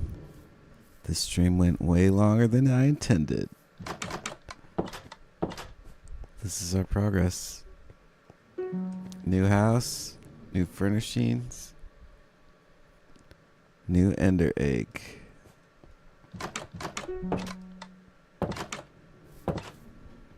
Good times.